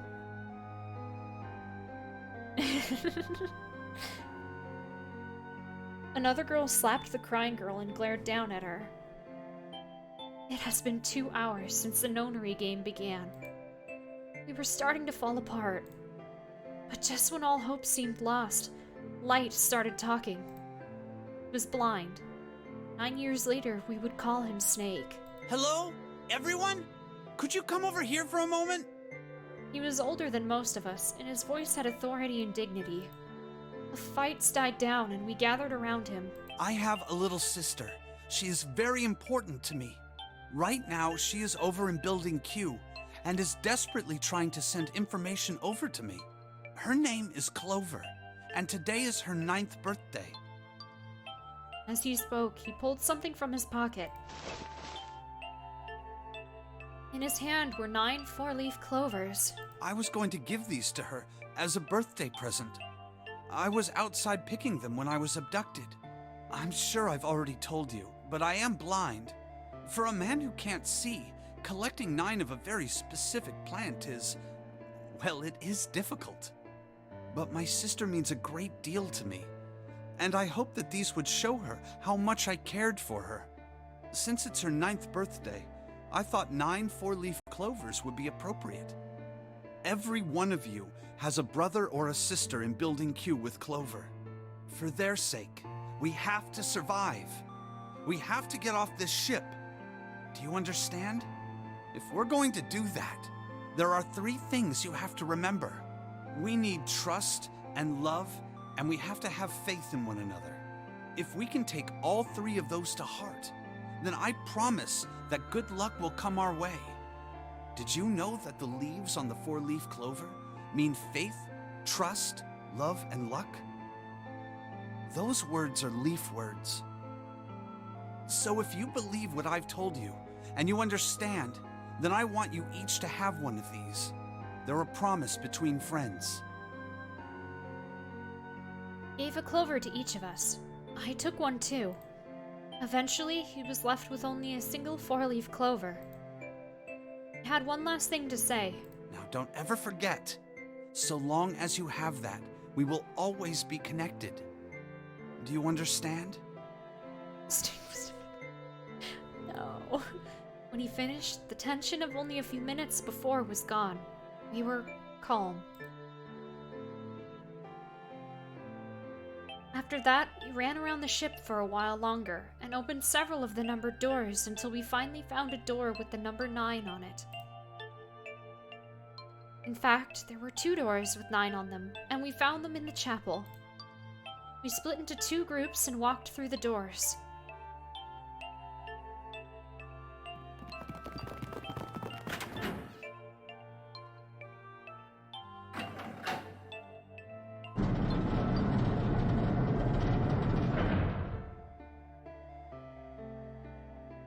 Before long, we all found ourselves in a room with a ceiling that looked like an upside-down funnel. For some reason, this room had another number 9. This time, it was the only one. But if there was only one door, that meant only 5 people could escape. What are we gonna do? There aren't any other doors! Began to panic. And as if things had not gotten bad enough already,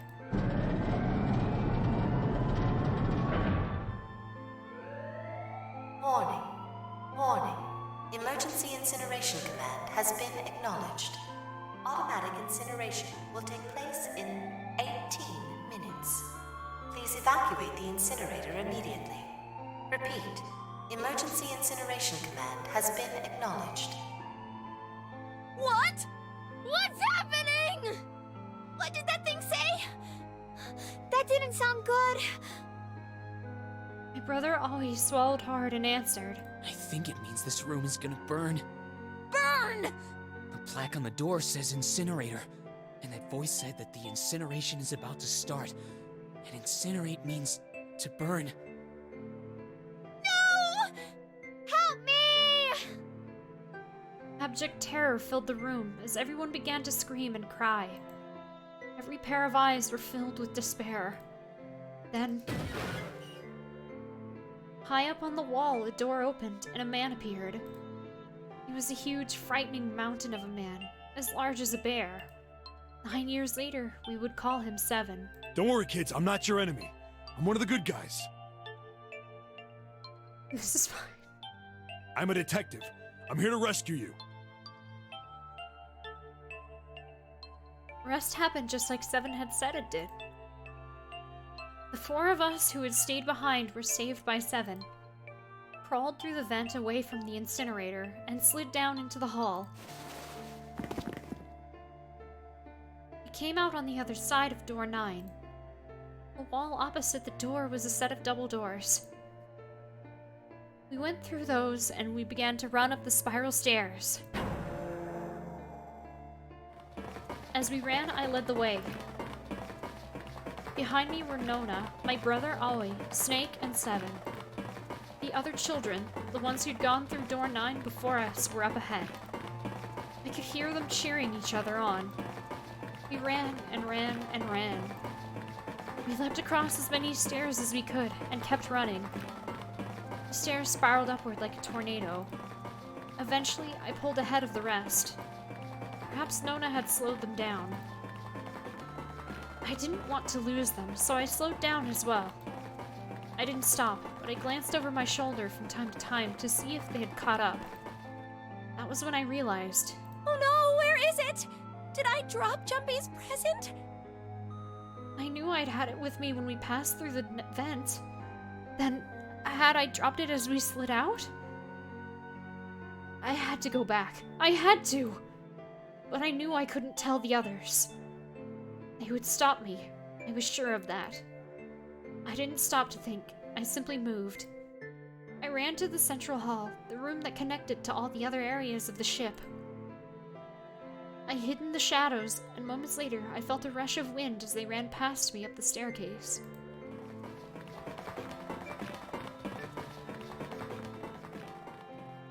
I waited until they were out of sight, and then I ran. I moved as quietly as I could, down and down and down. Finally, I reached the bottom deck. I ran into the hallway and looked around frantically. There it is! It was just where I'd thought it would be, sitting under the opening of the vent. I ran over and snatched it from the floor, but as I ran back toward the stairs and freedom,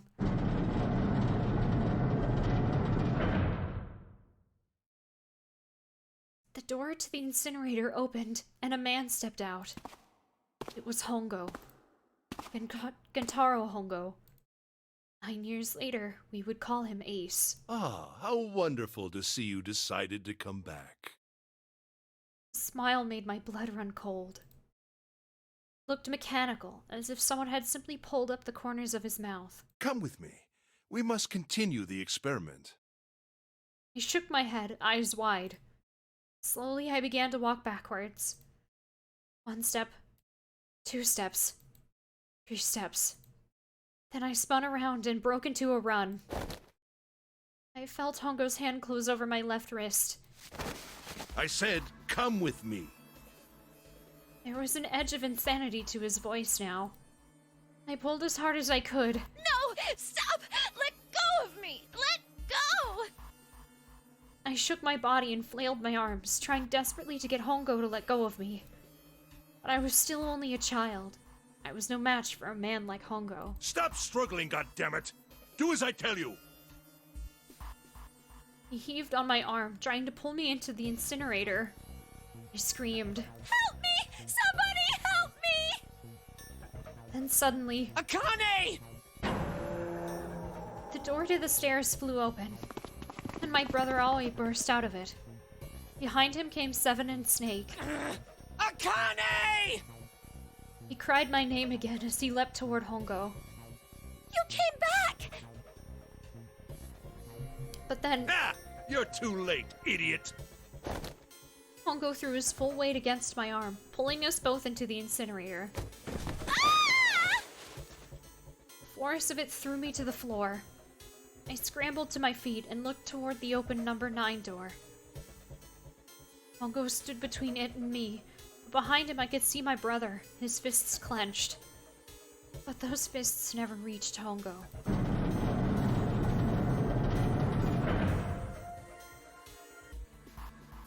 With a cold, heartless screech of metal on metal, the door slammed shut.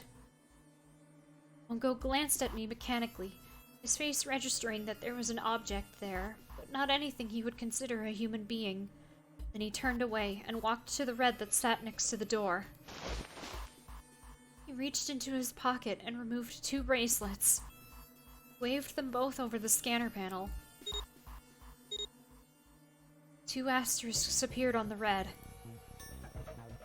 Checked the screen, then tossed the bracelets carelessly onto the floor. What was he doing? What was the point? He made no effort to explain himself, of course. He said nothing at all, and walked past me as though I were nothing more than a rock by the roadside. A few moments later,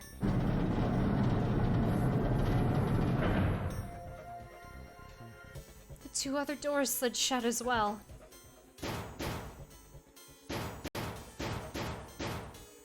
Faintly, I could hear someone pounding on the door behind me. I turned around and ran toward the door with the 9. Akane! Akane! Are you okay?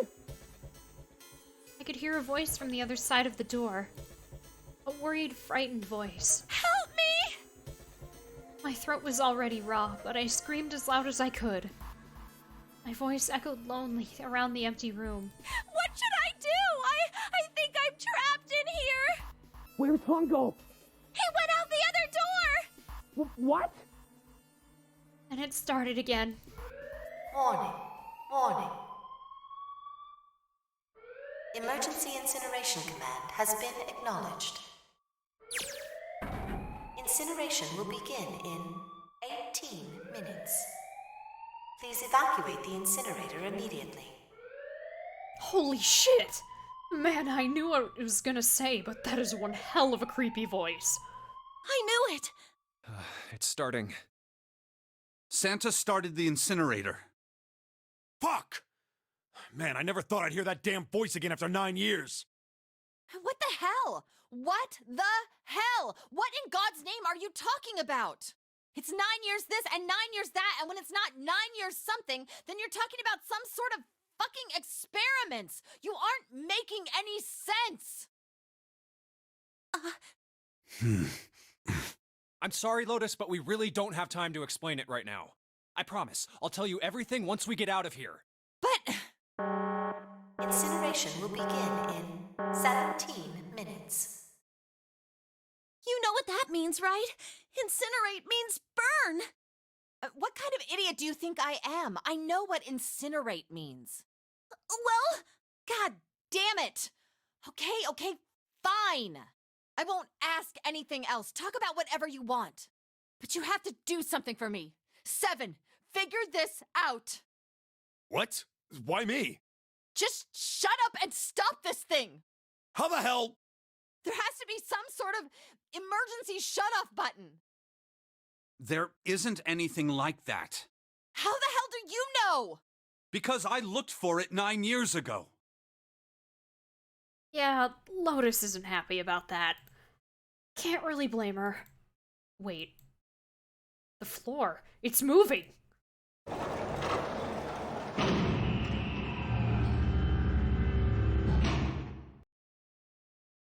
What else can I say about it, but...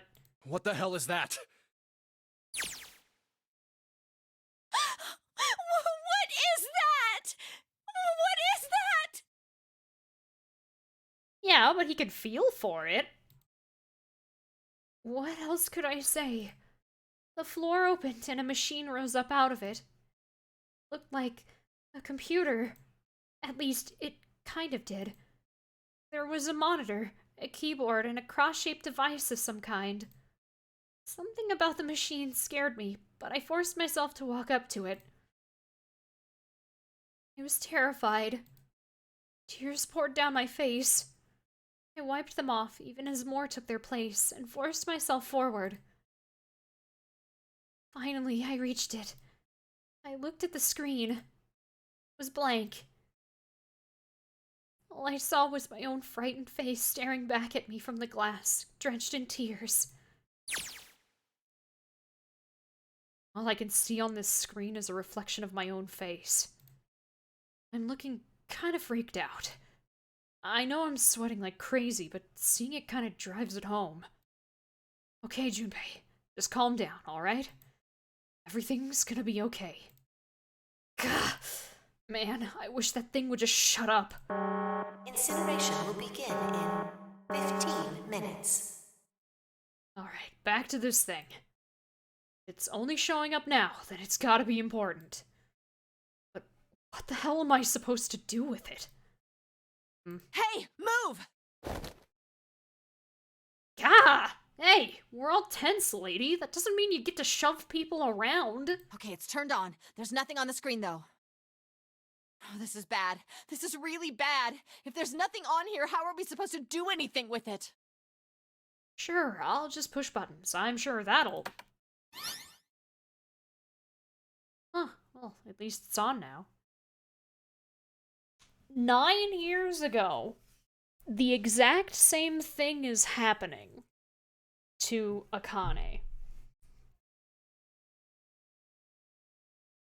So it's essentially, when it switches from Junpei vision to Akane vision, it's the perspective of the characters, but the experience is nearly identical. They're both currently in an incinerator, and they have to solve a puzzle. One's just set apart 9 years from the other. Ah, well, at least it's on now. It's on the screen, though. What is this? What's up? It looks like some sort of puzzle. It's got a bunch of numbers and letters scattered across a 5x5 grid. This puzzle was changed for the Nonary games, by the way. Fun fact, the original on the DS, it's just Sudoku. Which is a lot harder, admittedly, than this. But it's really funny. The numbers range from 1 to 8. Do you think that if we solve this puzzle, The incinerator will stop? Yeah. Well, we can hope, right? It's some form of time travel, but not quite. Yeah. What's happening is the implication at this point of the game is that every time. Yeah, we solved the puzzle and Akane has to do in the past. Yeah, that's what it is. What it is that from the moment that the Nonary game started, once Junpei got out of the room that he was locked in on D-Deck and met up with the others, he wasn't solving the puzzles. We, as Akane, were solving them and telling him what to do, so that way they'd be solved. Because she was experiencing the puzzles 9 years ago, and is transmitting that information through the morphogenetic field to Junpei.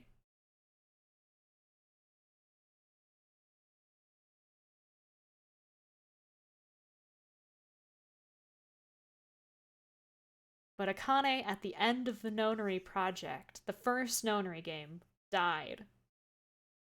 Yet Akane as June seems to be present for the second Nonary game that's going on right now.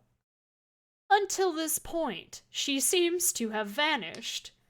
And then Seven got a really bad headache, because even though he told the story that Akane Kurashiki is dead, he realized that June was Akane Kurashiki.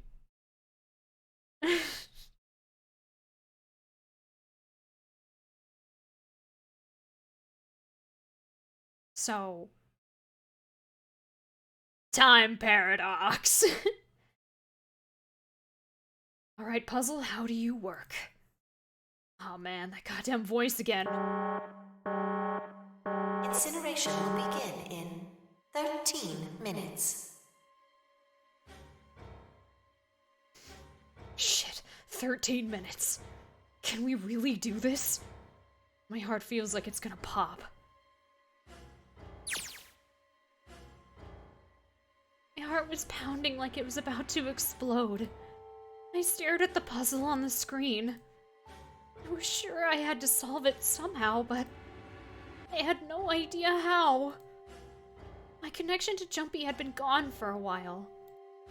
His mind was gone. I couldn't get any more information from him. I felt the seconds tick by as I stared at the screen, completely lost. My cheeks felt hot as tears poured over them. I heard a voice. Hey, what are you doing? It was muffled. I turned around. Pressed against the window in the entry door was a face. A frightening, evil face. It was Hongo. How long had he been watching me? Don't know what to do. He was yelling, but his voice was still muffled. It's simple, really. But I suppose I might as well tell you. Just solve the puzzle on that machine.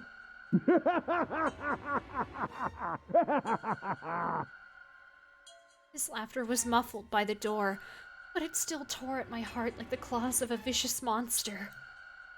I bit my lip and glared at Hongo, struggling to hold back hot tears. You're a terrible person! I hate you! Oh my! How could you call a gentleman such as myself a terrible person? That's not very nice. I'm quite fair. I don't use tricks or play dirty. You see? I've even left you a way out. A way out? Didn't you hear me? All you have to do is solve that puzzle. Do that, and you can stop the incinerator. What's the point of stopping it? You'll only capture me and make me do this all again. I'm not going to listen to you. If you're just going to throw me back in here, I might as well just die now.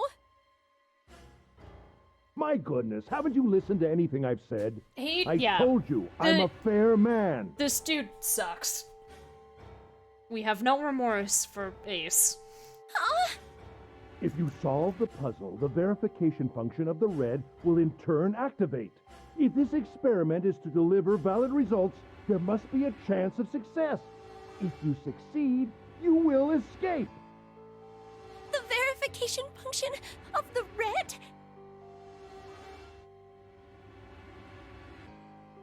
Then I remembered. Before Hongo left the room, he had scanned 2 bracelets into the red. Ah, so you do remember. Right now there are 2 numbers in the red. The first is 1, and the second is 3. Say, Akane, what's your number? I looked down at my left hand. Face on my bracelet showed a 5. 1 plus 3 plus 5 equals 9. I ran to the door with the 9 on it. I grabbed the red and put my hand against the scanner panel.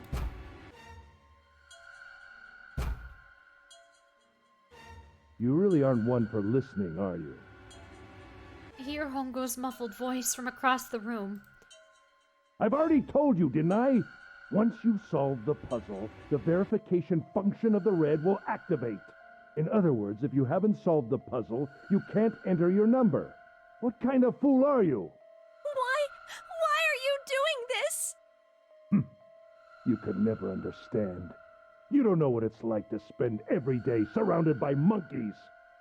Huh? Now start the experiment. Solve the puzzle. I can't! I don't know how! Of course you don't. Isn't that the point? You understand, don't you? Access the morphogenetic field and find the solution. I can't! Then you'll die. You'll burn alive. It's gonna be quite hot in there in a few minutes. I imagine it will be very painful.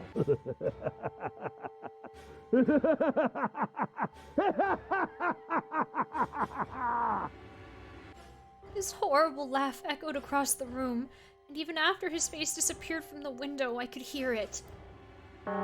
Incineration will begin in 10 minutes.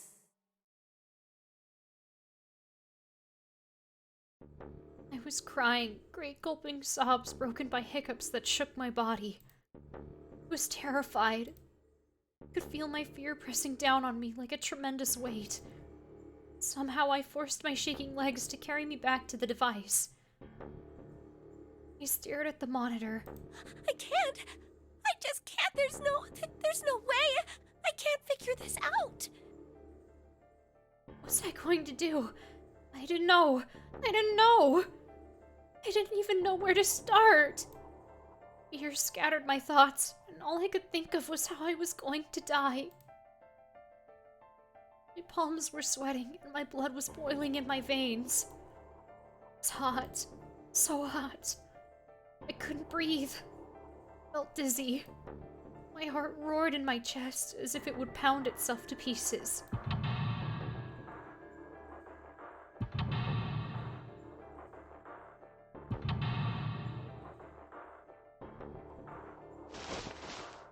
I reached into my pocket, wrapped my hand around the thing I'd come back to get.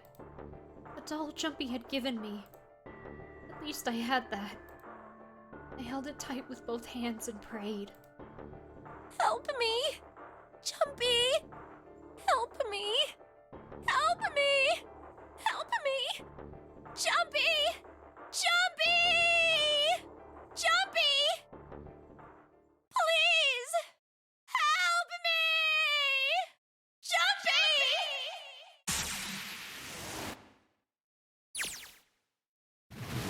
Jumpy! Akane?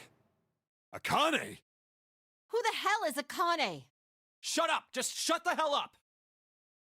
Seven and Lotus don't understand. I think Clover and Snake have an idea, though. Clover's looking at me. And I think Snake may have figured it out. No, it doesn't matter. They're in my way. Where'd she go? Maybe over here? Akane! Akane! Can you hear me? Akane! Say something! Fuck! Did something break her connection? I swear I just heard her. Shit! Akane! Answer me! Akane! Jumpy? I spun around. I heard a voice. His voice. I looked around. Wasn't in the room, of course. But I'd heard it so clearly. Like he was right there. Jumpy! I screamed as loud as I could. Akane! Just thought that ran. Fuck! Jumpy!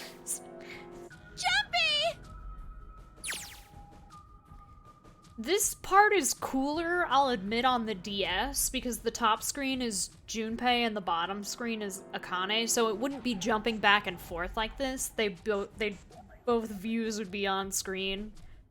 It's cooler, but sacrifice is supposed to be made in order to have this version. That's her. She's there. Then that means... Akane! Akane! Are you in an incinerator right now? Yes, I am! How did you know? I couldn't believe that he knew that. Now I understand what Santa meant. Right. There's only one way to help her. You were brought here to help my sister. To save Akane. I think I get it now. Incineration will begin in 7 minutes. Jumpy, we don't have time! As quickly as I could, I told him that I had to solve the puzzle in order to stop the incinerator. Got it! And I do. I get everything now. At last, I finally understand what all of this means. I know why the nonary game was held today. I know why we were kidnapped and brought here. It was all for this moment. All of this was planned out to lead to this one moment. Oh my god. This is insane. I can't believe it, but there's only one possible answer. June is... Zero is... Kane Kurashiki. She recreated the history of the future that she had a glimpse of 9 years ago. She tried to save herself that way 9 years ago. No, she's trying to save herself right now. That means that there's only one thing for me to do. Even if this is all some sort of insane plan, I will save her. I will save Akane Kurashiki. I must save her, no matter what. Incineration will begin in 6 minutes. The voice reminded me of how much time I had left. Jumpy! Yeah, I know. Just hang on, alright? I promise I'll get you out of there. Time paradox stuff is hard to write, but I think they did a really good job with it. The nonary game is revenge for what happened 9 years ago. And it is so that way Akane Kurashiki will survive the nonary project.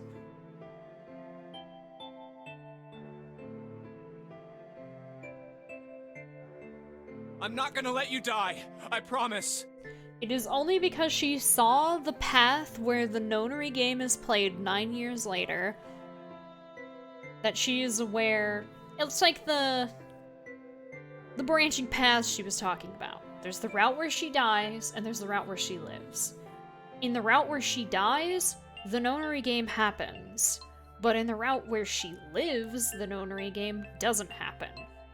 So she created a time paradox in which she took the information of the second nonary game happening as a catalyst to ensure that she lives, even though if she did, the nonary game 9 years later that's happening right now wouldn't happen. Because morphogenetic field theory.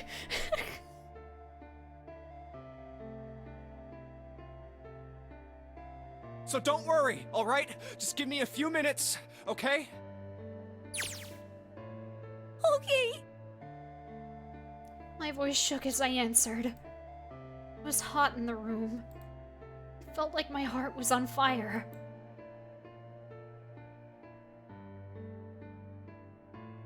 The hat. Oh, hello, Rizatron. The fastest download speed? Download? I I don't know, I think anywhere between 500 to 800. Upload is like, well, I pay for, I'm supposed to get 40, but honestly, it rarely gets that high. 6 minutes or not, my heart burned with my feelings for him.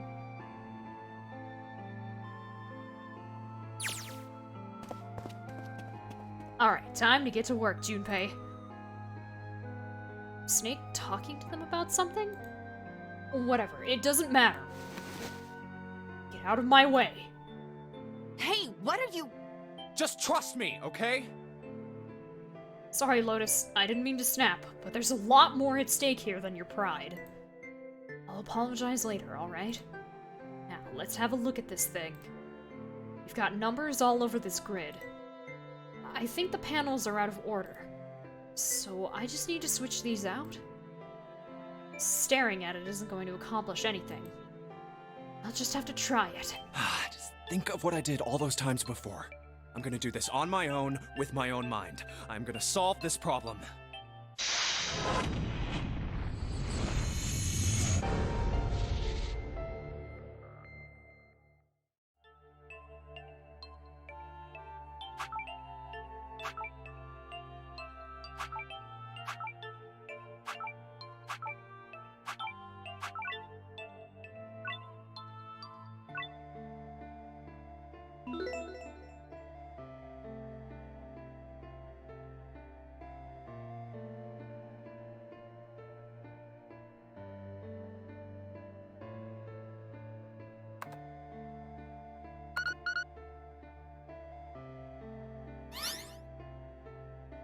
2 plus 4 plus 5 plus 7 plus 8.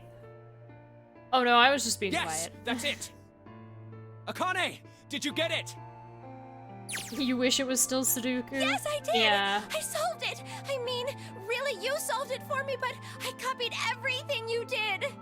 I think the reason why they changed it is because they realized that while definitely when the game first came out, it makes sense that Junpei could solve a Sudoku as a college-aged student, meanwhile Akane as a, I don't know, 10 at the oldest, probably had no idea what she was doing. It ended up being that a lot of people actually didn't often solve Sudoku in their free times, and therefore had no clue what they were looking at either. But I don't like the level of dumbed down that the Nonary Games version of that puzzle is. I understand their reasoning, however.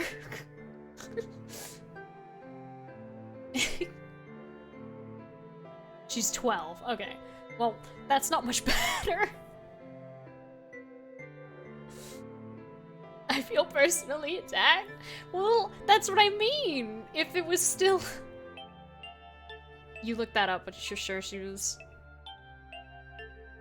You didn't even know what the fuck to do till the 9s popped up. Yeah, I mean, I've solved it before, but... Okay, but still, a 12-year-old probably wouldn't know how to solve Sudoku. Now I just have to press enter! Unfortunately, because of that, the meme drawing that somebody did of, like, Junpei just staring at it going, fuck, fuck, fuck, how do I do Sudoku?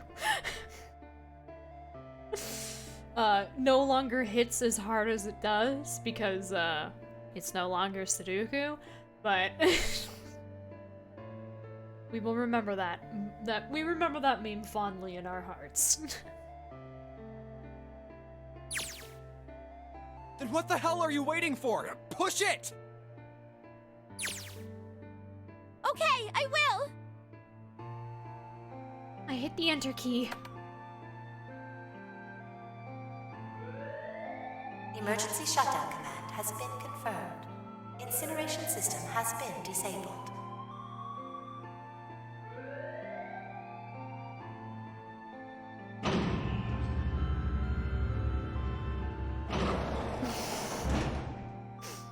You'll probably find it pretty quickly. It's a great meme.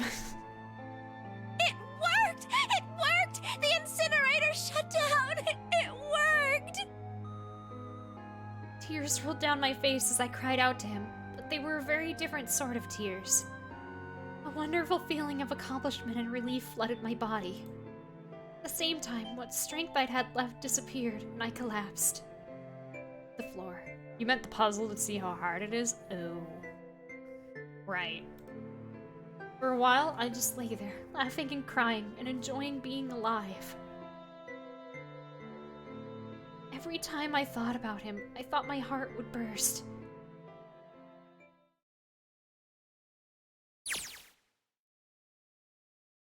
Whew. Only because of the child? I can't quite believe I did that. But I am so glad. So glad. I feel like my heart's on fire.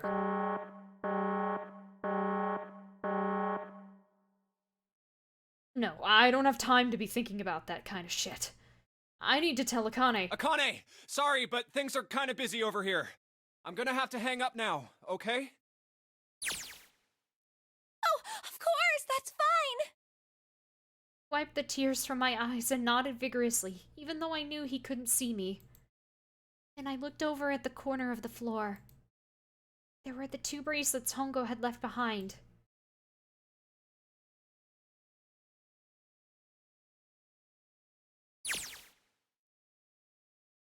Now.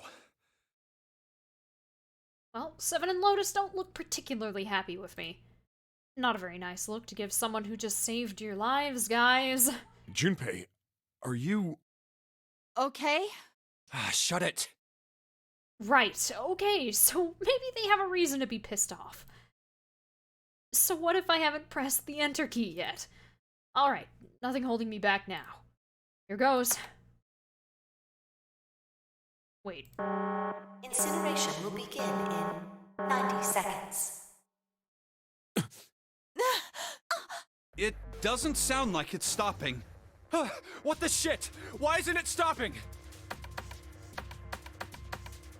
Okay, maybe I didn't hit the key hard enough. Just hit it again. And again. And again.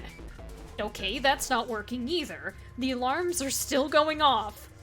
What the hell is going on? I've got all the right numbers in the right boxes. It's perfect!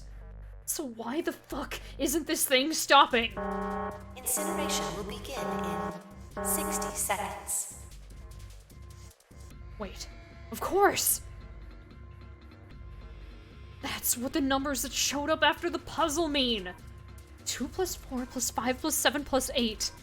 Snake, Clover, me, Seven, and Lotus. Then, door 9.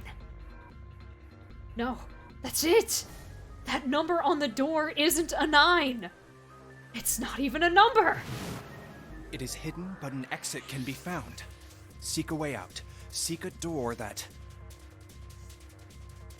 My mouse is gone, but look at that symbol. Holy shit.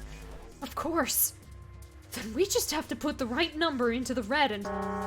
Incineration will begin in 30 seconds. Run, guys! Get to the door! Run! Oh shit, oh shit, oh shit, oh shit, oh shit. Don't have much time. Man, I sure hope they can just trust me on this one, or we are all fucked. Alright, no time to explain. Just go! Quick! Verify your numbers on the red! Verify? Who? What combination? All of us! We all need to verify! Why? You really think this is a good time to ask questions? Just do it! Hurry, hurry, hurry, hurry, hurry! Incineration will begin in 10 seconds. 9, 8, 7, 6, 5, 4, 3, 2. I don't know why the 3 was bold, but all the others Central were gate has been italicized. opened. Incineration system has been disabled.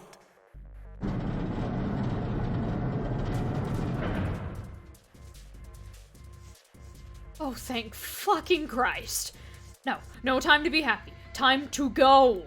Hurry! We've only got 9 seconds before the door closes! Go, go, go!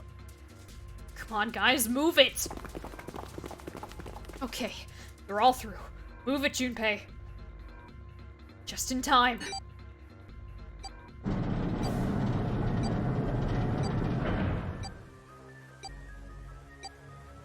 There goes the door. No, don't calm down yet. You're not done. We've still gotta find the dead.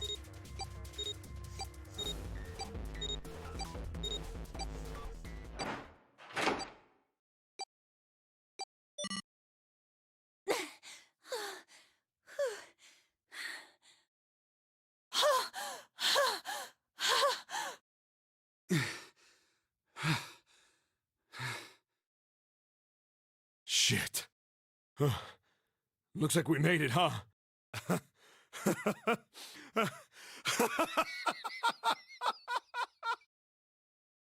Man, that guy sure can laugh when he wants to. Looks like Clover and Lotus are totally out of energy. Snake is shaking his head wearily. I just want to take a nap, but... Akane? Akane! Can you hear me? Akane!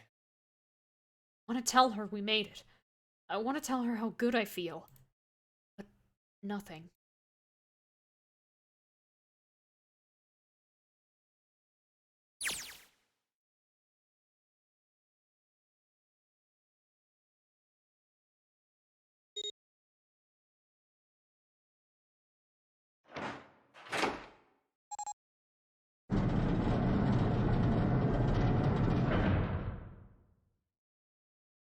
The door opened. Standing in front of it was my brother. Akane! Oi! I cried his name, even though my voice was almost gone from screaming, and leapt into his arms. Oh, oi! Akane! I buried my face in his chest and cried again. I cried and cried and cried. The steady thump of his heart in my ear made me feel like I was home. Its beat was almost like a lullaby. I wrapped my arms around him as far as they would go and held him as tight as I could. Just to be there felt like a miracle. I hadn't felt the warmth of another human body in what had seemed like an eternity. I just wanted to stay there in his arms forever. But I couldn't. The moment I'd passed through the door, my bracelets had begun the countdown to death. I leapt away from him and looked around. The door had already closed. I spotted the dead only a short distance away. It took me only a moment to get to and scan all the bracelets. I left the ones Hongo had dropped on the scanner panel. That was it.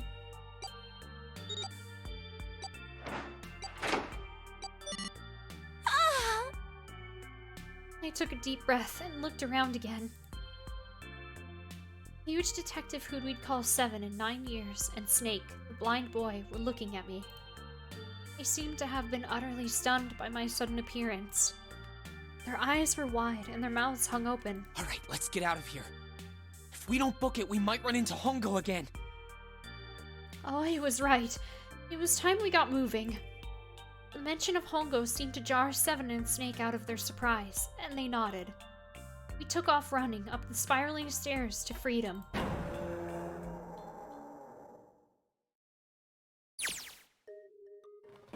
Time for more running. But if they can get us out of here, no wonder we're running so hard. My heart's beating so hard I can barely hear. God, I can't wait to breathe real air again. Huh? Is 7 talking? Hey, Junpei, can I ask you something? What's up? That door, the one with the 9 on it. Why'd it open? Yeah, all 5 of us verified our numbers on the red. 2 plus 4 plus 5 plus 7 plus 8 is 26. That makes our digital route 8. It shouldn't have opened. That's not like you, Lotus. I thought you would have figured it out already. Huh? Why? Because you were the person who taught me about the idea of bases. Bases? Yeah. What are the 2 numbers in base 2? 0 and 1. How about base 10? That goes from 0 to 9, right?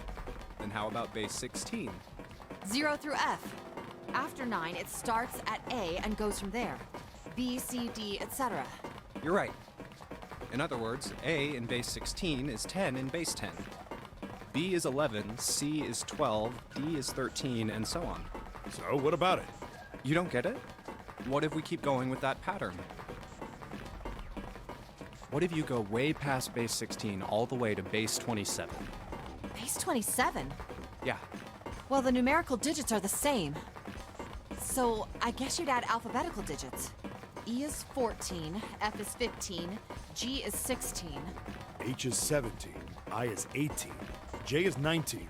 K is 20, L is 21, M is 22. N is 23, O is 24, P is 25. Yeah, and? What comes after that? Oh, Q. 26! And what does that mean? That wasn't a 9 on the door. It was a Q! A fucking lowercase q! You don't have to use any advanced techniques.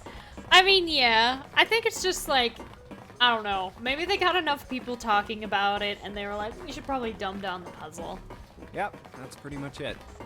I mean, it's not like there was a timer on it, but I'm wondering if it was just something like enough people looked it up asking for the answer rather than trying to solve it themselves, that they were like,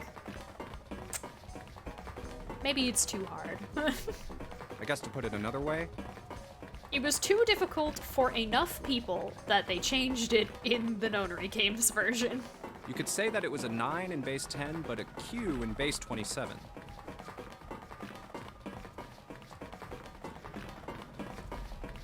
Time for more running. God, my thighs are killing me. I swear, any moment now, I'm gonna tear a muscle. I feel like every single cell of my body is dying for air. Damn, every breath I take is a chore now. I feel like my lungs are gonna burst. Maybe just a short rest. No, can't stop. Don't have time. Come on, legs. There can't be many more of these steps left. Let's run. Run! Like a bullet down a rifled barrel. Like a tornado cutting through a sea of clouds. I feel like we're running along the back of a giant coiled dragon. Finally.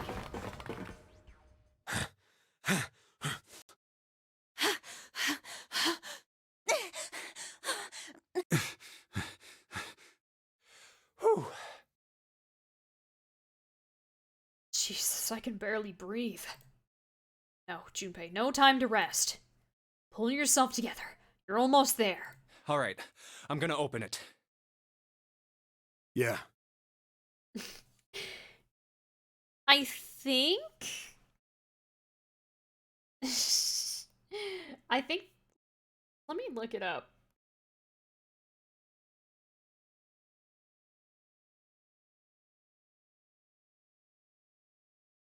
His design is intentional. He does look really silly, though. But I think he's supposed to kind of look like a Player 2 version of Marty McFly from Back to the Future. It's a very similar style, but with very different colors. Yes, we're finally here! Please do.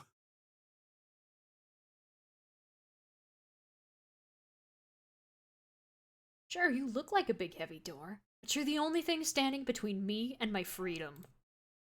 But even more important than that, you're the only thing standing between me and Akane. You're gonna open, and you're gonna open now. Ah! The sun!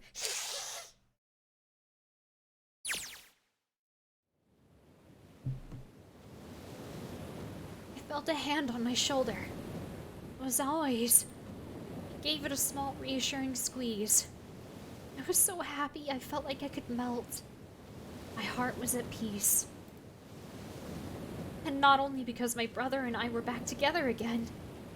Thanks to the huge detective, all 9 of us who had been kidnapped were finally able to escape from the gigantic. On the distant horizon, we could see the faint outline of the ship as it sank. It gave a thunderous roar as it finally slipped beneath the waves. Its last cry echoed out across the ocean, and then it was gone. It's over. Oh, he whispered. Yeah. It was over. It was finally over. Or was it? Was it really? No, that was wrong. That wasn't it at all. I was sure of it. This wasn't the end. It was only the beginning. This was only a prologue to what would happen in 9 years.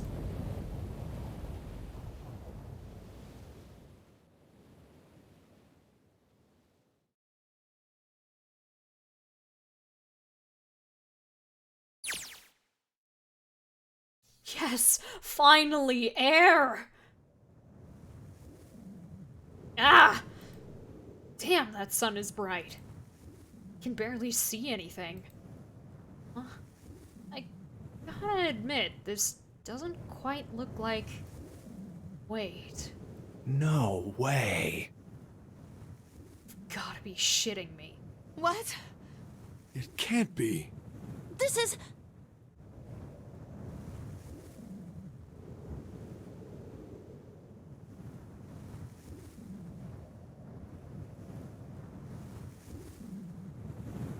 This is the building in the Nevada desert. the mock experiment building. Oh my god. This whole time we were in Building Q.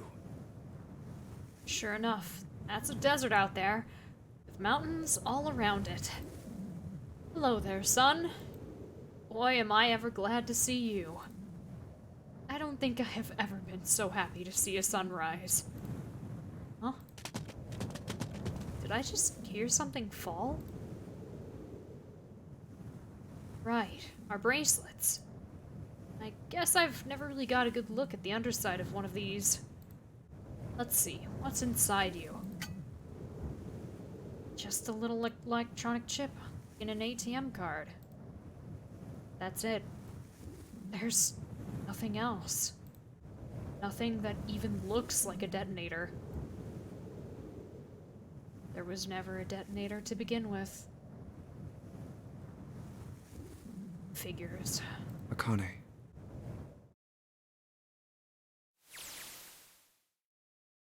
Jumpy!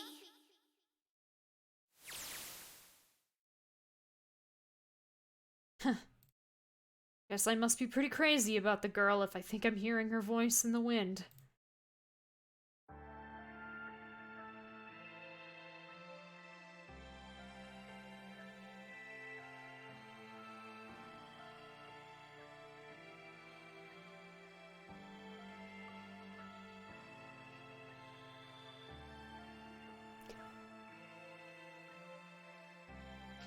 And my correction was true.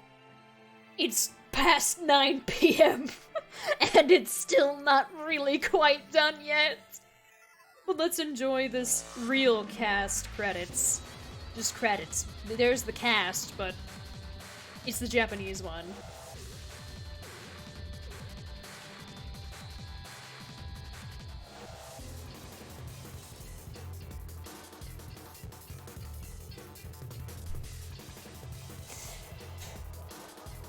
And then there are 2 more games.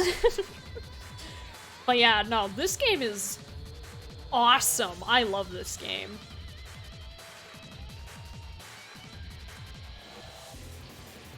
No, not that, Adachi.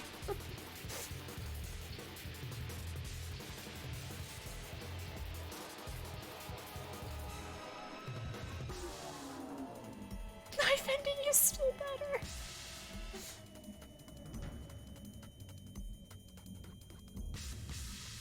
There's the English voice cast.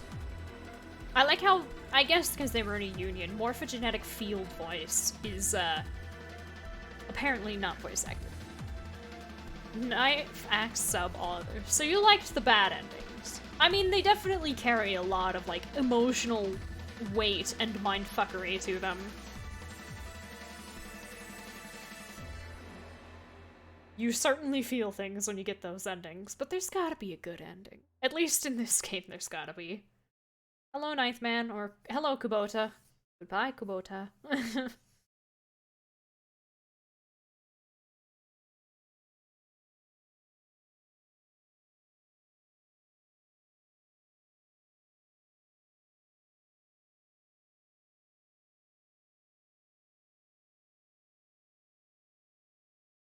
I don't get anything that's currently going on.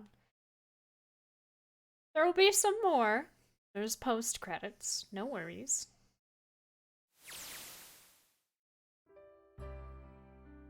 Are you okay? Oh, come on. This is nothing. Really? Yeah. You don't look okay. It was just before the end of elementary school. Jumpy and I were sitting next to each other on a small hill, looking down at the town as the sun slowly set. How does it look then? It was half serious and half joking. Thought about it for a minute first. Well, let's see. It looks like you kissed a toad and got warts, but then they just kept growing and growing and growing. What does that even mean? Junpei grinned and... Ow, ow, ow, ow. See? I told you you're not okay. You're too reckless. You can't beat 5 8th graders, Jumpy. That's crazy. Yeah, but I couldn't just stand there. I mean, don't you think so? I had to do something.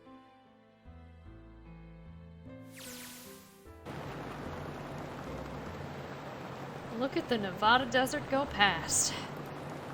For an SUV, this thing is a pretty smooth ride. Sure was nice of someone to leave it for us outside the building, keys in the ignition and gas in the tank. Almost like it was a present, you know? Anyway, we jumped in and now here we are, screaming across the desert. Lotus is over there in the passenger seat. Snake and Seven and I are all squeezed into the back seat here. I still can't believe we let her drive.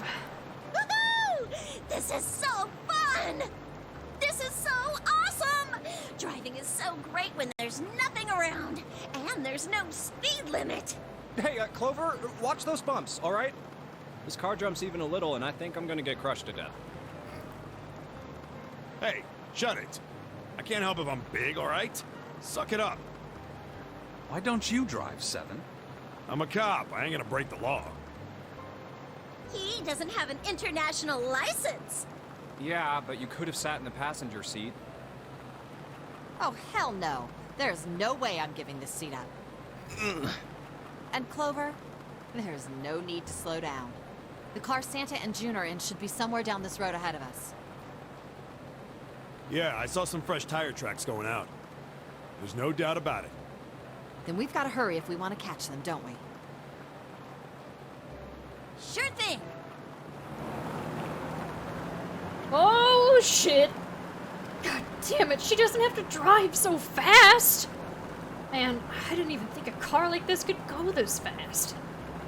We're sure throwing up a lot of dust.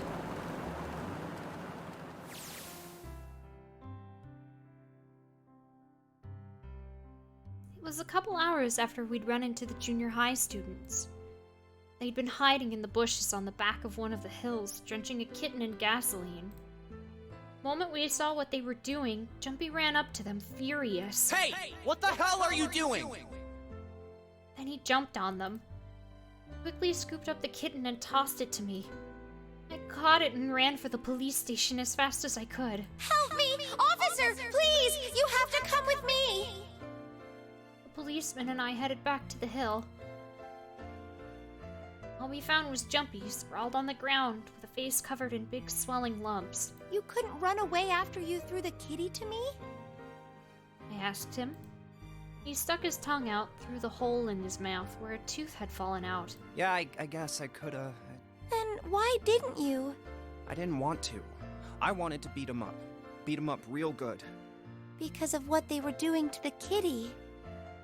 Yeah, that too, but I think they were the ones behind those murders our first semester. Remember? Oh, you mean the bunnies? Yeah, the bunnies. Plucked some grass from the ground and tossed it into the wind. They asked me what elementary school I was from, so I told them. And then they said they'd do the same thing to you that they did to the rabbits. I couldn't forgive them for that, so I got beaten within an inch of my life. Hey, there's still some stuff I don't get. Of course, they probably don't know any more than I do. Like Ace. Well, I guess I should say Gentaro Hongo. Why did he create the Nonary Project? Anybody? Any ideas? Why don't you ask him yourself? Well, yeah, I guess I could. He's still in the trunk, I assume? Yeah, he is. Still tied up, I'm assuming, with his mouth taped shut. His eyes just look empty. No emotion. Looks like he's just given up. I wonder if he even cares what happens to him anymore. Hey, were you listening to us? Yeah, go ahead and try to pretend you weren't, you old bastard. Let's get that tape off of your mouth. Come on, I know you were. Answer me. You could at least look at me when you talk, man. I only wanted to see the faces. Human faces. I thought if I could gain the ability to access the morphic field set, then perhaps I could see faces. By peering into people's minds, you could understand how they were processing the expressions of others. That's it? Yes, if you want to put it simply. But if you are looking for a more philosophical answer, I can supply that as well. You see, the human collective consciousness... I think that's enough out of you, pal. Time for the tape to go back on. All right, so what's your second question? You said there were some things you didn't get, didn't you? Well, somebody's a little nosy. Well, my next question doesn't really have anything to do with you two.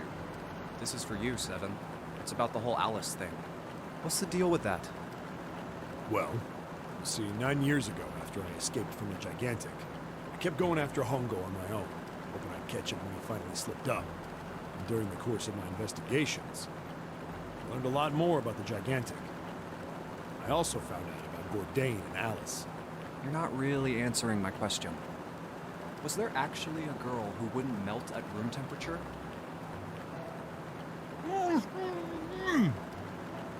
Sounds like Hongo has something to say.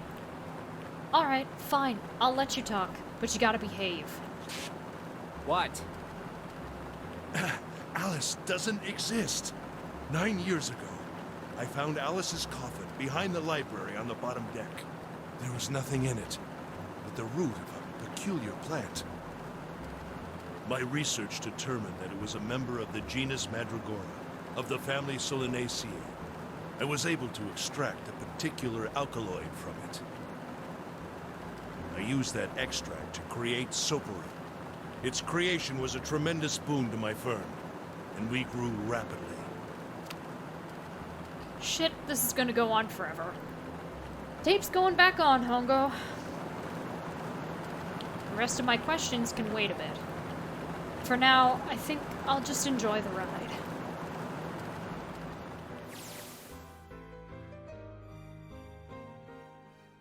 Here, this is for you. What's this? This is, for you, doll. His name is Junpei. Jumpy pulled something out of his pocket and shoved out his arm toward me. In his hand was a doll made of yarn small enough to fit in his palm. Jumpy, are you sure it's, for you, doll? Huh? Yeah, the lady at the shop said so, so that means it's for you, right? Are you sure it's not a voodoo doll? Wait, what? That's... Oh, man. Oh, man. Well, it sure looks like a voodoo doll. I mean, you do know what a voodoo doll is used for, right? Yeah, I guess calling it Junpei isn't a very good idea then. Why are you giving me this anyway? It just seems really sudden. Well, you know how after June, we aren't gonna get to see each other too much? I mean, we're gonna be in different schools, and I just thought I'd, Oh, okay, well, how about we call it June, then? Okay. So, I wanted to give you this. You sound like some sort of tribal chief in a bad movie. Yes. I, head of tribe. This doll, traditional charm of tribe. So I give this. It me. So we always... together. Oh, Jumpy. If something bad, then hold and pray. I go wherever you are. So here, take. I reached my hand out and picked up the doll gently. Thank you. Thank you so much, Jumpy. Before I knew it, I was crying. Tears streamed down my face and fell onto June's tiny yarn body. Oh, Jumpy. I'll never forget you. I promise. Jumpy looked straight into my eyes and said just 5 words. I'll never forget you either. The sky was a beautiful crimson red as it melted down toward the horizon. The last golden rays of sunlight stretched out across the city and painted themselves across the hills. We sat, bathed in the warm light of evening. Just the two of us, leaning gently against one another, shoulder to shoulder. Yeah. The sun set, and we still didn't leave. We watched in silence as the darkness deepened, and one by one, the lights of the town began to flicker on.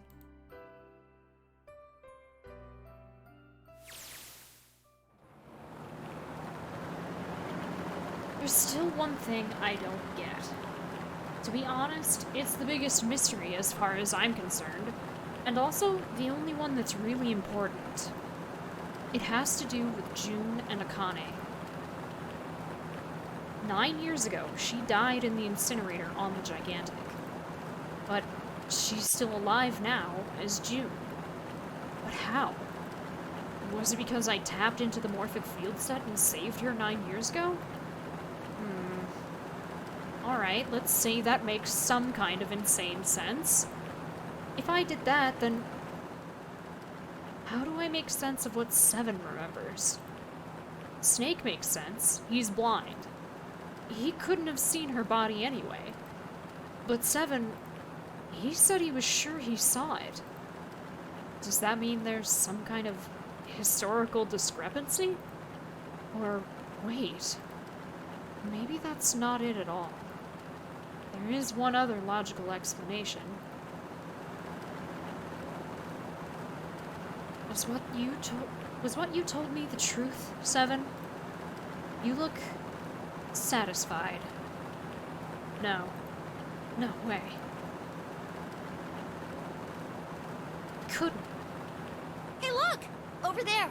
There's somebody next to the road. What? Hmm?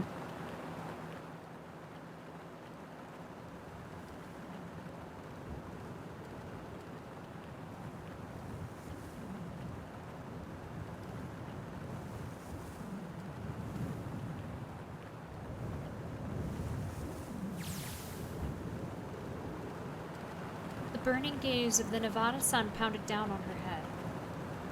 The desert around her rippled with heat. Standing there on that shimmering plain was a woman, her arm out and her thumb up. It would not be long before Junpei realized who she was.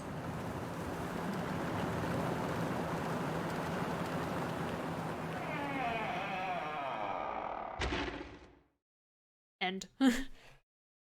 End.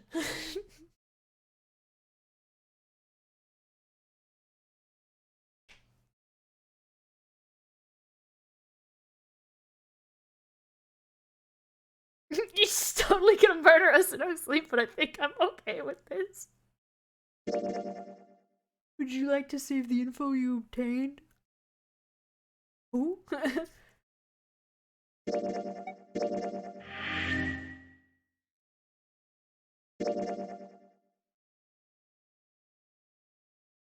The only thing we didn't get was that, which is just some dialogue, which isn't important, but we got all the endings.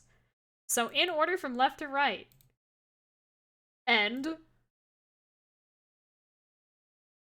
Coffin. Axe. Zero lost or safe end. Knife. And submarine. At least she has a nice butt. The end ending, yes. The end ending. Who was that?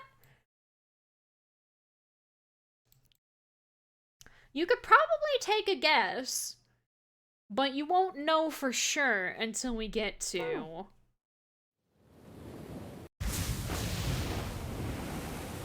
Unfortunately, I hit back instead of escape to go to the main menu, so give me a second.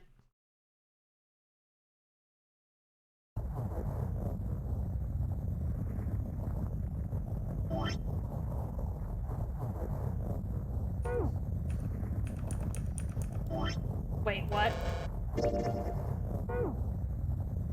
Wait, huh? Uh-oh. Oh, there we go. Did not save, return to title screen, yes. Whew.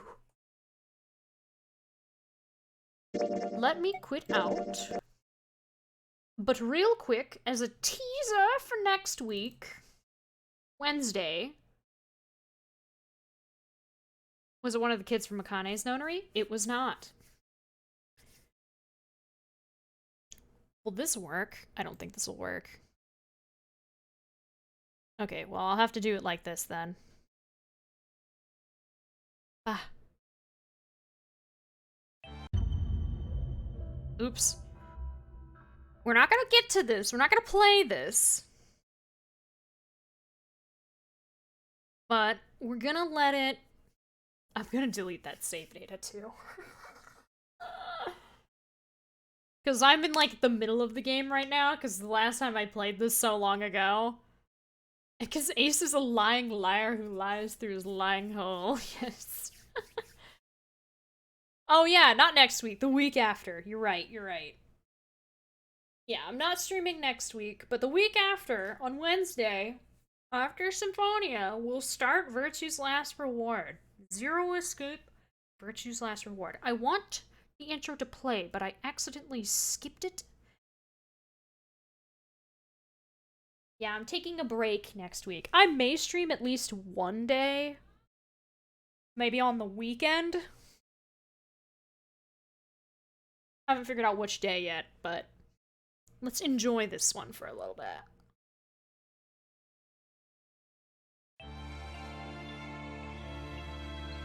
As a teaser of sorts.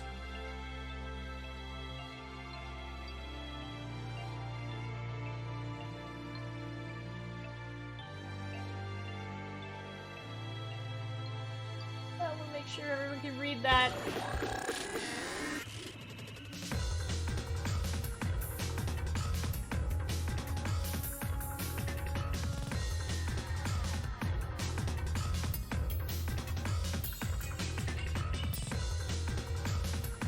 You can already tell that it's a little different visually.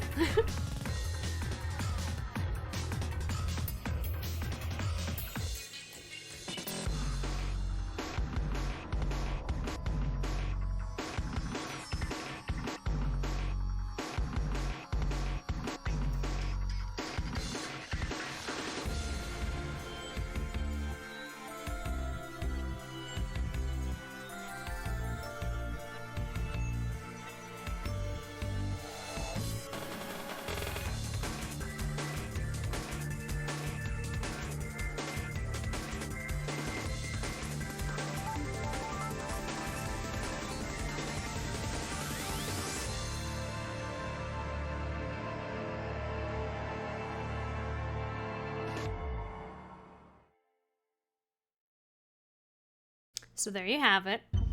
There's your teaser. Yes, please. Ah, my desktop! Ah! Hide it! Oh god, you were right about the 3D models. They are charming after a while, but they are very limited in scope in this game. We will see... Will you choose to ally? I don't think that's proper English, but why, though? Why are they charming, or why did they choose to go 3D? I'm not sure what's being asked. It will make sense in time, Theta. Do not worry.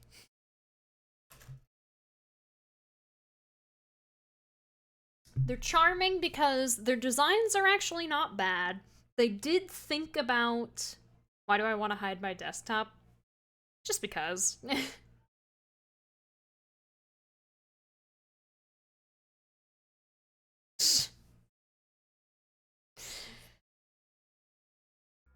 But yeah, I love this series. I definitely think the first one is the best one of the three, but Zero Time Dilemma holds a very special place in my heart.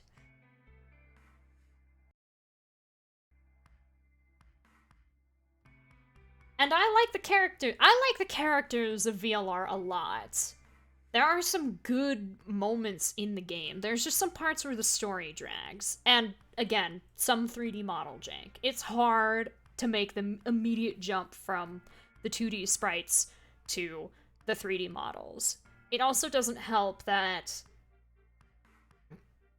the 3D models don't do much in lieu of moving. They all have the same short little animations like you will be familiar with in 999, but because they're 3D, they kind of look a little strange at times. Zero Time Dilemma will be when the character models will actually walk and we'll get to see their wonderfully janky walk cycle animations. Cursed one. Of course. But yeah, I thought we were gonna get to something else, but then I remembered, oh yeah, this is Zero Escape, and it's a visual novel, so it's kind of long.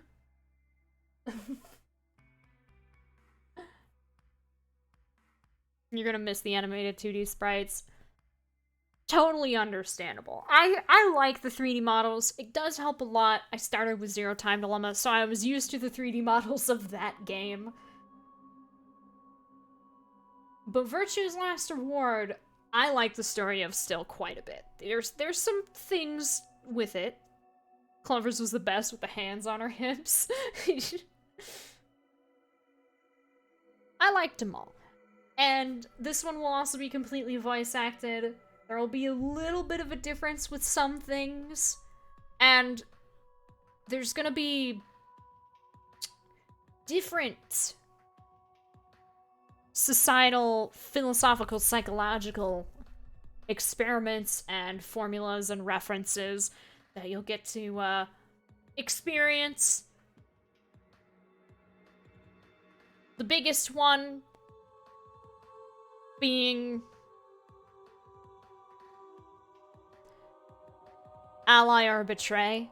That's like the overall theme of the game.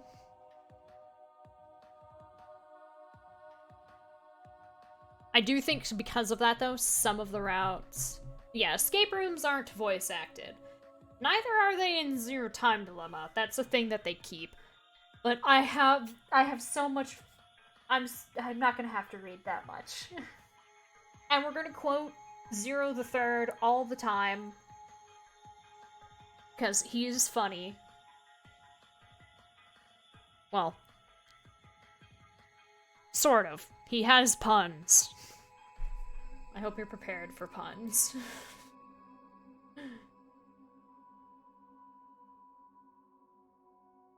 Alright. You are vindicated that Ace was Shady McShaderson. He was. He was not a very subtle man. I think this person is on the final boss. Ooh. So are we in for a lot of punishment? Yes. For a decent amount. We're going to meet some new characters. It'll be great. We're gonna have fun. My favorite character from that game is a little different. But it'll be fine. But yes.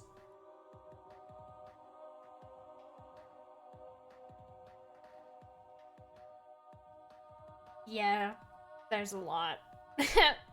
But let's say goodbye to YouTube. Junpei was my fave from the first one, yes. In the second game, it's hard to say who I like the most, because I think everyone's pretty strong. No, YouTube, you can stay for this. Okay, YouTube can stay for this. My favorite character from the second game, Virtue's Last Reward.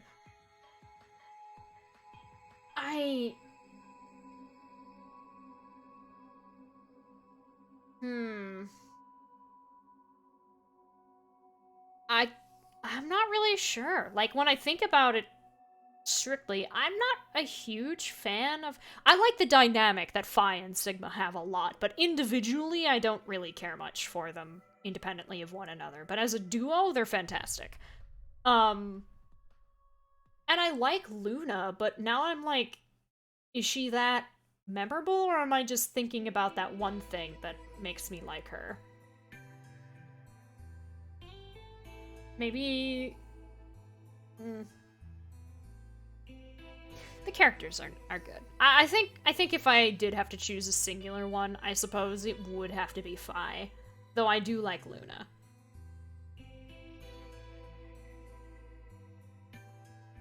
And Sigma is funny. Sigma is funny. He's a good main character. He's a little weird, but he's a good main character.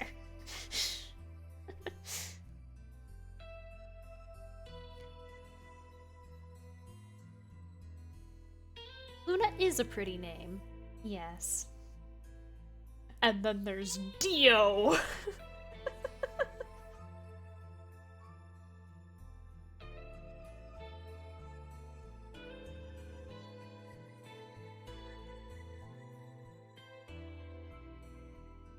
Dio is amazing. Dio is great for all the many reasons. He's he's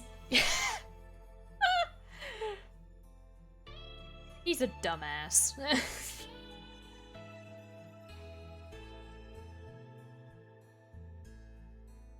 Yeah, mostly wrong reasons, but he is fantastic. Kay, perhaps? Sometimes I admit I forget about Kay sometimes, and I won't say the names of some of the other characters, but... And I'll admit, you don't see enough of Quark to really have any type of feeling for him.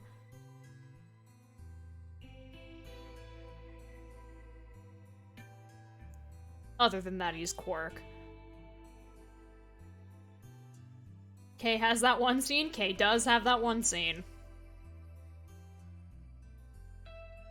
But yes, we will get to Virtue's Last Reward.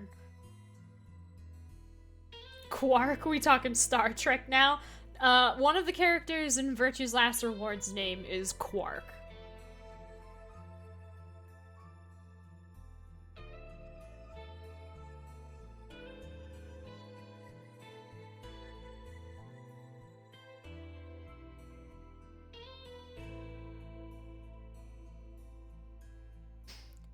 But yes, now we will say goodbye to YouTube. Farewell, YouTube. Bye-bye. Well, I go... No love for other one. I've watched Star Trek, but it's been a while.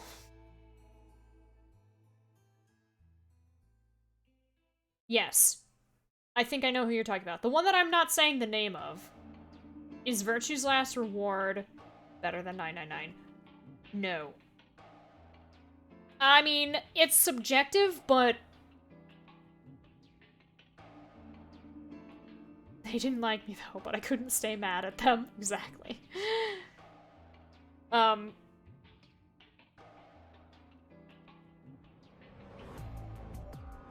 Yeah, no. I would safely assume that VLR is not... It's not the experience of 999.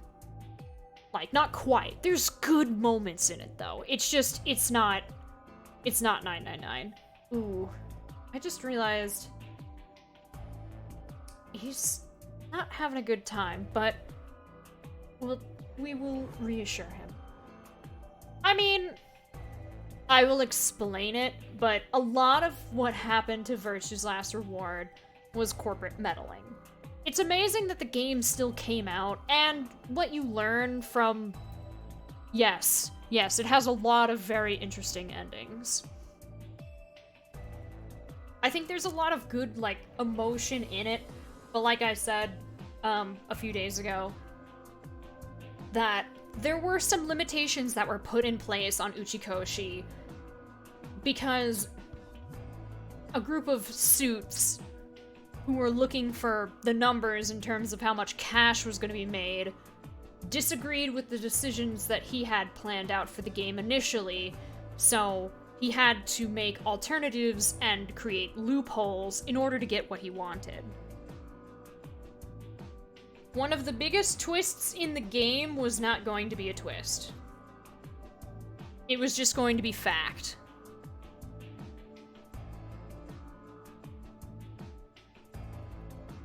There's a couple of things that I agree with in terms of there's going to be a scene that was going to be worse than what actually happened to some characters, specifically involving, 2 of them.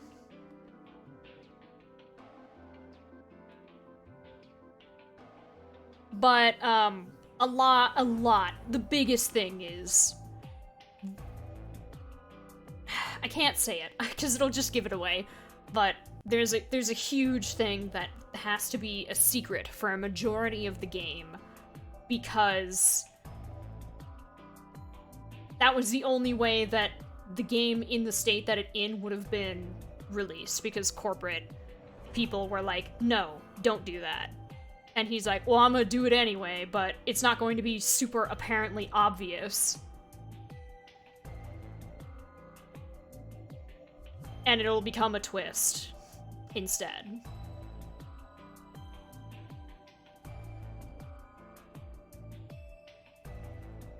Here, Jumpy, I'll send it to you in the Discord.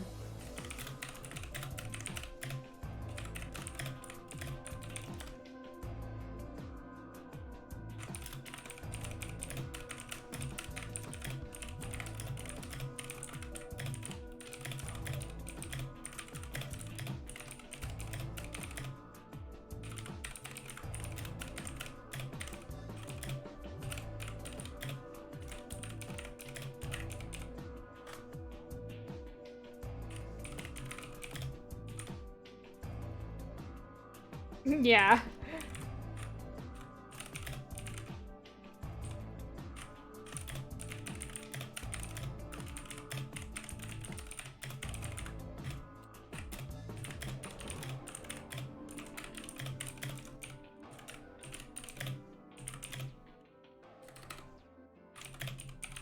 There we go.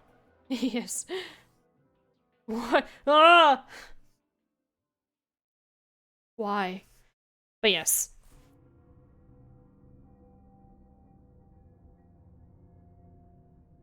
Alright. For real though, goodbye YouTube.